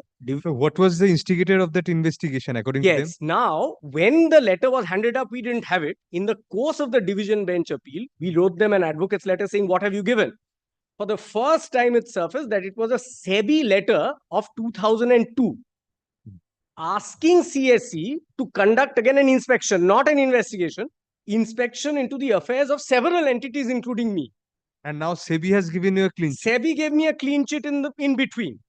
And after inspecting my books of accounts in 2013. So basis, my lord, the single judge's order, that gives them some Dutch courage. They, my lord, restart the whole proceeding, start writing letters. You give this, give that. Division bench proceeding is pending. Appeal heard out. Appeal ultimately, my lord, sets aside the order, but says that, look, if there is any order passed in the meanwhile in this inspection stroke investigation, you will have liberty to challenge it. So, my lord, what happens is after the division. The learned single judge's order was not set aside. No, my lord, I'll show your lordship the observation. It was, my lord. What was the net effect of that? Net effect was the order really remained. Yes, net effect, because the investigation was completed. And right after the division bench order, this fresh order comes from CSE. Now it's an order of CSE imposing penalty on us. Which you are challenging here. That's right. So, my lord, we were given liberty by the division bench. That is why we have preferred GA1 to challenge that CSE order in these present proceedings. So, really speaking, my lord, the original challenge is against that investigation. No, the original writ petition was only to take my money back. Oh, so for all intents and purposes, it's a slightly peculiar original situation. means this WPO was originally for taking your money. That's right. Now GA by practically has overtaken it. It has practically overtaken it. It's really by virtue of the liberty granted by the division bench that we've approached your lordship. Now, my lord, in this background of the matter, may I now take your lordship to the list of dates that was handed up by us on an earlier occasion? Yes. Now, my lord, apropos what I've told your lordship, this will give some more clarity on, my lord, what has transpired. Now, my lord, kindly permit me also, and I've given, my lord, the annexure references, right, and some documents are not annexed to GA1. Some, my lord, I'll have to draw your lordship's reference back to WPO. So, my lord, kindly permit me in this regard, and I'll place not all, but some of the documents from the records I'll have to show to your lordship. Now, my lord, kindly see 7th September 2001, SEBI investigated the books and accounts of Dalmia Securities Private Limited. That's P1. Mr. Mitra, can you please just formulate your grounds first? I mean, now, my lord, what are your grounds? I have, my lord, yes. Apart from the merits, my lord, first my submission will be, and merits, my lord, I really intend to deal with later. First, my lord, on merits, there are principally 3 allegations which are raised in CSE's order, which have been decided against us. I will show that on merits, each of them is fallacious. And we are there were hearing no the grounds. GA as well as the WPO. Your lordship is hearing the G, because the WPO has for all intents been overtaken by the GA. So your lordship is essentially hearing the GA, where I've challenged specifically, my lord, the Calcutta Stock Exchange's order. What is the order? The order is, my lord, twofold. One, my lord, it finds violations committed by me way back in 2001, 2002. My lord, all these transactions are in that 1-year period only, 2001, 2002. So it holds me guilty of violations. And, my lord, for one set of violations, it imposes a penalty of 6 lakh rupees. That's, my lord, order number 1. For another particular transaction, there is a larger amount, 2.11 crore penalties imposed on me, with, my lord, interest at the rate of 2.5% per month, which is, my lord, 30% per year from 2001. So your lordship can imagine, my lord, the impact that will have on Actually, the I can't. Even I can't. My lord, I have also not been able to make such a big calculation. And the third, and possibly most serious, monetary, of course, there is an impact to me. But the most serious is this has been forwarded to SEBI for further action. So, my lord, these are the 3 penal consequences that I am suffering because of this order today. Right. And Now, grounds of challenge? And yes, apart from, my lord, the merits, first, my lord, there is no valid show cause notice. And an ancillary point to this, my lord, in proceedings of such nature, without there being a show cause where I'm put on notice, not only of the alleged violations, but the consequences, there can be no step taken against me. Number 2, CSE does not have and never had any power to impose a penalty of such nature on me. And I will show that there is, in fact, a statutory prohibition in the SCRA, which is the Securities Contracts Regulation Act and Rules, from the CSE acting in such unilateral manner. Thirdly, violation of natural justice, because 2 very vital documents were never made over to us. First and foremost is a so-called inspection report conducted by the CSE team. And your lordship will find from the impugned order that this inspection report forms the bedrock of the findings. Each and every finding I will show to your lordship without fail is based and premised exclusively on the inspection report, copy of which has never been given to us. Fourth document? Yes. Any other document? Yes. The second is, my lord, there's a bouquet of violations which have been held against me for which a 6 lakh penalty. There were 2.11 crore for one particular act. And for the other, my lord, for want of a better expression, bouquet of violations. It's a very good expression. Yes, bouquet of alleged violations is a better expression, perhaps. 6 lakh. This so-called penalty has been imposed on the basis of a disciplinary action subcommittee meeting of 24th of May 2008. Neither was I given notice of this so-called meeting, nor was I ever communicated any such decision till date. And my lord, kindly keep in mind that this so-called decision of 2008 is 4 years after 2004 when the last communication was issued contemporaneously.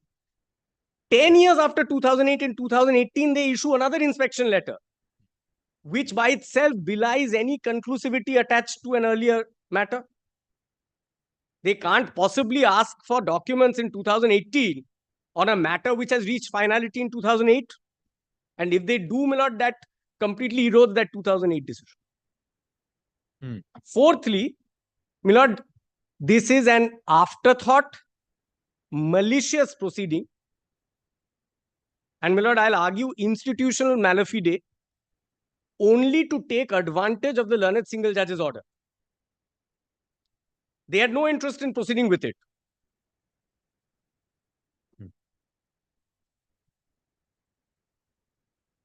Fifthly, my lord, I will show to your lordship again, this is part of my argument on merits, that if the SEBI report gives me a clean chit, and which necessarily, if it's on the basis of my books, has to be covering, my lord, the same transactions for the same period, CSE has no business to, my lord, overreach that and say that, no, I'm proceeding ahead and I'm imposing a penalty on. Sixthly, and this again, my lord, goes to the root of the order which is passed. The order is passed by the Board of Directors of Calcutta Stock Exchange, but, my lord, suffers from quorum non judice because, my lord, the relevant regulations which are binding mandate for a different composition of the board. There is one compulsory member who should have been on the board who was not part of the decision. By dint of what provision? My lord, this is, kindly permit me to just refer the provision. Just yes. Give the number of the provision. I mean. Yes, kindly give me one moment, my lord. Yes. I forget the very well. number. When you make your arguments, Mr. Mittal. I've marked it down, but my lord, need not. I'm just taking the regulation 23 of the SEBI. SEBI Clearing Corporation. I'll just give your lordship the exact name. Right. My lord, and of course, apart from this other factual aspect that it had no basis. And my lord, one very curious aspect, if I may be permitted to add to my grounds, and this speaks to, my lord, CSE's efficiency. 15th of March is the date of the impugned order of CSE. 15th of March is also the date of a detailed advocate's representation issued by my client. That advocate's representation of 15th March is considered, analyzed in detail in the impugned order of the same day, and the order is passed. My lord, there's no bar, but it speaks, my lord, to the high efficiency, my lord, of the CSE personnel working on this matter. My lord, will kindly permit, my lord, my leader to address you. Yes. My lord, kindly forgive me, my lord. No, sir.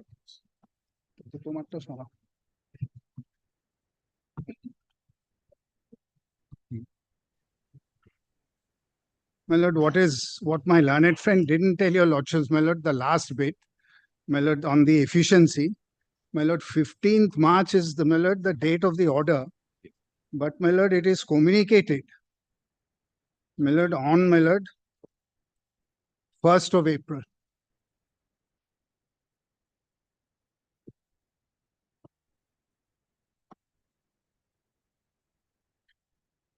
And my lord was received by us on the 2nd. My lord, that's later, my lord. My lord, I am told your lordships, my lord, being given, my lord, briefly, my lord, what are the grounds, my lord, for my lord, challenge, my lord, of my lord, this order. Now, my lord,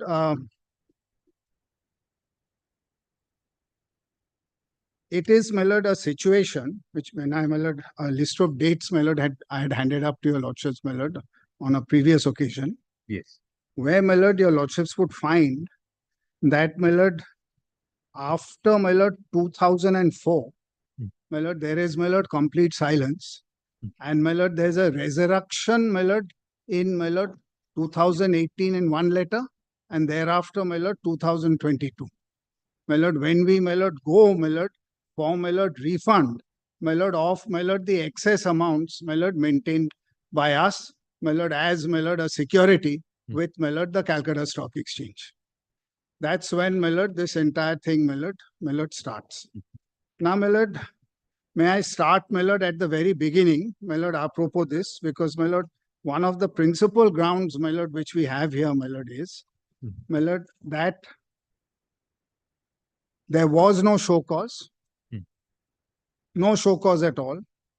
We have a clean chit, my lord, from the Securities and Exchange Board of India.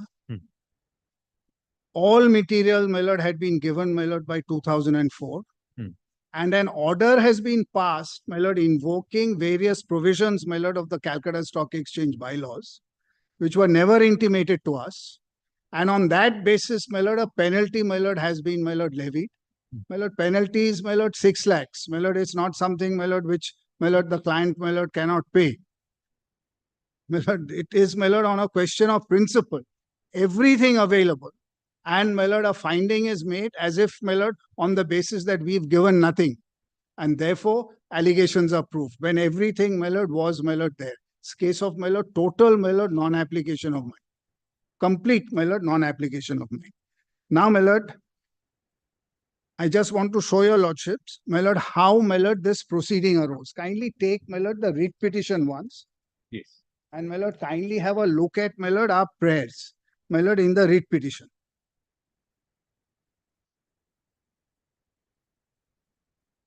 Because, my lord, the saga unfolded, my lord, after that. If your lordship kindly takes, my lord, the prayers, my lord, in, my lord, the writ petition, my lord, which is at page 23. Yes. My lord, we wanted, my lord, refund, my lord, of our excess, my lord, security deposit. My lord, this was, my lord, by and large, my lord, the, my lord, prayer, my lord, which we had, my lord, in the writ petition. Now, my lord, kindly have a look, my lord, at the order, my lord, which is passed, my lord, at, which is, my lord, in, my lord, GA, my lord, page 48.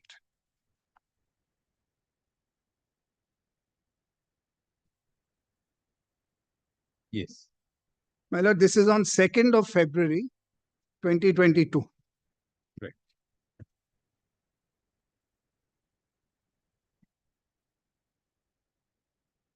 The writ petition has aggrieved by Calcutta Stock Exchange withholding a sum of 38 lakhs and not towards security and other deposits. Petitioner is a member of Respond Number 1 Stock Exchange for acts and omissions interiorly alleged against the petitioner. The Calcutta Stock Exchange and Securities Exchange Board of India, being the respondent number 3, commenced investigation. SEBI subsequently found that no statutory dues payable by the writ petitioner. Insofar as investigation for violation of rules of stock exchange and provisions of securities concerned, matter remained without closure. The Calcutta Stock Exchange continued to hold, albeit in an interest-bearing deposit amount, the sum of 38 lakhs. This court is of the view that Calcutta Stock Exchange Limited should take a final call on the investigation that they claim is still pending against the petitioner without prejudice to the rights and contentions of parties. Let final decision be taken within a period of 45 days from date. In the meantime, the Calcutta Stock Exchange shall furnish a photocopy of the certificate of deposit with HDFC Bank of the sum of 38 lakhs being maintained by it on account within a period. Needless to mention, in the event CASC finds in its final order that petitioner is not guilty of any provisions of the exchange or that continuation of a proceeding is no longer feasible, a suitable decision to that effect may be taken and the deposit together with accrue shall be. Petitioner shall cooperate in the aforesaid proceedings of Calcutta Stock Exchange and any final decision shall be taken strictly in terms of so and so. Since no affidavit has been called for, allegations of the petition are deemed not to have been admitted by the respondent. Now, my lord, we had a grievance here because our case was there was no question of any investigation, my lord, remaining. There was none at all. And my lord, there were two reasons. First, my lord, none had been instituted at all. Number one. Number two, my lord, the investigation or inspection, rather the inspection which was asked to be carried out, related, my lord, to, my lord, of the flow transactions by SEBI. SEBI itself had found, my lord, that, my lord, if there were infractions, they were minor, and, my lord, there was a reprimand. So, my lord, that, my lord, situation, my lord, had come to an end. Third, my lord, there was, my lord, an agreement between the parties, my lord, that, my lord, the refund would happen on settlement, my lord, of cases. And those cases, my lord, had been withdrawn by us. So, my lord, we would, my lord, get, my lord, this, my lord, money, my lord, back, my lord, after withdrawal of, my lord, all the cases. The Calcutta Stock Exchange wanted, my lord, those cases, my lord, to be, my lord, withdrawn.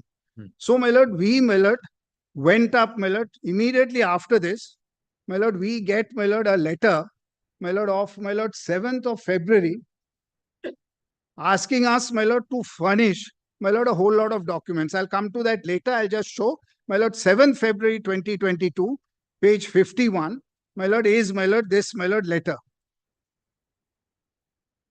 Asking us to produce, my lord, series, my lord, of documents, my lord, which, my lord, your lordships will find, my lord, from, my lord, page 52 at the bottom.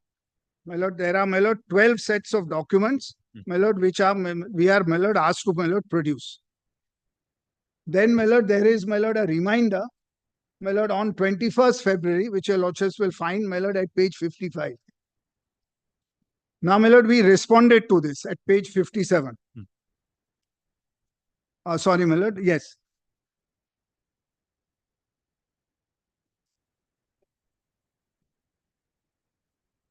We indicate, my lord, in paragraph 2, that, my lord, we are, my lord, going to go up on appeal. Lordships will find that. Then, my lord, yes. Then, my lord, my lord, directly wrote, the respondent number 1 wrote to us, my lord, again, my lord, on 2nd of March. And, my lord, we were ultimately provided, my lord, by a letter of 24th April 2022, which they had relied upon, my lord, as having been issued by SEBI, because we didn't have that, my lord, letter earlier. And your lordship will find that, my lord, at page 61, that, my lord, letter, my lord, is forwarded, and, my lord, that letter is, my lord, 24th April 2022, which is, my lord, at 62. Lord, yes, 62. And, my lord, the annexure to that starts at page, my lord, 67. Now, my lord. According to them, this was the genesis of their investigation. Correct. My lord, in fact, my lord, SEBI's letter I'd show asked them to conduct an inspection and find out about certain facts. Because the real allegations, my lord, were against 3 players. And, my lord, those players, my lord, engage brokers and sub-brokers. My lord, Dalmia Securities, my lord, is a member of the stock exchange. My lord, and, my lord, deals also, my lord, in the National Stock Exchange. It's also a member there. Has, my lord, NSE terminals as well. Now, my lord, they wanted to know, my lord, where sub-brokers, my lord, whether there was any off-the-floor transactions, my lord, for the relevant period. Because the allegation was, my lord, against, real allegation was, my lord, against, my lord, these persons who were, my lord, responsible for what, my lord, we describe as, my lord, from time to time stock exchange scams. Yes. My lord. So, my lord, this is, my lord, what, my lord, this was. Then, my lord, there is, my lord, in the meantime, of course, we filed the appeal. And, my lord, what happens is, my lord, we are asked to appear. My lord, your lordships will find, my lord, on 8th of March. Before them, my lord, on 15th March. This is the letter. Now, my lord, appeal hearing, my lord, is concluded on the 14th. and my lord, judgment is reserved. Now, my lord, the judgment, my lord, is delivered on 29th of March 2022. And we inform them, my lord, that, my lord, judgment has been reserved. You don't precipitate matters. And, my lord, on 29th March 2022, my lord, is, my lord, the division bench judgment, which I don't know if it's been placed, my lord, before your lordship. My lord, I just wanted to, my lord, place that, my lord, which is, my lord, at page 145 of, my lord, GA1, volume 2.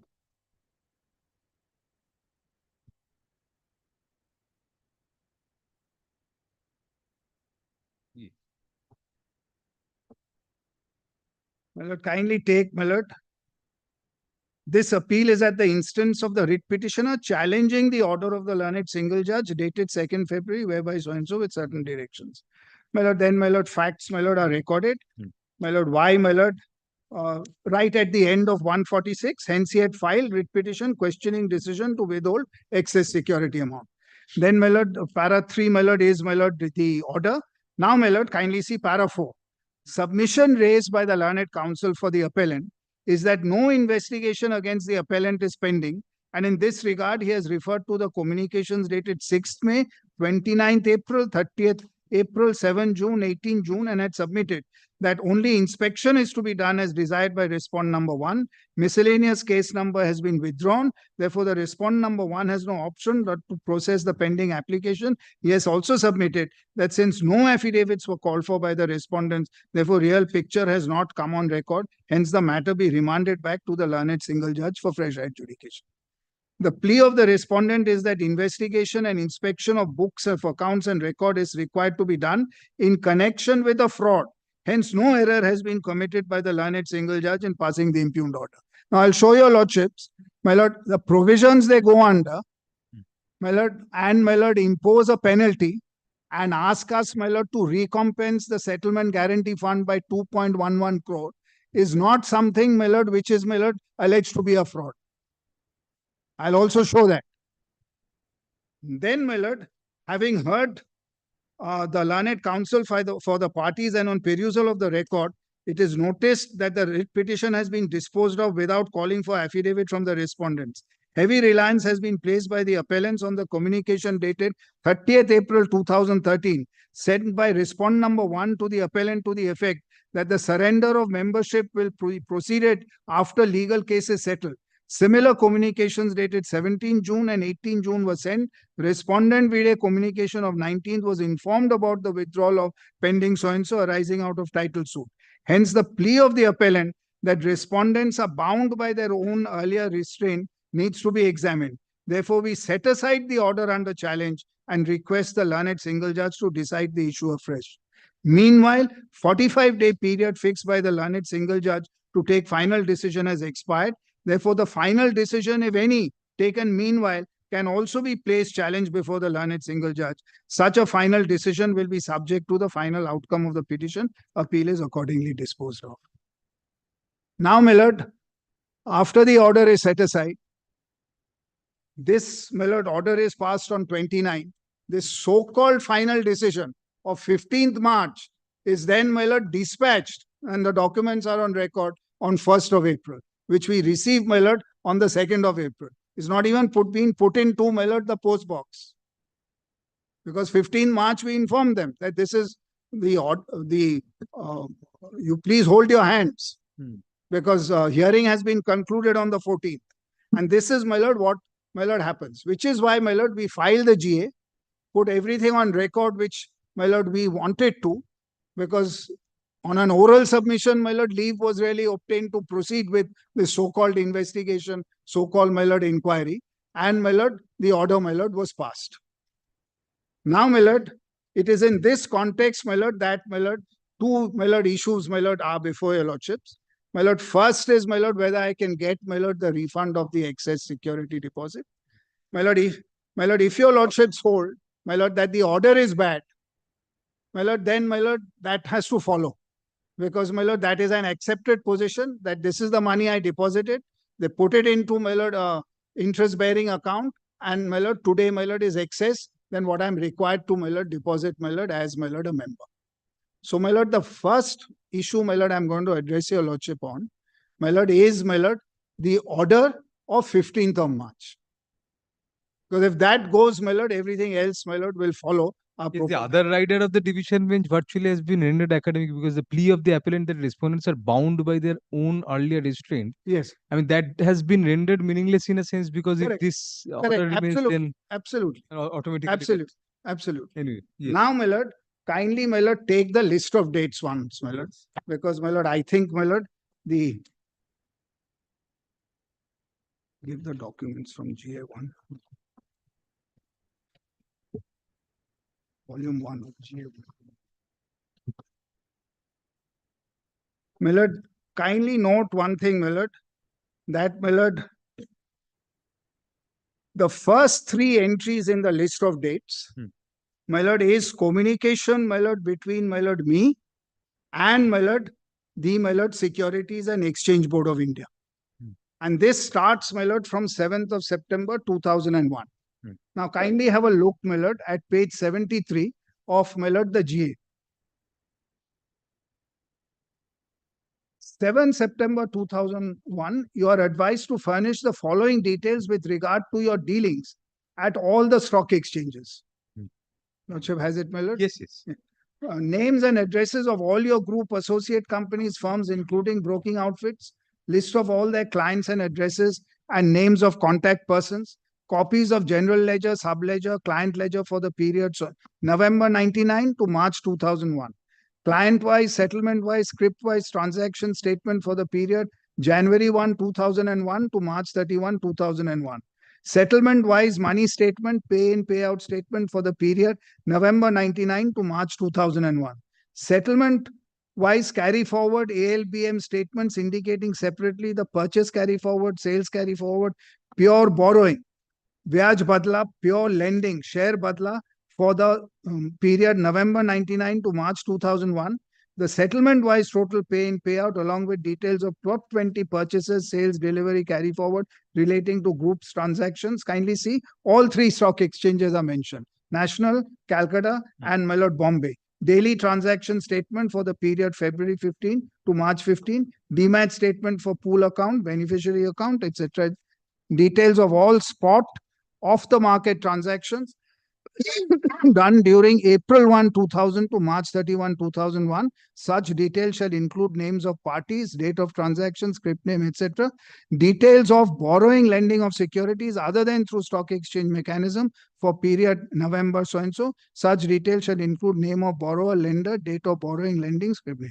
Information pertaining to the above may also submitted in soft copy. Now, my lord, after we receive this, my lord, we communicate straight away. Kindly come to page 75.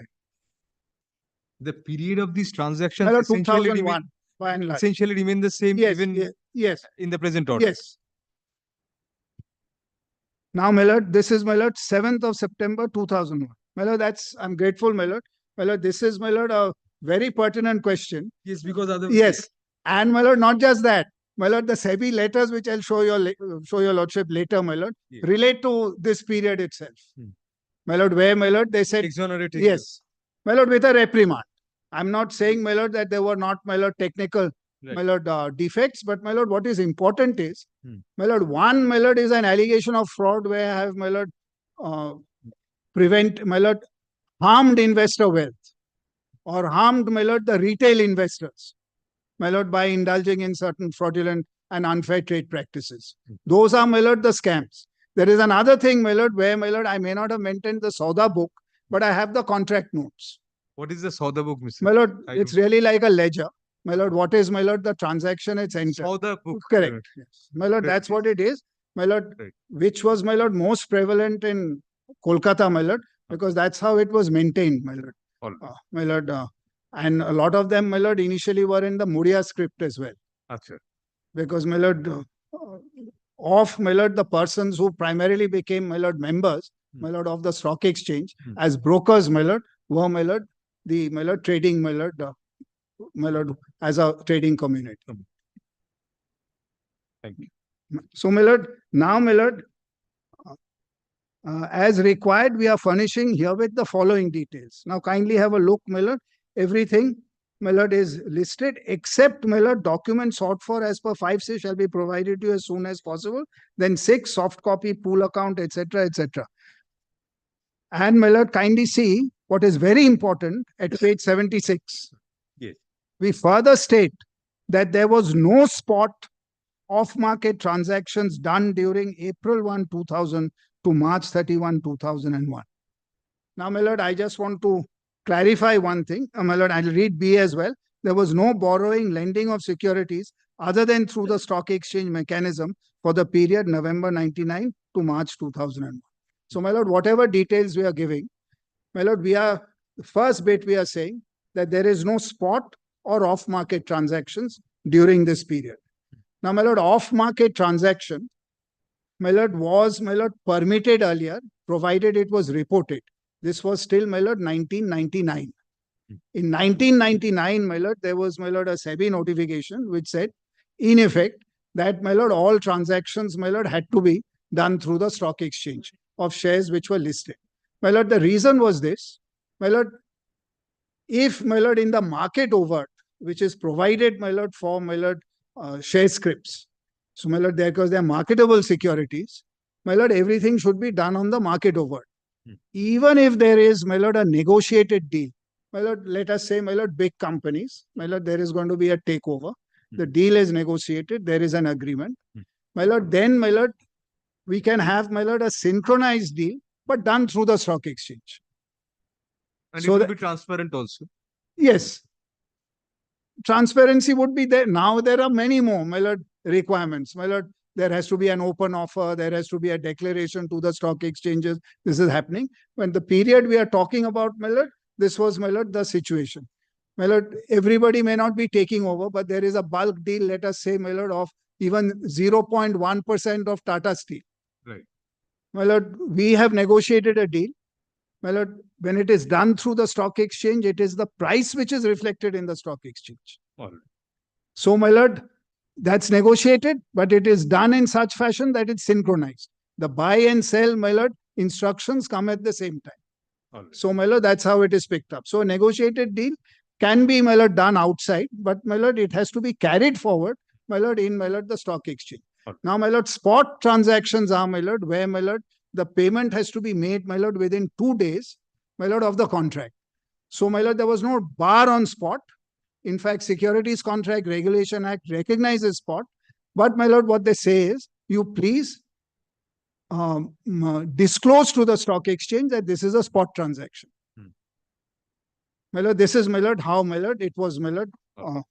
So, my lord, the important thing is, this was the specific stand. No spot off-market transactions done during April 1 to 31st March. There was no borrowing, lending. Yes. Now, my lord, we write again, my lord, on 10th of September 2001. Sorry, my lord. This is, my lord, the same date. There's another letter. Now, this has reference to a letter dated 10 September on the matter. We are submitting the following additional details as required by you. Hard copies, Xerox of money statement, that is our obligation from November 99 to March 2001. Lordship recalls, my lord, 5 and 6 will follow later. Yes. My lord, this is what is happening. As against item 5 and 6 of your above letter as mentioned below. NSE obligation, Bombay Stock obligation for NSE, ALBM. Vyaj, BSc obligation and relevant are being Xerox and shall be provided to you. Soft copy of our Sauda book, so and so. Please note that due to inadvertence, we have forwarded you the soft copy of our Sauda book for the period so and so. Video letter, which please ignore. Please note that the same instructions will be followed in order to view the necessary with are segregated in so and so. My lord, all that I'm showing, my lord, is there is, my lord, cooperation. My lord, I am, my lord, submitting myself, my lord, to, my lord, what, my lord, SEBI, my lord, wanted. Now, my lord, kindly come to 14th. 14 September letter at page 78. Yes. This has reference to a letter dated 10 September and 11 September. My lord, it both should read 10th and 10th. Yes. My lord, there's a mistake. We are submitting the following additional details as required by you. Again, my lord, against 5. Hope this meet with your requirements in full. Please call us on any further information if required. My lord, this is, my lord, very important. I do this. Now, my lord, comes this letter, which was disclosed to us later, my lord, by Calcutta Stock Exchange, which they rely on to say it's on this basis that there was this investigation, 24th of April, 2002. Kindly take, my lord, page 62, Yes. my lord, of my lord GA. So, my lord, this is what, my lord, is a letter addressed on by SEBI to the Calcutta Stock Exchange. SEBI has conducted investigations of Singhania Group, Khemani Group, Poddar Group, and Biani Group of Calcutta Stock Exchange brokers as part of investigations into the role of Mr. Ketan Parekh and his associate entities in the market manipulation during the years 1991 to 2001. These investigations reveal that these four groups of CSE brokers had indulged in large-scale off-the-floor transactions. So, my lord, these are the four brokers, my lord, who had indulged in, my lord, large-scale, my lord, off-the-floor transactions. My lord, this was the second big scam, my lord, after Harshad Mehta. Right. Harshad Mehta was 92 with the liberalization and this. On examination of the data provided by the four groups of brokers, it is observed that they had indulged in large-scale transaction with other brokers of CSE and other stock exchanges. Now, kindly note this, which could be off-the-floor transactions. Then, my lord, the exact nature of the transactions, whether they were off-the-floor transactions, could not be traced from the data of Poddar Group, Singhania Group, and Biani Group due to non-availability of the original records. However, it is found from the source data of Sauda book provided by Khemani Group that transaction ID and transaction time are not appearing in certain transactions which could be identified as off-the-floor transactions. My lord, generally, my lord, if there's market overt on the stock exchange transaction taking place, my lord, numbering. But there can be a situation where, my lord, there is no numbering, but the stock exchange might be informed later that these are the transactions we did on the stock exchange itself, which can be seen from the data of the stock exchange itself. Because, my lord, off the flow in any event will never have a number because it's happening, my lord, without entering the system. Yes. Now, my lord, as per the data provided by Khemani Group, they had done off-the-floor turnover of around 593 crores and 11,248 crores respectively during the years. Kindly see, my lord, 1999 to 2001. So, my lord, it's April 1999 to 31st March 2001. These off-the-floor transactions were mainly done on behalf of Ketan Parekh entities and on proprietary account. So, the client, my lord, was, my lord, Ketan Parekh, or, my lord, rather, my lord, Ketan Parekh and its entities, and on proprietary account. So, my lord, as if it's a self-trade. Many of the counterparties to the off-the-floor transactions were the brokers of Calcutta Stock Exchange and some brokers of other stock exchanges. The aggregate of the total off-the-floor transactions reported by Khemani Group to CSE during 2000-2001 is only around 301.02 crores, despite the fact that the obligation to report off-the-floor transactions is cast on the brokers. As per information received from CSE, the total off-the-floor transactions reported during so-and-so is only around 1,295 crores. Names of brokers and off-the-floor transactions reported by them is given below. Now, my lord, kindly see, these are, my lord, the off-the-floor transactions reported to Calcutta Stock Exchange Association Limited. Now, my lord, kindly make a note that this list does not have, my lord, Dalmia Securities. Then, my lord, it may be observed from the above list that Biani Group and Poddar had not reported any off-the-floor transactions to CSE during 2001, and DK Singhani had reported rupees 7.38 crores of the off-the-floor during. Most of the brokers listed above were appearing as clients in the books of the above-mentioned four groups of CSE brokers investigated. Securities Contract Regulation Act, kindly see, permits spot delivery contracts outside the trading and settlement system of recognized stock exchanges. Spot delivery contract has been defined by so-and-so, so-and-so. As per SEBI circular dated September 14, 1999, all negotiated deals including cross deals, are prohibited, and all such deals shall be executed only on the screens of the stock exchange in the price and order matching mechanism of exchanges like any other normal trade. So, my lord, if something's been agreed, ultimately, my lord, it has to come, my lord, at the market price reflected in the stock exchange. That's how the above decision was taken as negotiated deals avoid transparency and do not contribute to price discovery.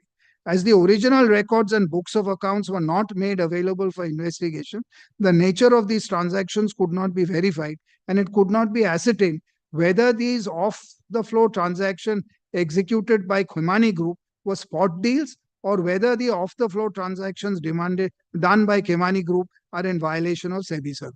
Because spot is permitted outside, my lord.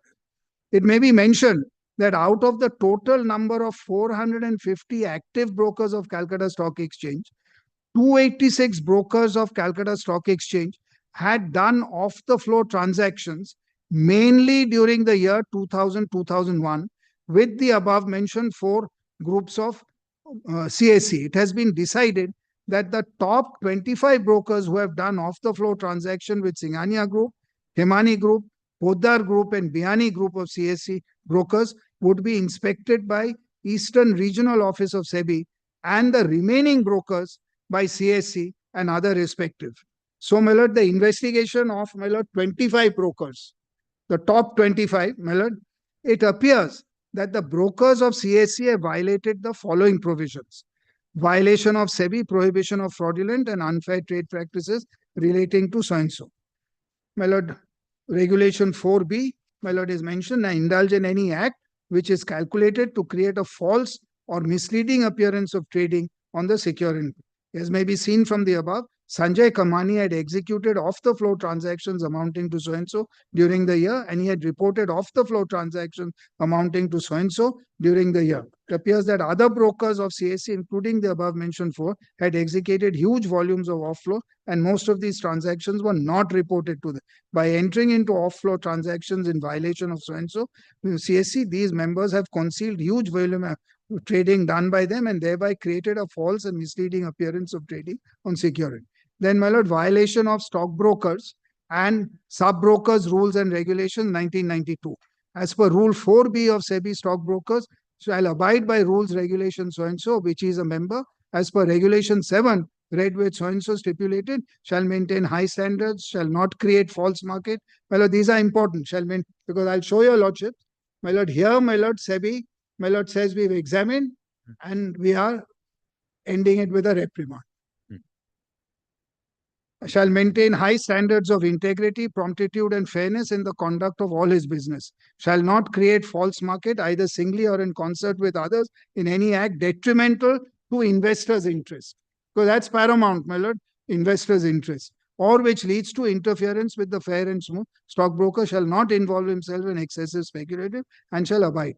Indulging in off-the-floor transactions at huge volumes and without reporting only a fragment of the said transaction by broker, creating a false market or a parallel market outside recognized. For example, one member of CSE, Sri Sanjay Kamani, alone did so-and-so during so-and-so as per data as per CSE, they had reported. These trades also avoid the prudent regulatory controls like intra-trade turnover, exposure limits, market safety, like payment of. By avoiding margins and exposure, CSE brokers involve themselves in excessive speculative business in market beyond reasonable, not commensurate, etc.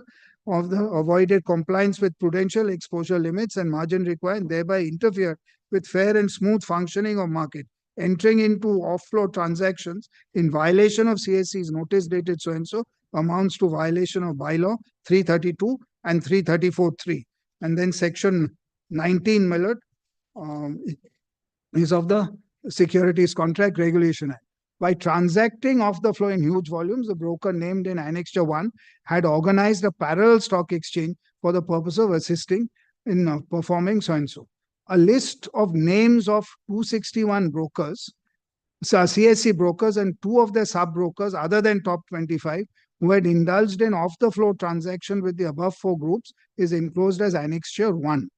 CSE is advised to inspect the broking entities given in Annexure 1 who had indulged in off-the-floor transactions through Khemani with a special focus on the off-the-floor transaction Khatte Pate account maintained by Khimani Group to settle difference bills with other brokers, loan transaction, transfer of funds through journal entries, etc., between brokers of CSE and other stock exchanges in order to ascertain the nature of transactions entered into between brokers of CSE outside the trading system of CSE, and to find out whether any provisions of Securities Contract Regulation Act, SEBI Act, SEBI Stockbrokers Regulations, SEBI circulars, articles and bylaws, notices of CSE or any other law have been violated, and initiate appropriate action which will act as deterrent against them.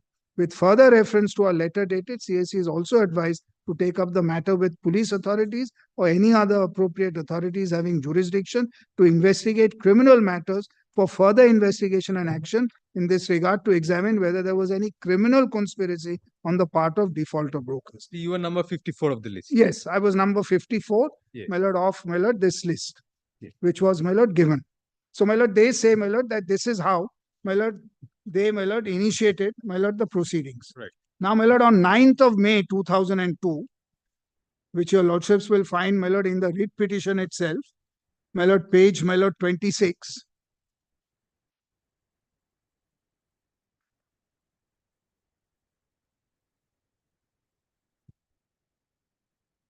From my lord, we write to inform you that an inspection of your books of accounts, other records and documents will be carried out by CSU officials on 30th May at your office for the period so-and-so. However, the stock exchange reserved to right to carry for any other period. You are thereby advised to keep the required information as per following format and to cooperate with inspecting so that inspection of your books of accounts and other. Further requested to fill up annex page titled Part 1 and information in point so-and-so and submit the date so-and-so. Inspecting authority that is concerned shall be entitled to all such acts, deeds and things as specified in so-and-so and bylaws and regulations of Calcutta, and it shall be obligatory on your part as register to extend cooperation, etc. Books which are to be produced, my lord, this entire list, my lord, is, my lord, mentioned. Similarly, my lord, your lordships will find, my lord, the table is given. Culminated in the clean sheet being given to. Yes, my lord, I'll show that. Now, clean sheet, my lord, there are two, my lord, clean sheets. My lord, first is, my lord, page, my lord, 79 of, my lord, the, my lord, GA. Yes. That's 6th of August, 2022. My lord, that actually starts. One minute. Now, my lord, kindly, my lord, come to, my lord, before this. My lord, 6th August 2022, my lord, is, my lord, an inspection being done by SEBI. Kindly see, my lord, page 79 of, my lord, GA. It has been decided that inspection of your books of accounts, other records and documents will be carried out by JL Sengupta Chartered Accountants to verify whether books of accounts, records and other documents are being maintained in the manner specified by so-and-so. So, my lord, we have the Securities Contract Regulation Act and SEBI Stockbrokers and Subbrokers Regulations. Whether provisions of SEBI Act rules made thereunder provisions are being complied with, whether adequate steps for redressal of grievances are being taken, and conditions as stockbroker. Inspection shall be carried out under provision of Regulation 19. Inspecting authority shall be entitled to do all such acts as specified in so-and-so. Obligatory to extend cooperation. You are required to keep information required as per enclosed format, Part A in advance, and cooperate with so that inspection can be completed. Inspector will confirm the specific dates. Questionnaire Part B is enclosed, is also required to be duly filled in and returned to us by 16. My lord, Part A is to the information which is to be kept, my lord, ready. But for you and other brokers, the SEBI had said that CSE will also do it. Also they do. also, because my lord, under statute, yes, my lord, they also have a right, my lord, to do it. Initially, my lord, they wanted to do it only for 25.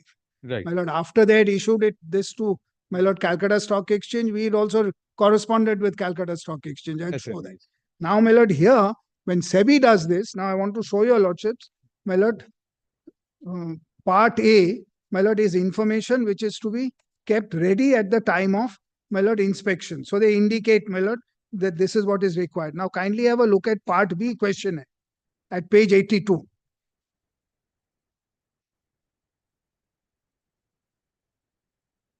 My lord, kindly take, my lord, page 83, my lord, under item 23.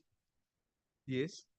Names of top 20 counterparty brokers by turnover in respect of off-the-floor transactions. Kindly see the period. Turnover figures may also be indicated for 2000, 2001, 2001, 2002 and till date. Then, my lord, the inspection, my lord, is carried out. Page 84. January 2, 2003, the chartered accountant firm has carried out inspection of your books of accounts and other records during so-and-so. We are forwarding herewith the findings of the inspection report as per regulation 23(1). You are advised to forward your parawise comment explanation on the finding within 21 days. Now, my lord, kindly see the findings. Page 85. Though the register of transactions SODA book is maintained, but this is not in accordance with format prescribed by NSE, so much so that following information has not been incorporated as required. Then, my lord, 1.2, following as per are not maintained provided by the. So, my lord, then contract notes, records of time of orders placed have not been maintained and also not reflected in contract notes as per circular so-and-so. It has been observed in many cases that contract notes have been issued which have been acknowledged without date. As a result, it is not ascertainable if the contract notes have been issued within prescribed time limit, that is 24 hours of execution of trade. List of contract been issued after 24. In some cases, may observe that duplicate issued have not been acknowledged. Few instances are given, etc. Then dealing with clients has 400 and they duly for again some irregularities as per circular dated so-and-so. For details, please refer to so-and-so. Then segregation of bank account has not maintained separate client bank accounts in report of each exchange up to so-and-so. That broker had maintained following bank accounts, etc. Then collection of margin has not fully complied with circular so-and-so. Then regulatory requirement. So, my lord, it's mentioned. We have not observed above advertisement is not in. Then, my lord, SEBI registration. Then net worth is this. Now, my lord, kindly come to,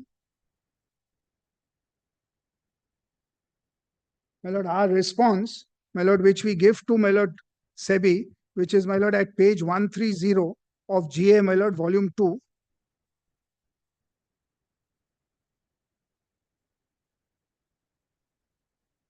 Yes. My lord, we give a, my lord, full, my lord, explanation apropos this. And, my lord, the result is, my lord, page 135, 27 November 2003.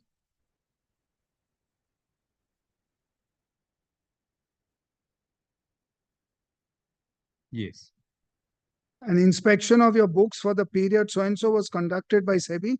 Copy of inspection report was furnished and we have received your reply. The inspection has brought out certain irregularities in your operation, which are enumerated in the annexure. They've given it at page 136. These were the irregularities which they found. Then, my lord, you are hereby advised to rectify the irregularities and warned not to repeat the same in future.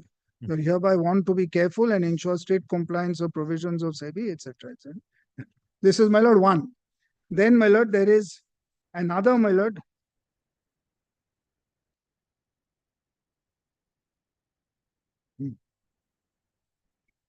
Yeah. Which page? This is serial 30 of this. Yes.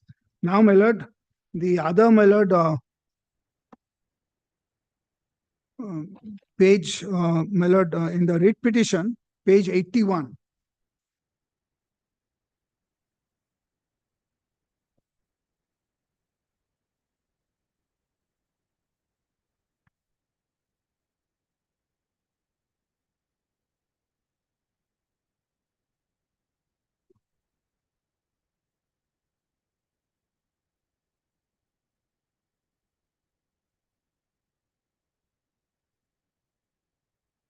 The last annexure.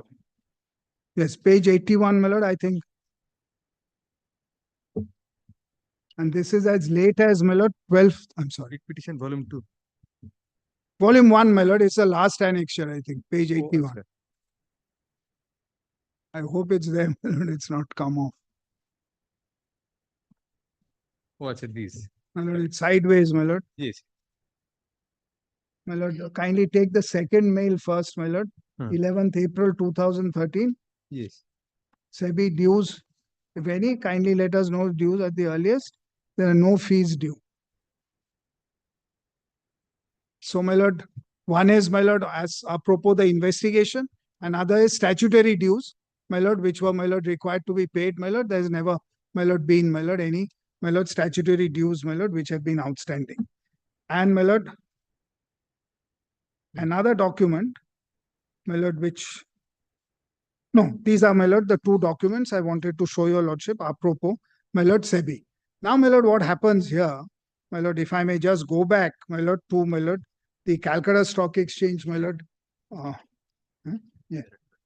Now, my lord, kindly take, my lord, a letter, my lord, which was, my lord, issued. My lord, the lordship was looking at, my lord, the, yes. Now, my lord, in the, kindly take the list of dates. I had come up to, my lord,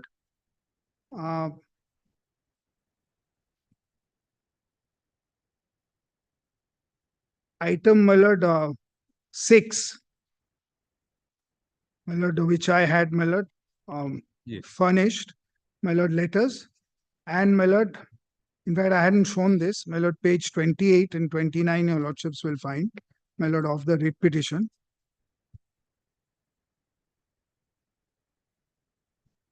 My lord, this is 27th May 2002. My lord, we respond to the letter of 9th May 2002. And, my lord, we, my lord, provide, my lord, full, my lord, details. Kindly come to clause C, my lord. There is no off-market dealing with brokers. That's, my lord, been our consistent stand. And, my lord, then, my lord, comes, my lord, a request, my lord, from their end.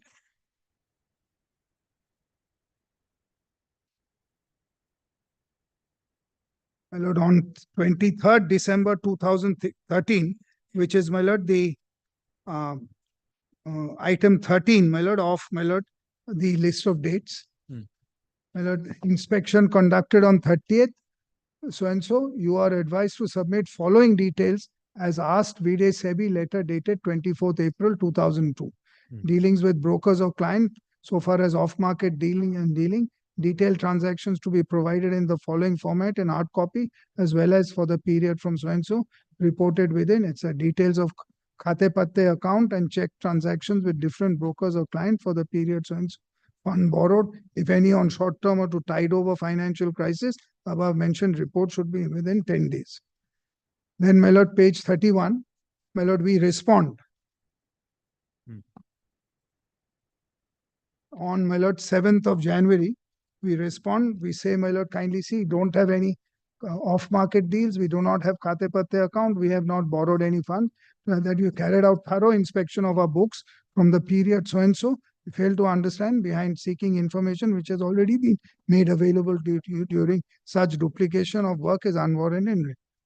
Because, my lord, the full inspection, my lord, had, my lord, been carried out. And, my lord, this is, my lord, your lordships would have noticed, my lord, after SEBI's letter, my lord, to us, my lord, which is saying, my lord, that as far as, my lord, the sub-broker regulations are concerned, my lord, there is, my lord, no, my lord. Whatever non-compliances are there, my lord, are dealt with by a reprimand. Then, my lord, kindly take, my lord, 4th March 2004, and this is, my lord, very important. My lord, GA volume 2. Because, my lord, when we raise the point, my lord, when we raise the point of, my lord, there being no show cause notice, my lord, the reference is made that, my lord, this itself, my lord, is, my lord, the show cause notice. So, if your lordships kindly come to, my lord, this letter of 4th of March 2004. Yes. Kindly see the heading, my lord. Inspection of your firm's books of accounts and records under provisions of Securities Contract Regulation Rules 1957. Please refer to our inspection of your books of accounts and other records on 30th May by the Surveillance and Inspection Department of your exchange, and further details asked for submission as per letter dated 23rd December 2003. You are advised to submit your comments on the following violations observed from the books and documents produced by you. You have entered into many off-the-floor and negotiated deals which are not reported to the stock exchange. This is in violation of SEBI circular dated 14 March 95 and SEBI circular dated so-and-so and our exchange notice dated 16 September. Now, my lord, 16 September is, my lord, notifying the SEBI circular of 14 September. That's all that the, my lord, notice says. Then, my lord, off-the-market deals. My lord, this whole lot, my lord, is mentioned here. Then, my lord, 2, you have received and paid huge funds from different brokers in violation of bylaws 335 of our exchange. Some instances are given below. Then, my lord, 3, your associate firms, namely Dalmia Enterprises and Dalmia and Sons, have fund transactions with Kemani Singhania Group. Transactions are as follows. Then, my lord, the details, my lord, are set out in the table. And after the table at page 178, kindly see, the above leads to a conclusion that you are responsible for the act of circular activity. You have not maintained a record of time of placement of order by the client, which is in contravention of SEBI circular, February 11, 1997. Now, this is the circular which is referred to in the SEBI clean sheet, reprimand, the same circular. These transactions were obviously prior to that. Yes, all. Then, my lord, you have not maintained margin deposit, which is in contravention of regulation 17 of so-and-so. You were also asked to submit details of fund transactions made through journal entries, where you pleaded that journal entries relating could not be identified. You have now, my lord, you have sold 149,980 equity shares of HFCL to Dow Jones Investment and so-and-so in the CSA system in 9th March with an intention to defraud SGF of the exchange, knowing fully well that the purchasing broker will not be able to fulfill its obligations at the time of pay-in of such securities which were executed in the system with a pre-negotiated arrangement. In this process, Dow Jones suffered to the tune of 2.11 crore, which was ultimately drained from SGF through this collusive trade, which is non-bona fide in nature as per. In the circumstances, we ask for item-wise explanation, which should reach undersigned within 10 days of receipt of the letter. Now, my lord, Dow Jones reminds one of John Doe. Yes, for my lord, intellectual property matters mainly, my lord, John Doe. Yes. Now, my lord, so my lord, this is a new addition in, my lord, the letter, my lord, which is outside, my lord, the scope of all those 4 brokers. My lord, this is, my lord, a separate transaction. And, my lord, item 4 and 5, your lordships will find, relate to, my lord, a SEBI circular of 1997 and, my lord, the SEBI stockbrokers and sub-broker regulations of, my lord, 1992. These were all, your lordships seen that annexure, my lord, where SEBI found violations. My lord, they are mentioned there. And, my lord, it says, my lord. So these cover common ground with the SEBI initial. Yes. I'll, my lord, show that, my lord, again. Now, my lord, what happens now? Now, my lord, why do I say, my lord, that, my lord, this is not a show cause notice? Because, my lord, the most fundamental, my lord, part of a show cause notice has to be, my lord, that by transacting this, you have violated, and this is the punishment.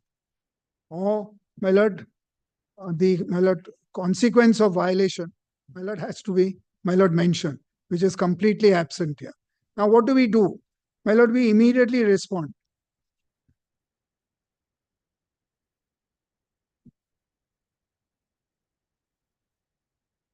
My lord, on 18th of March,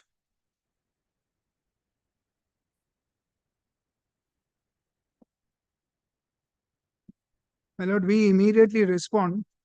Kindly see, my lord.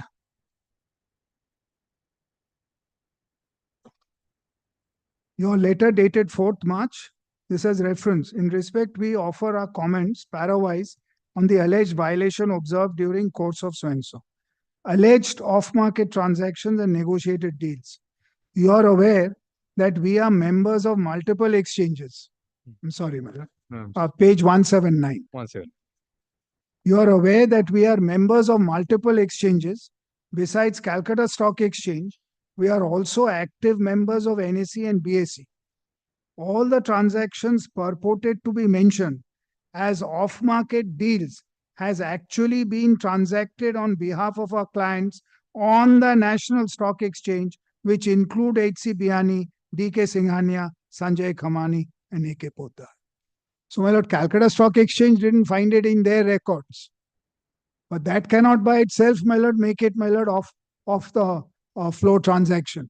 And then we say, we are enclosing the relevant details along with Xerox copies of contract notes issued to such clients for their transaction through us on the NSE segment. The same is enclosed in serial as in your aforesaid letter and collectively marked as Annex A. Then, my lord, please also note that we are in no way connected with one so-and-so Poddar mentioned in your above letter. Neither have we transacted for him as alleged. The purported transaction of 24,200 shares of HFCL is incorrect. In fact, we had a net sale position of 25,000 shares of HFCL in Calcutta Stock Exchange settlement number so-and-so. During that period, HFCL was in no delivery. The relevant final delivery statement of Calcutta Stock Exchange reveals R.L. Poddar being the counterparty receiving member of such shares. The allocation was done at exchanges level with which we are not connected in any manner. My lord, I put up certain shares for sale. My lord, I don't choose a buyer here. My lord, buyers have then, my lord, put in their, my lord, requirements, my lord, with the stock exchange. There could be, my lord, 1,000 buyers. My lord, what goes to, my lord, one of the buyers is determined, my lord, by the stock exchange mechanism. I have no role, which I'm pointing out. As such, your allegation that we entered into off-market deals and negotiated deals and have accordingly violated SEBI circular so-and-so and circular number so-and-so and CSC notice dated so-and-so is frivolous and without detail. Straight away, my lord, we, my lord, say this. Then, my lord, kindly see page 180. Further, we wish to bring to your notice that all the details in respect of the alleged off-market and negotiated deals had been provided to you at the time of inspection in our office, along with all the supporting documents, and the nature of transaction had been fully explained to your satisfaction. We are surprised to note that the same issue has again been raised in your caption letter. Because, my lord, 2002 it started. My lord, I gave everything. And then, my lord, again, my lord, this, my lord, happens. Then, my lord, alleged fund transactions. Please refer to the facts as mentioned above. It is obvious from the above that all the fund transactions, whether received or paid with the broker's name within your aforesaid letters, has been on account of their obligations for their transactions on the National Stock Exchange and a Bombay Stock Exchange through us. Under no circumstances have we engaged in any fund-based activities as alleged by you, and as such we have not violated bylaw 335 of CSC. Also be informed that we have not verified the total funds received and paid mentioned in your letter, and hence do not offer comments on its authenticity. Then transaction of our associate with members of CSC. Please note that it is beyond your authority to question any transactions of our associates. Further, we once again reiterate that we have never entered into any fund-based transaction. Hence, your conclusion, we are responsible for the act of circular activity is arbitrary and irrational. Then, my lord, record of time of placement of order by client, alleged violation of SEBI circular dated 11th February. My lord, this circular is referred to specifically.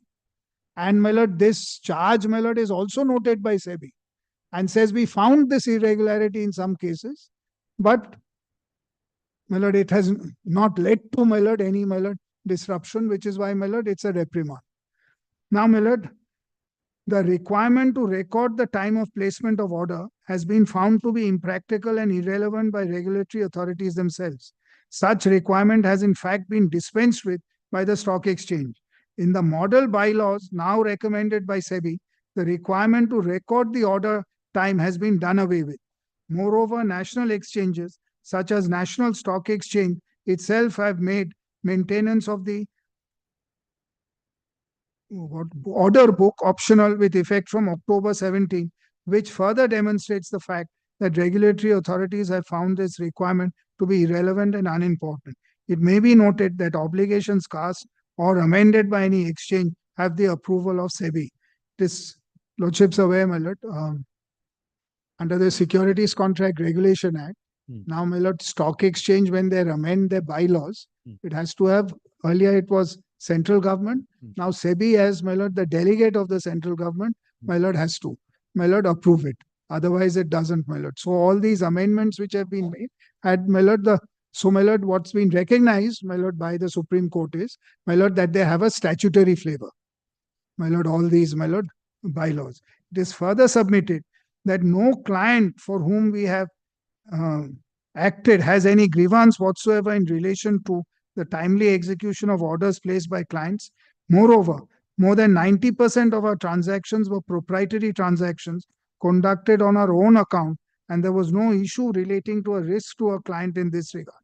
As regards the clients for whom transactions were affected, they're all fully satisfied whatsoever with the timely placement of order by us.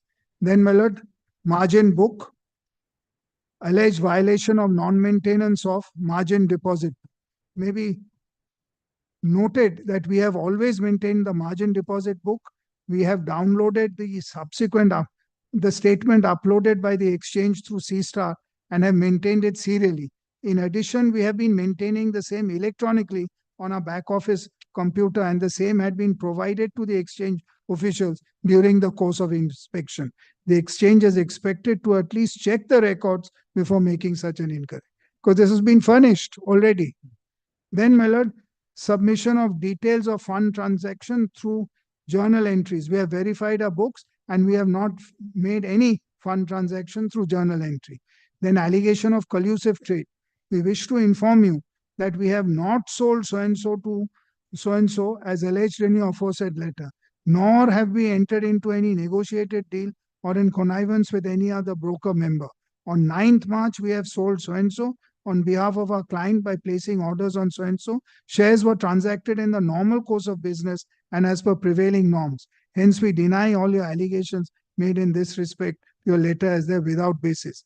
Instead, we invite your attention to the JPC report on Stock Market Scam 2001, wherein it is clearly concluded and established that the exchange officials have colluded with some of the defaulter members to defraud the settlement guarantee fund of the exchange. In view of the same, it is desired that exchange should stop making false and contrary statements in absence of any material. In view of the above explanation, and after going into the facts of the case, it is certain that the exchange has acted in an irresponsible manner with malafide intention to harass us. The intention of the exchange reveals a deliberate attempt to implicate us, certain of which we are no way. Please note that we warn you not to indulge. Now, my lord, kindly see, my lord, the stand which is being taken, my lord, by my lord, writ petitioner, my lord, in my lord, these correspondence. My lord, first is, my lord, full disclosure.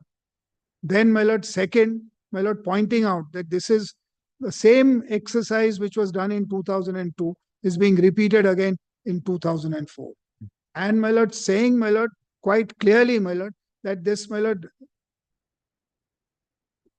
there's, my lord, I won't say disdain, there's, my lord, an element of, my lord, being harassed, my lord, which is, my lord, coming through, my lord, in, my lord, these communications.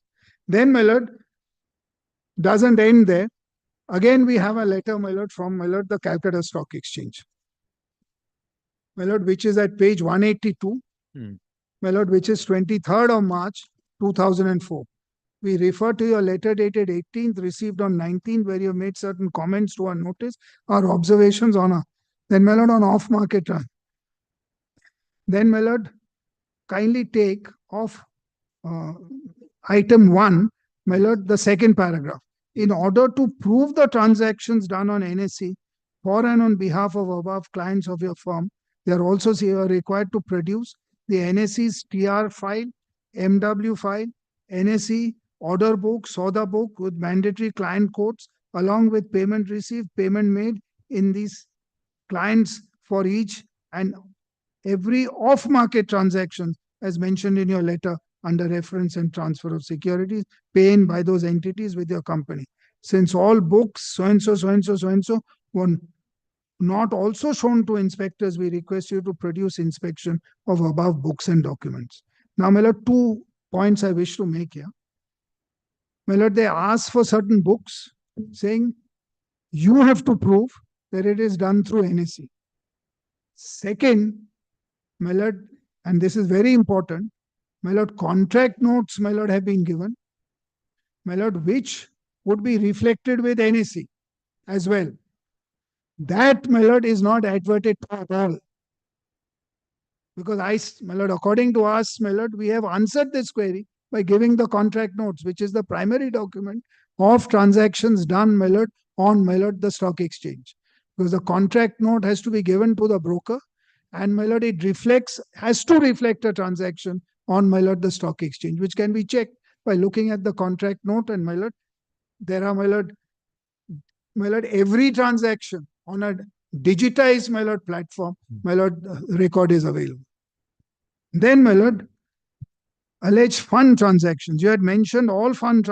Oh, I'm sorry, my lord. Third, my lord, they still proceed on the basis that it is off the flow transaction. Yes. When I've said, my lord, that it is not, because it's been done on the National Stock Exchange. It's of the CSE floor, actually. Correct.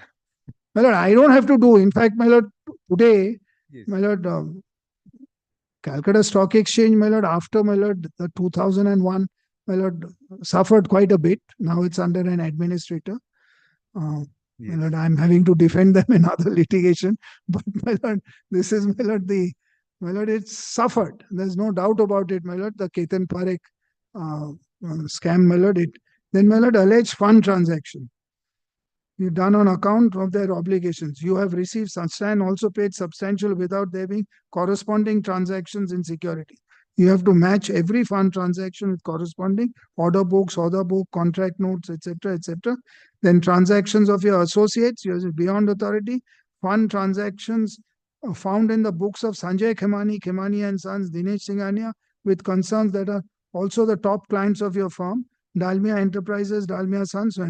The clients are also associate firm, that is, they are under same group, which indicate that you, along with your associates, Sanjay so-and-so, and other involved in huge fund-based activity, negotiated transaction, synchronized trades, unreported off-market deals. This was done to deceive the innocent investors and the settlement guarantee fund of the exchange. Hence, under this exchange certainly have authority to inspect relevant records of all concerned.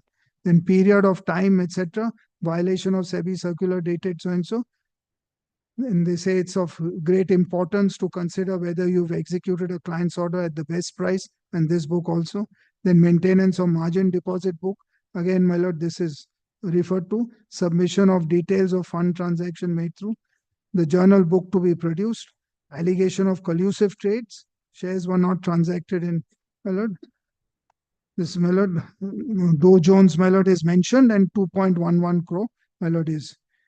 Now, my lord, again, my lord, we respond to this, my lord, on 25th of March.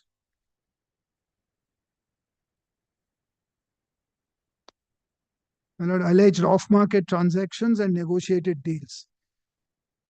You have stated that in your order to prove the transactions done on NSE, we are required to produce NSE files, so-and-so, NSE, and other. Please note that there are no files such as those required by you, which are being provided by NSE. So, my lord, Calcutta Stock Exchange may have a particular procedure. We are, my lord, indicating that National Stock Exchange doesn't have this book procedure at all. Then, my lord, we repeat that during the course of inspection conducted by exchange of... Sorry, my lord, I think. No. We will continue tomorrow. Yes, sir. Part in part for further hearing tomorrow.